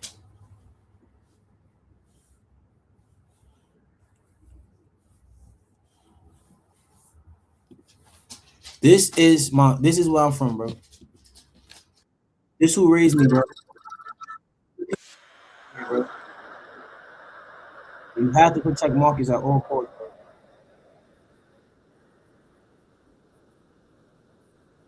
They might get me for this one right here, though, chat. They might get me for this. I'm not gonna lie. This right here is my big homie. So he might get me for this right here, bro. They might get me for this one right here. Showing y'all this, bro. I'm only showing y'all this because y'all the bloodbath, bro. 1% of oil production, 85% of final sales. A guy sales. named John D. They created the template for every monopoly. You should know who his name is. No Diddy.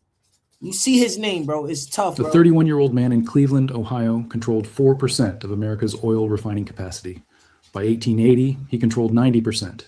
By 1904, he controlled 91% of oil production, 85% of final sales, and had created the template for every monopoly that exists today. His name was John D. Rockefeller. And the system he built, the corporate structures he invented, the monopolies. Him, bro. Nobody's tougher than him. Only after John D. Rockefeller is the like shit out the universe. Different people. You heard? Them niggas is tough, bro. They run everything, bro. I want to be a Rockefeller so bad, bro. I'll be a Rockefeller. I'm not gonna lie, chat. I'm against all of everything, but I gotta get next to the Rockefellers, bro. I need to be with the Rockefellers, bro. I want to be the Rockefellers, bro. I'll be them niggas mechanic. You heard, bro? I just need to get around them niggas, and they run the world, bro. Like literally, like single-handed, they run the world, bro. It's nothing. Dumb niggas run the world, bro.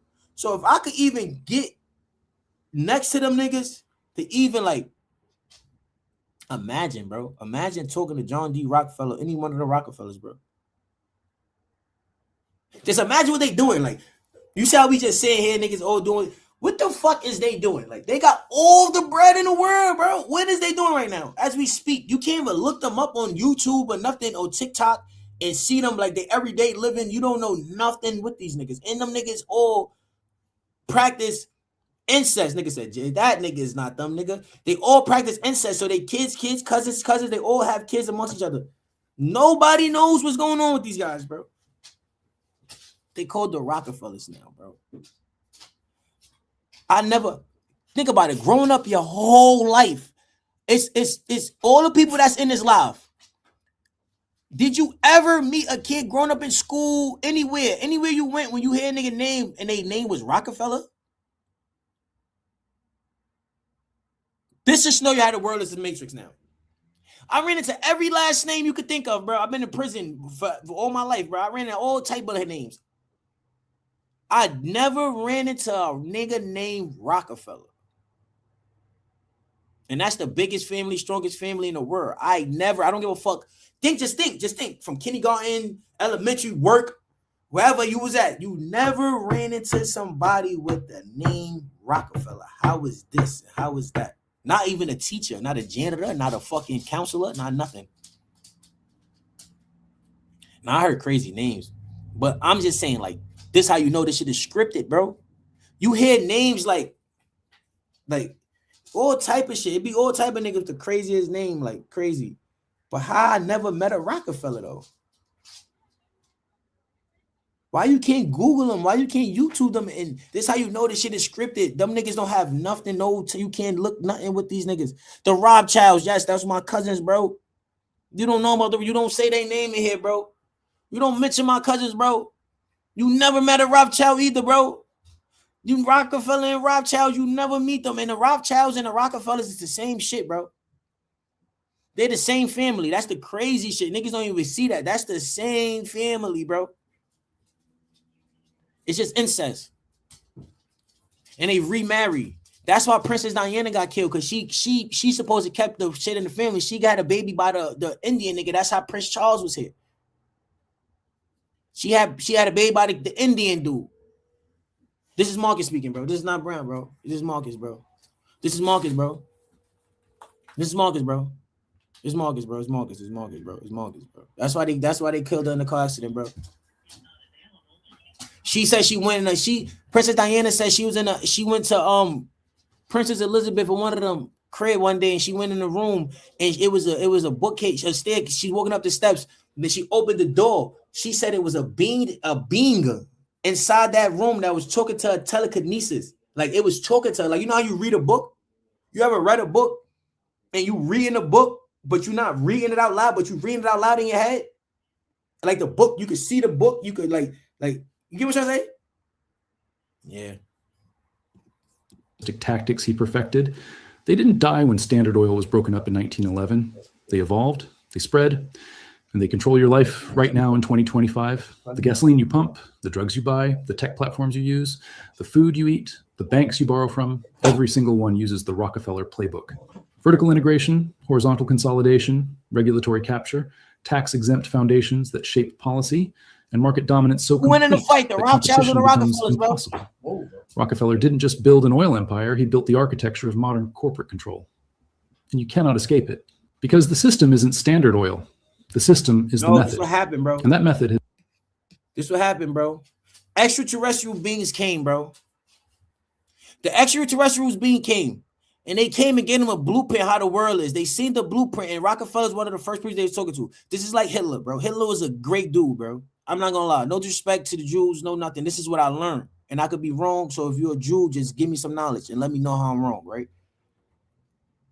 Hitler. People say he was a reptilian. People say all this other shit. No. Hitler was a great dude, bro. He seen what the fuck was about to go on. This is what Hitler did, made the Jews run to Hollywood, bro. That's how they came and conquered Hollywood and entertainment business and entertainment world. Hitler seen what was going on, bro. Hitler seen they was going to try to get us, bro, and take over everything, bro. That's why Hitler was trying to wipe them. Hitler and them niggas had UFOs, you know? I don't know that. Hitler and them niggas had UFOs, bro.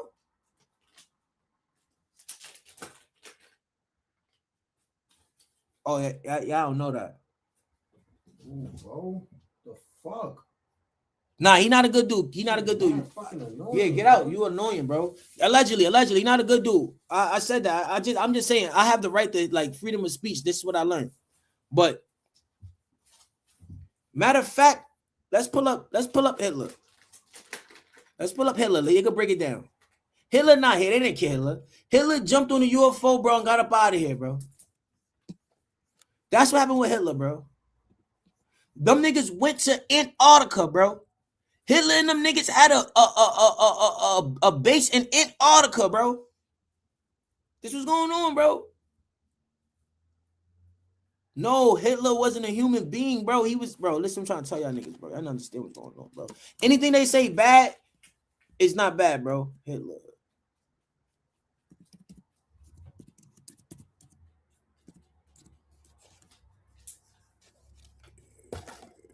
Hitler was a human.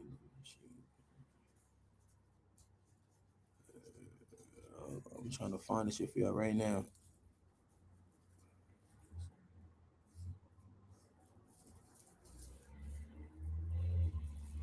Hold on, is this it? Hold on.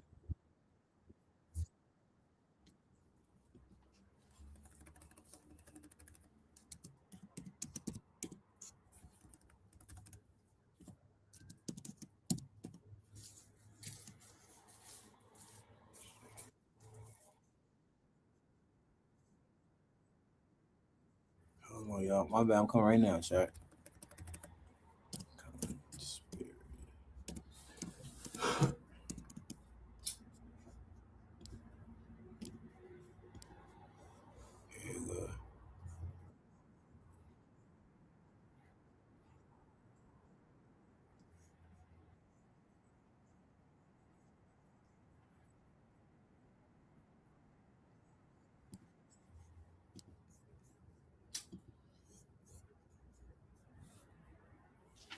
They said, what's the word, Relly? Yo.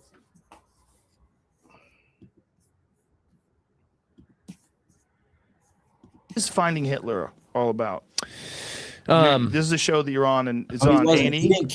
Yeah, A&E is the parent network. It airs on History Channel, and we just had our third season that just finished airing.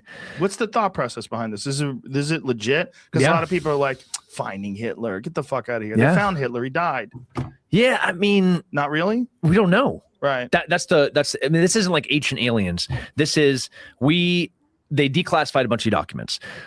They both the Israelis, the British, and the Germans and Americans in the past 20 years have been consistently declassifying documents. And there were a bunch of specifically FBI documents that we were spending millions and millions of dollars actively searching for Hitler after the war, as was like millions of dollars. So why would no, the government be spending millions of dollars searching for a nigga that's dead if he died? More FBI agents to South America, to North Africa, go to the Canary Islands, go to Spain, trying to find out where this guy went.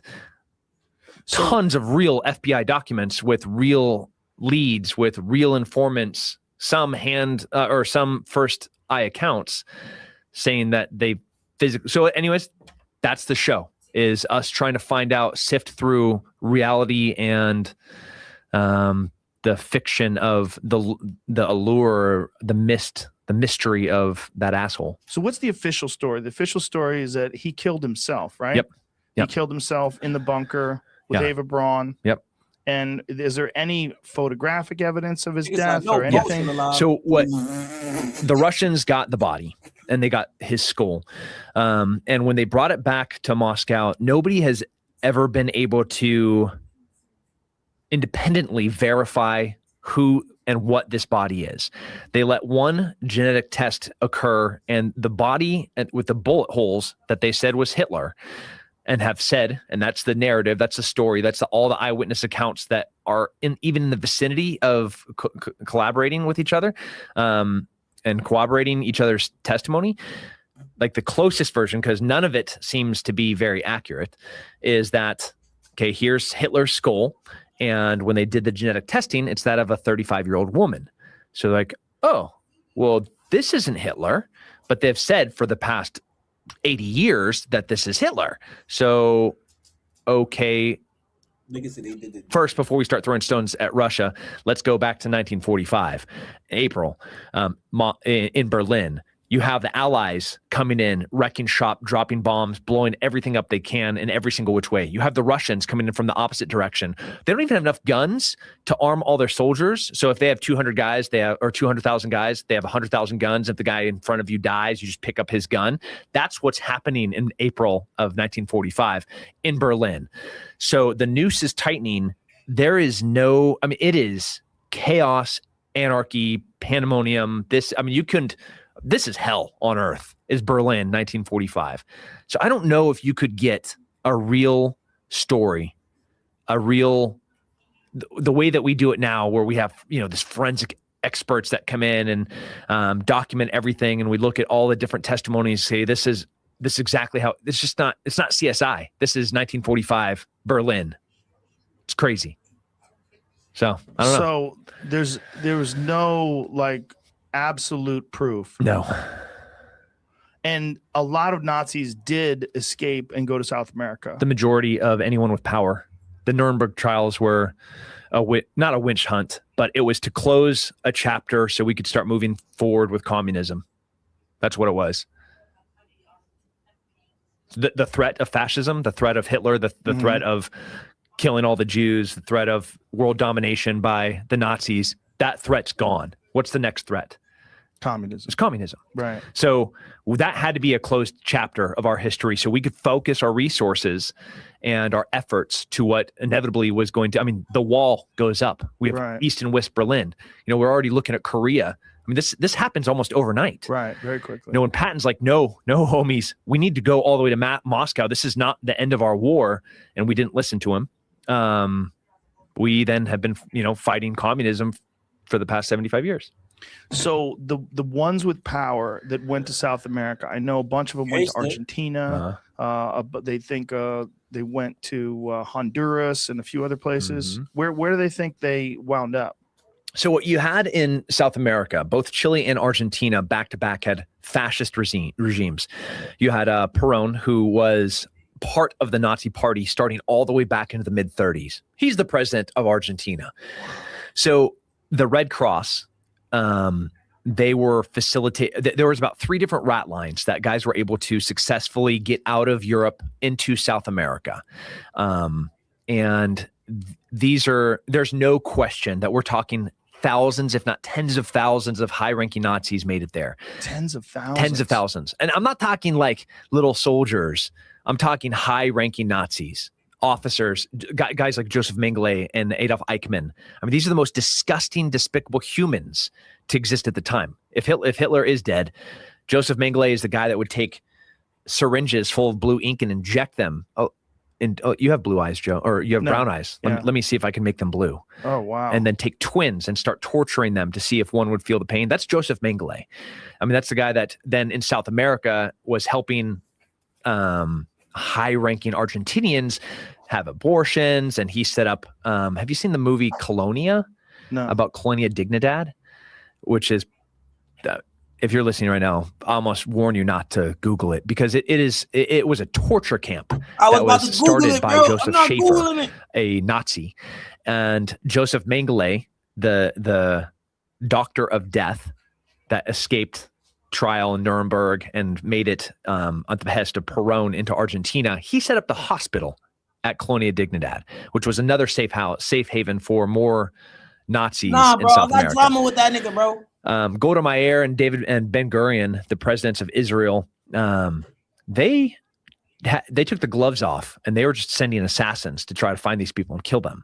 But what you got in South America were isolated German-only communities. You could go into Bariloche, Argentina, and I'd be like, "Buenos dias, amigos," and they're like, "Guten Morgen." I'm like, "Oh, yeah, I meant good morning. Yeah, sorry, it's 2017, right? I thought we spoke Spanish here." So, in 2017, you were there, and they were speaking German. Yeah. Whoa. Yeah. Well, I don't look very. I might look more European than I do. So it's just them seeing me walking down the street and be like, "Wow." Yeah. And there's tons of communities. I mean, if you go How to you think Hitler was able to get a whole species of people to hate another species, bro? That's not just no typical human being could do that, bro. Think about how they dumped it down to Larry Hoover, right? Think about to our generations, right? Real quick.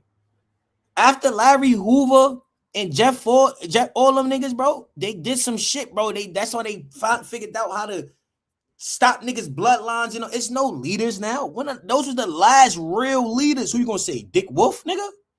Larry O, nigga? Who was the nigga? You had niggas like Hitler, niggas like even you had Dr. Martin Luther King. You had niggas like that. This our generations in the 90s and on, bro. They stopped that shit. COINTELPRO started. They started COINTELPRO, bro. They not jacking none of that. You don't have no leaders, bro, or nothing, bro. Even Hitler was a leader. He made niggas hate a whole species of people, bro. Do you understand what I'm trying to say, bro? How can you just say, ah, yo, boom, this is going on. We're gonna make these niggas hate all these people over here. We're gonna go anybody. Like, how can you do that, bro? A race of people, not a gang, a block, not a crew, a race. Make them niggas hate people. Like, that's not no human shit, bro. Colonia Dignidad, which is now called Villa Bavaria, the Bavarian village, it is only German. Whoa. In the center of Chile, in the mountains of Chile. Like there's no Spanish being spoken there. It is exclusively German. And these are the descendants of Nazis. That's crazy. Powerful Nazis. Holy shit. And this is going on right now. Yeah. Yeah. And what are these communities like? I mean, what's their ideology? Are they... I mean, they're pretty white. Yeah, but are they like... I mean, do they espouse Nazi values or... Not openly. So Colonia Dignidad, if you look at the second generation, there's a bunch of...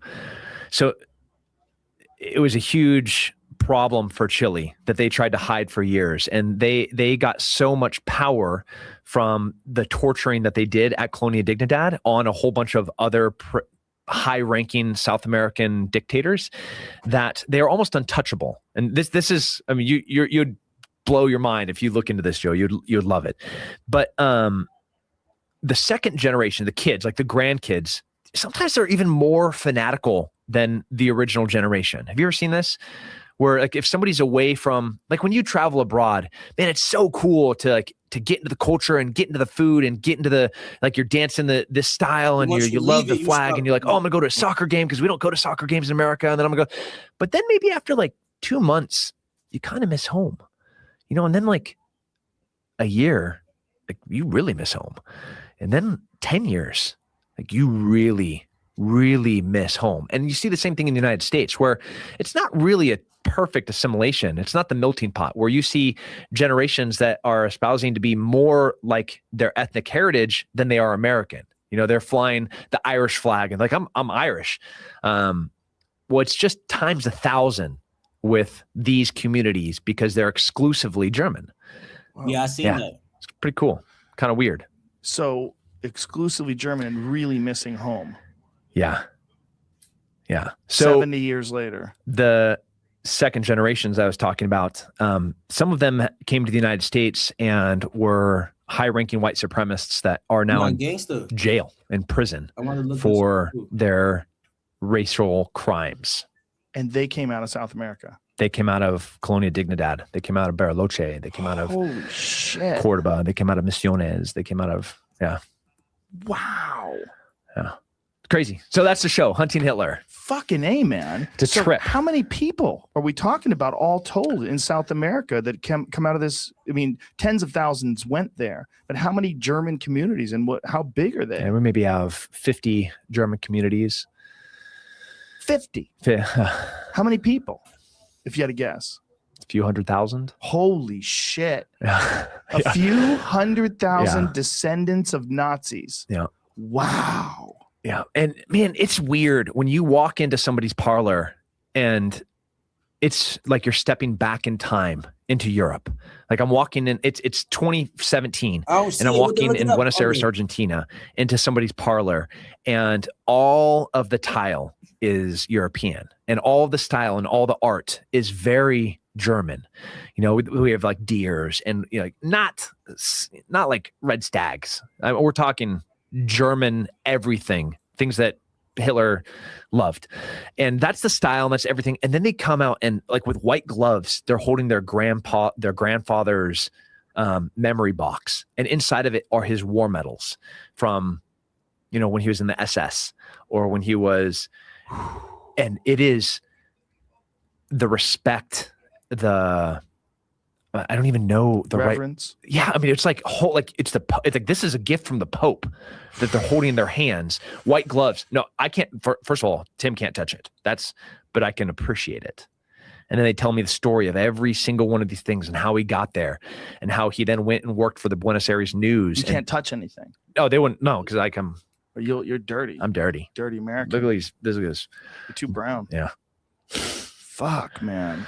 So we followed the first 2 seasons. It was really just unraveling the rumors of what happened to Hitler. The 3rd season was my favorite because I actually got to do real work. They said, okay, I got to the 2nd season. I got to bring in more special forces guys, a CIA targeter, Nadia, who helped my unit kill Zarqawi in 2006. This is the team that is now looking at real evidence, trying to figure out, okay, how did we find bin Laden? How did we find Zarqawi? We looked at their associates and we looked at how they moved. We looked at how they communicated. We looked at niggas what stop smoking, bro. Chat. Niggas just figured it out, bro. Weed kills your energy, bro. I just smoked 1 blunt saying I feel like I don't even want to do the 1 chip challenge no more, bro. Gangsta, everything is that shit kills. Everything is just I have to get up and go get food and stay active today. I'm not. That weed almost just punched my whole energy. I came in here, Pokemon cards, gotta catch them all. 1 blunt. I feel like taking a fucking nap right now, bro. It's over, bro. I don't got no other resource. I sold my game, nigga. The game is gone. It's all about everything that niggas have to do now, bro. I'm cutting all distractions, bro. It's over, bro. Weed is the biggest one, bro. Fuck this shit, bro. And it's an expense.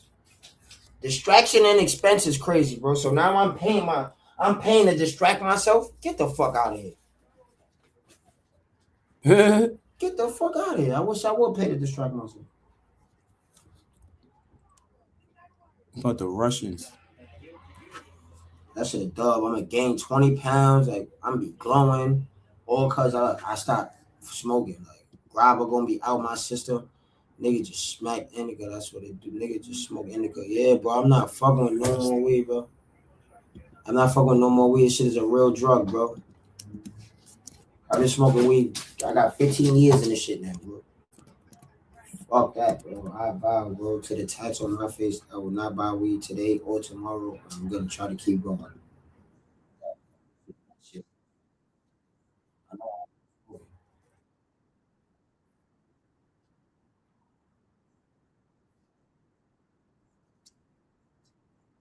You said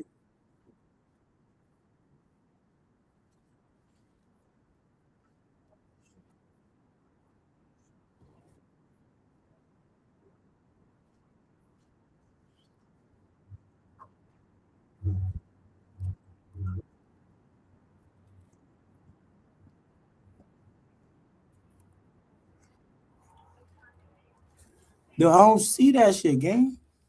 Hold on, take a sip of this, you back.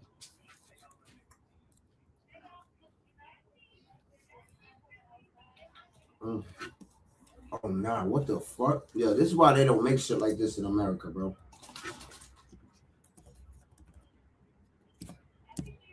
Oh, I see it. I typed it in wrong. It's the sleep experiment. Nah, bro. Watch My Mother's the best shit I've ever had in my life. Yeah.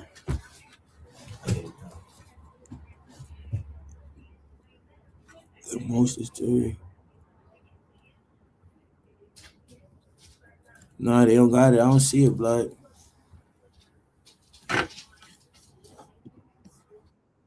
Look.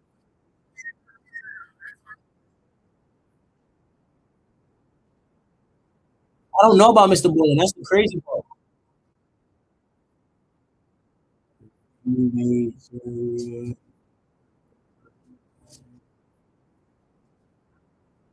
That's crazy. I don't know about this nigga. I gotta tap in with this dude.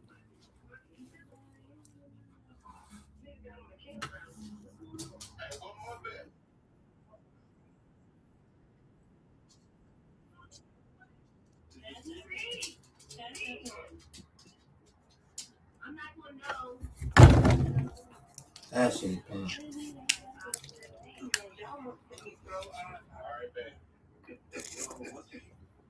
What the fuck? You gotta chew it, bro. Oh, I thought I was bugging. This shit got. I said bring it back. Yeah, got that shit in there. Nigga had to let a nigga know before that. You gotta tap in. I'm gonna tap in with him. Let's go to this shit. Let's see what he talking about. He better not be yacht, chat.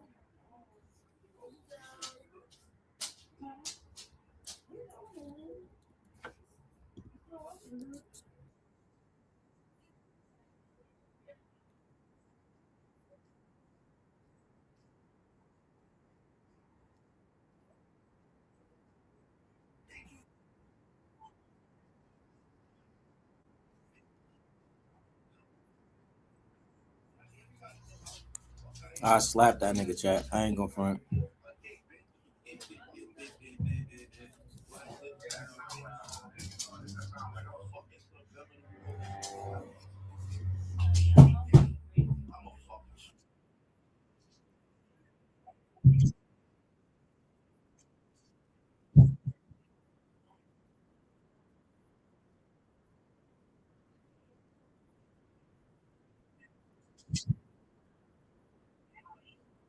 Yeah.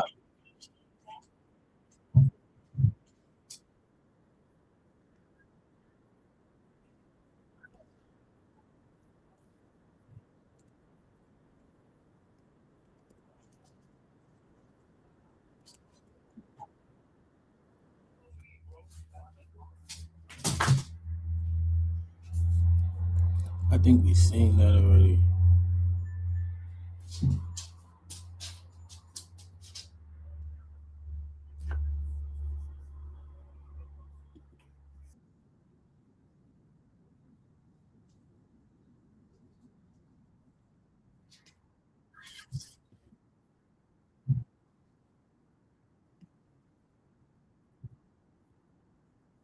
New to the channel, man, hit that subscribe button. Like this video, man. Go. All right, man. So today we here with. Yo. All right, so listen. What's the driest thing you ever ate? Saltine crackers. Saltine crackers? All right, so listen. I got cinnamon challenge. All you gotta do is swallow a spoonful of cinnamon. Then you get $40. Think to do it? Yeah. What makes you think to do it? A spoonful of cinnamon is crazy. I have a deep throat. You did do the 6 crackers. 6 crackers. So you do this though. Oh. Whenever you're ready. Ready, set, go. I should throw it straight to the back. You done? Yeah. Damn. Nah, Hey. bro. Yo, Poppy. Hey. Listen, man. Hey, what you got to tell the people that want to try this? Talk to them. I can't talk. Wait, why you can't talk? I'm on that, bro. You want to shut up? Wait, why you can't talk? Here. Hey, you gonna double up? Wait, you not gonna double up? Nigga is spam. It's too late now to double up. You don't know how you talking soda. I can't. You can't? I can't. Hey, but you did it easy though. Yeah, you doing the cinnamon challenge now? Okay. You gotta tell the people that want to try this. You gotta have a throat. You know what that's at? You gotta have a throat to do it. You gotta have a throat. You gotta have a throat. All you gotta do is just throw it down. That's all. And don't think about nothing. Just swallow. Like you did do it fast though. I did. I told you I got a deep throat. That's right. Gone. All right, so today we here with Tanya. We gave him a naked What's the driest thing you ever ate? The driest thing I ever ate was bread. Bread? Yeah. All right, so look, I got this Got they cinnamon lined challenge. up. All you How gotta you got them do, niggas lined up? swallow a whole spoon of cinnamon want without that spitting it out. $40. Then you get $40. Think you do it? Yeah, Makes you think you do it. because it's cinnamon. I love cinnamon. You love cinnamon? Yeah. All right, let's I love cinnamon.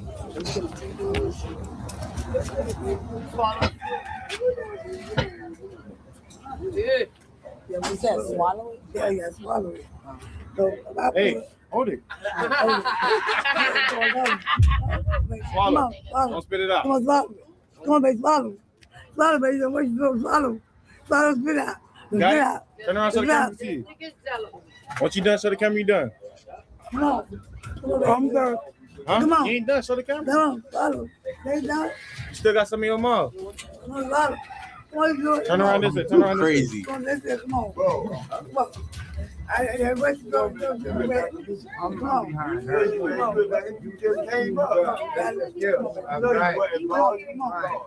How you feeling? Come on. Good. Come on. The challenge hard? Come on. Come on. You gotta swallow it. Swallow it. Swallow it.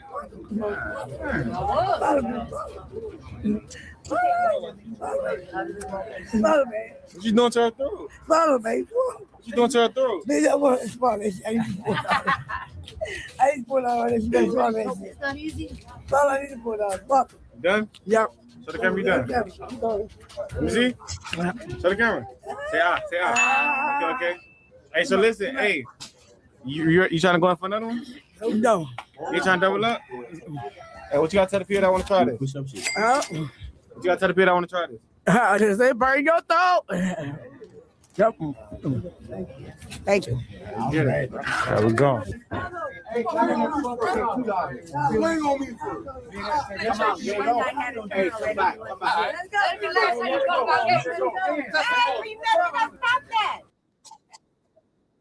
Hold on, Chad. Let me try this real quick before we do it. The Fiends ready to get it on. They want that 40.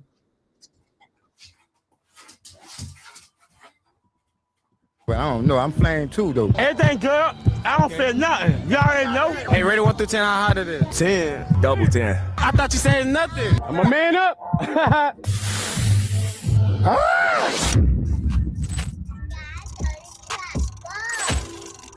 Well, all you gotta do is swallow the whole thing. Once you done, you hear me? Once you done, you wait a minute, and then you get $20. You think you handle it? Yes. All right. Open this thing up? Yeah. For real? Oh, God. Man. It's more than, it's a big ass. You gotta swallow it. Yeah, the minute go after you done chewing. It's a whole piece here. Yeah. There ain't no little ass chocolate, though. That's a big piece of chocolate. Okay. How I open it? How I open it? Just open it up.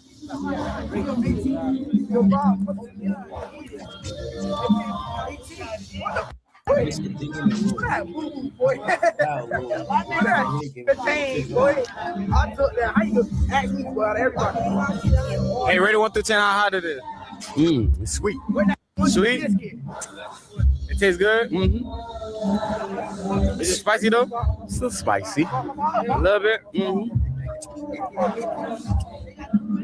Hey, talk to Bill, man. Tell them how it tastes. It tastes good. It tastes good? Mm-hmm. So you'll eat another one? Nah. How much I get for I eat another one?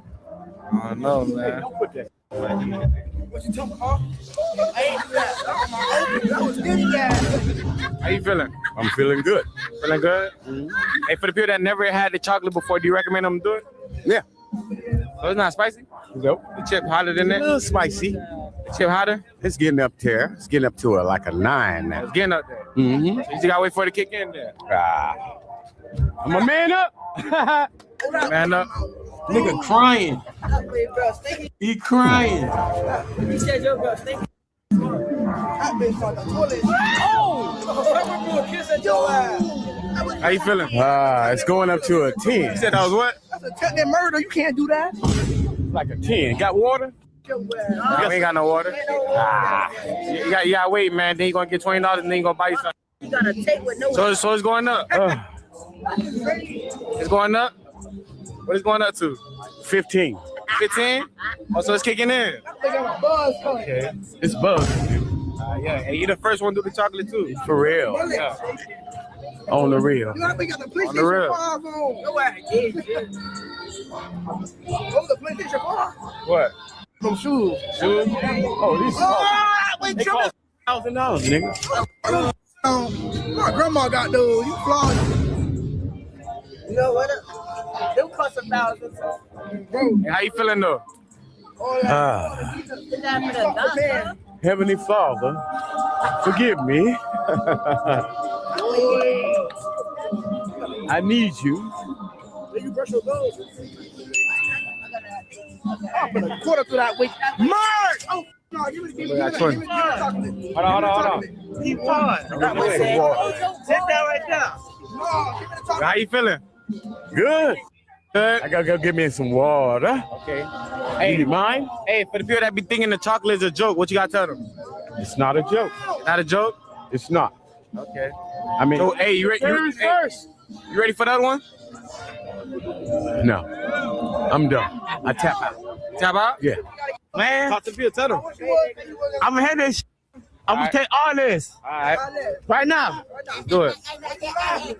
Right now. Oh yeah, turn them up. Look at that. Oh yeah. Come on, why you splashing me? He smell like boo.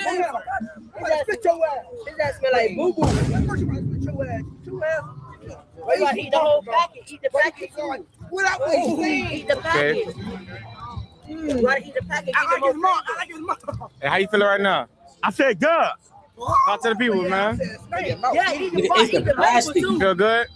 Everything good. I don't feel nothing. You already know. Hey, rate it 1 through 10. How hot it is? No, I'm good. Like, rate it 1 through 10, how hot it is? Rate 1 to 10? Yeah, 10 being the hottest, how hot it is? Ain't nothing. I'm hot. You say I'm hot. Straight weed. Straight weed? Straight weed. 420 was yesterday. Yeah, I'm still half that. I ain't gonna feel nothing. What you took? You smoke what? You know it? Straight M to the face. I don't feel nothing. You don't feel nothing? Nope. Hey, I'm saying, you want another one? Huh? You want another one? That's $40. 40. You can buy. Nah. Oh, so it's kicking in. It's kicking in. It's kicking in? You know it? Hey, what is that right now, 1 through 10? 1 through 10? Yeah, 10 being the hottest, how hot? It's hella spicy, but I feel it. I'm Gucci. I am good. I don't feel nothing. You don't feel nothing? All right, eat another one if you don't feel nothing. Bro, that's $40. You get 40 Ain't no 40. Hey, eat another one if you don't. Hey, somebody else gotta take it from me. Hey, eat another one if you don't feel nothing. Hey, I don't feel nothing, but I ain't eating it. You ain't eating it? No. Hey, I love it. Hey, would you ever do it again? Yeah, another time. Another time? You know it. You good? All right, man. Look, you done did it, man. $20. No, hold it. $20, man. Like doodle, bro. Where you going? He's there like a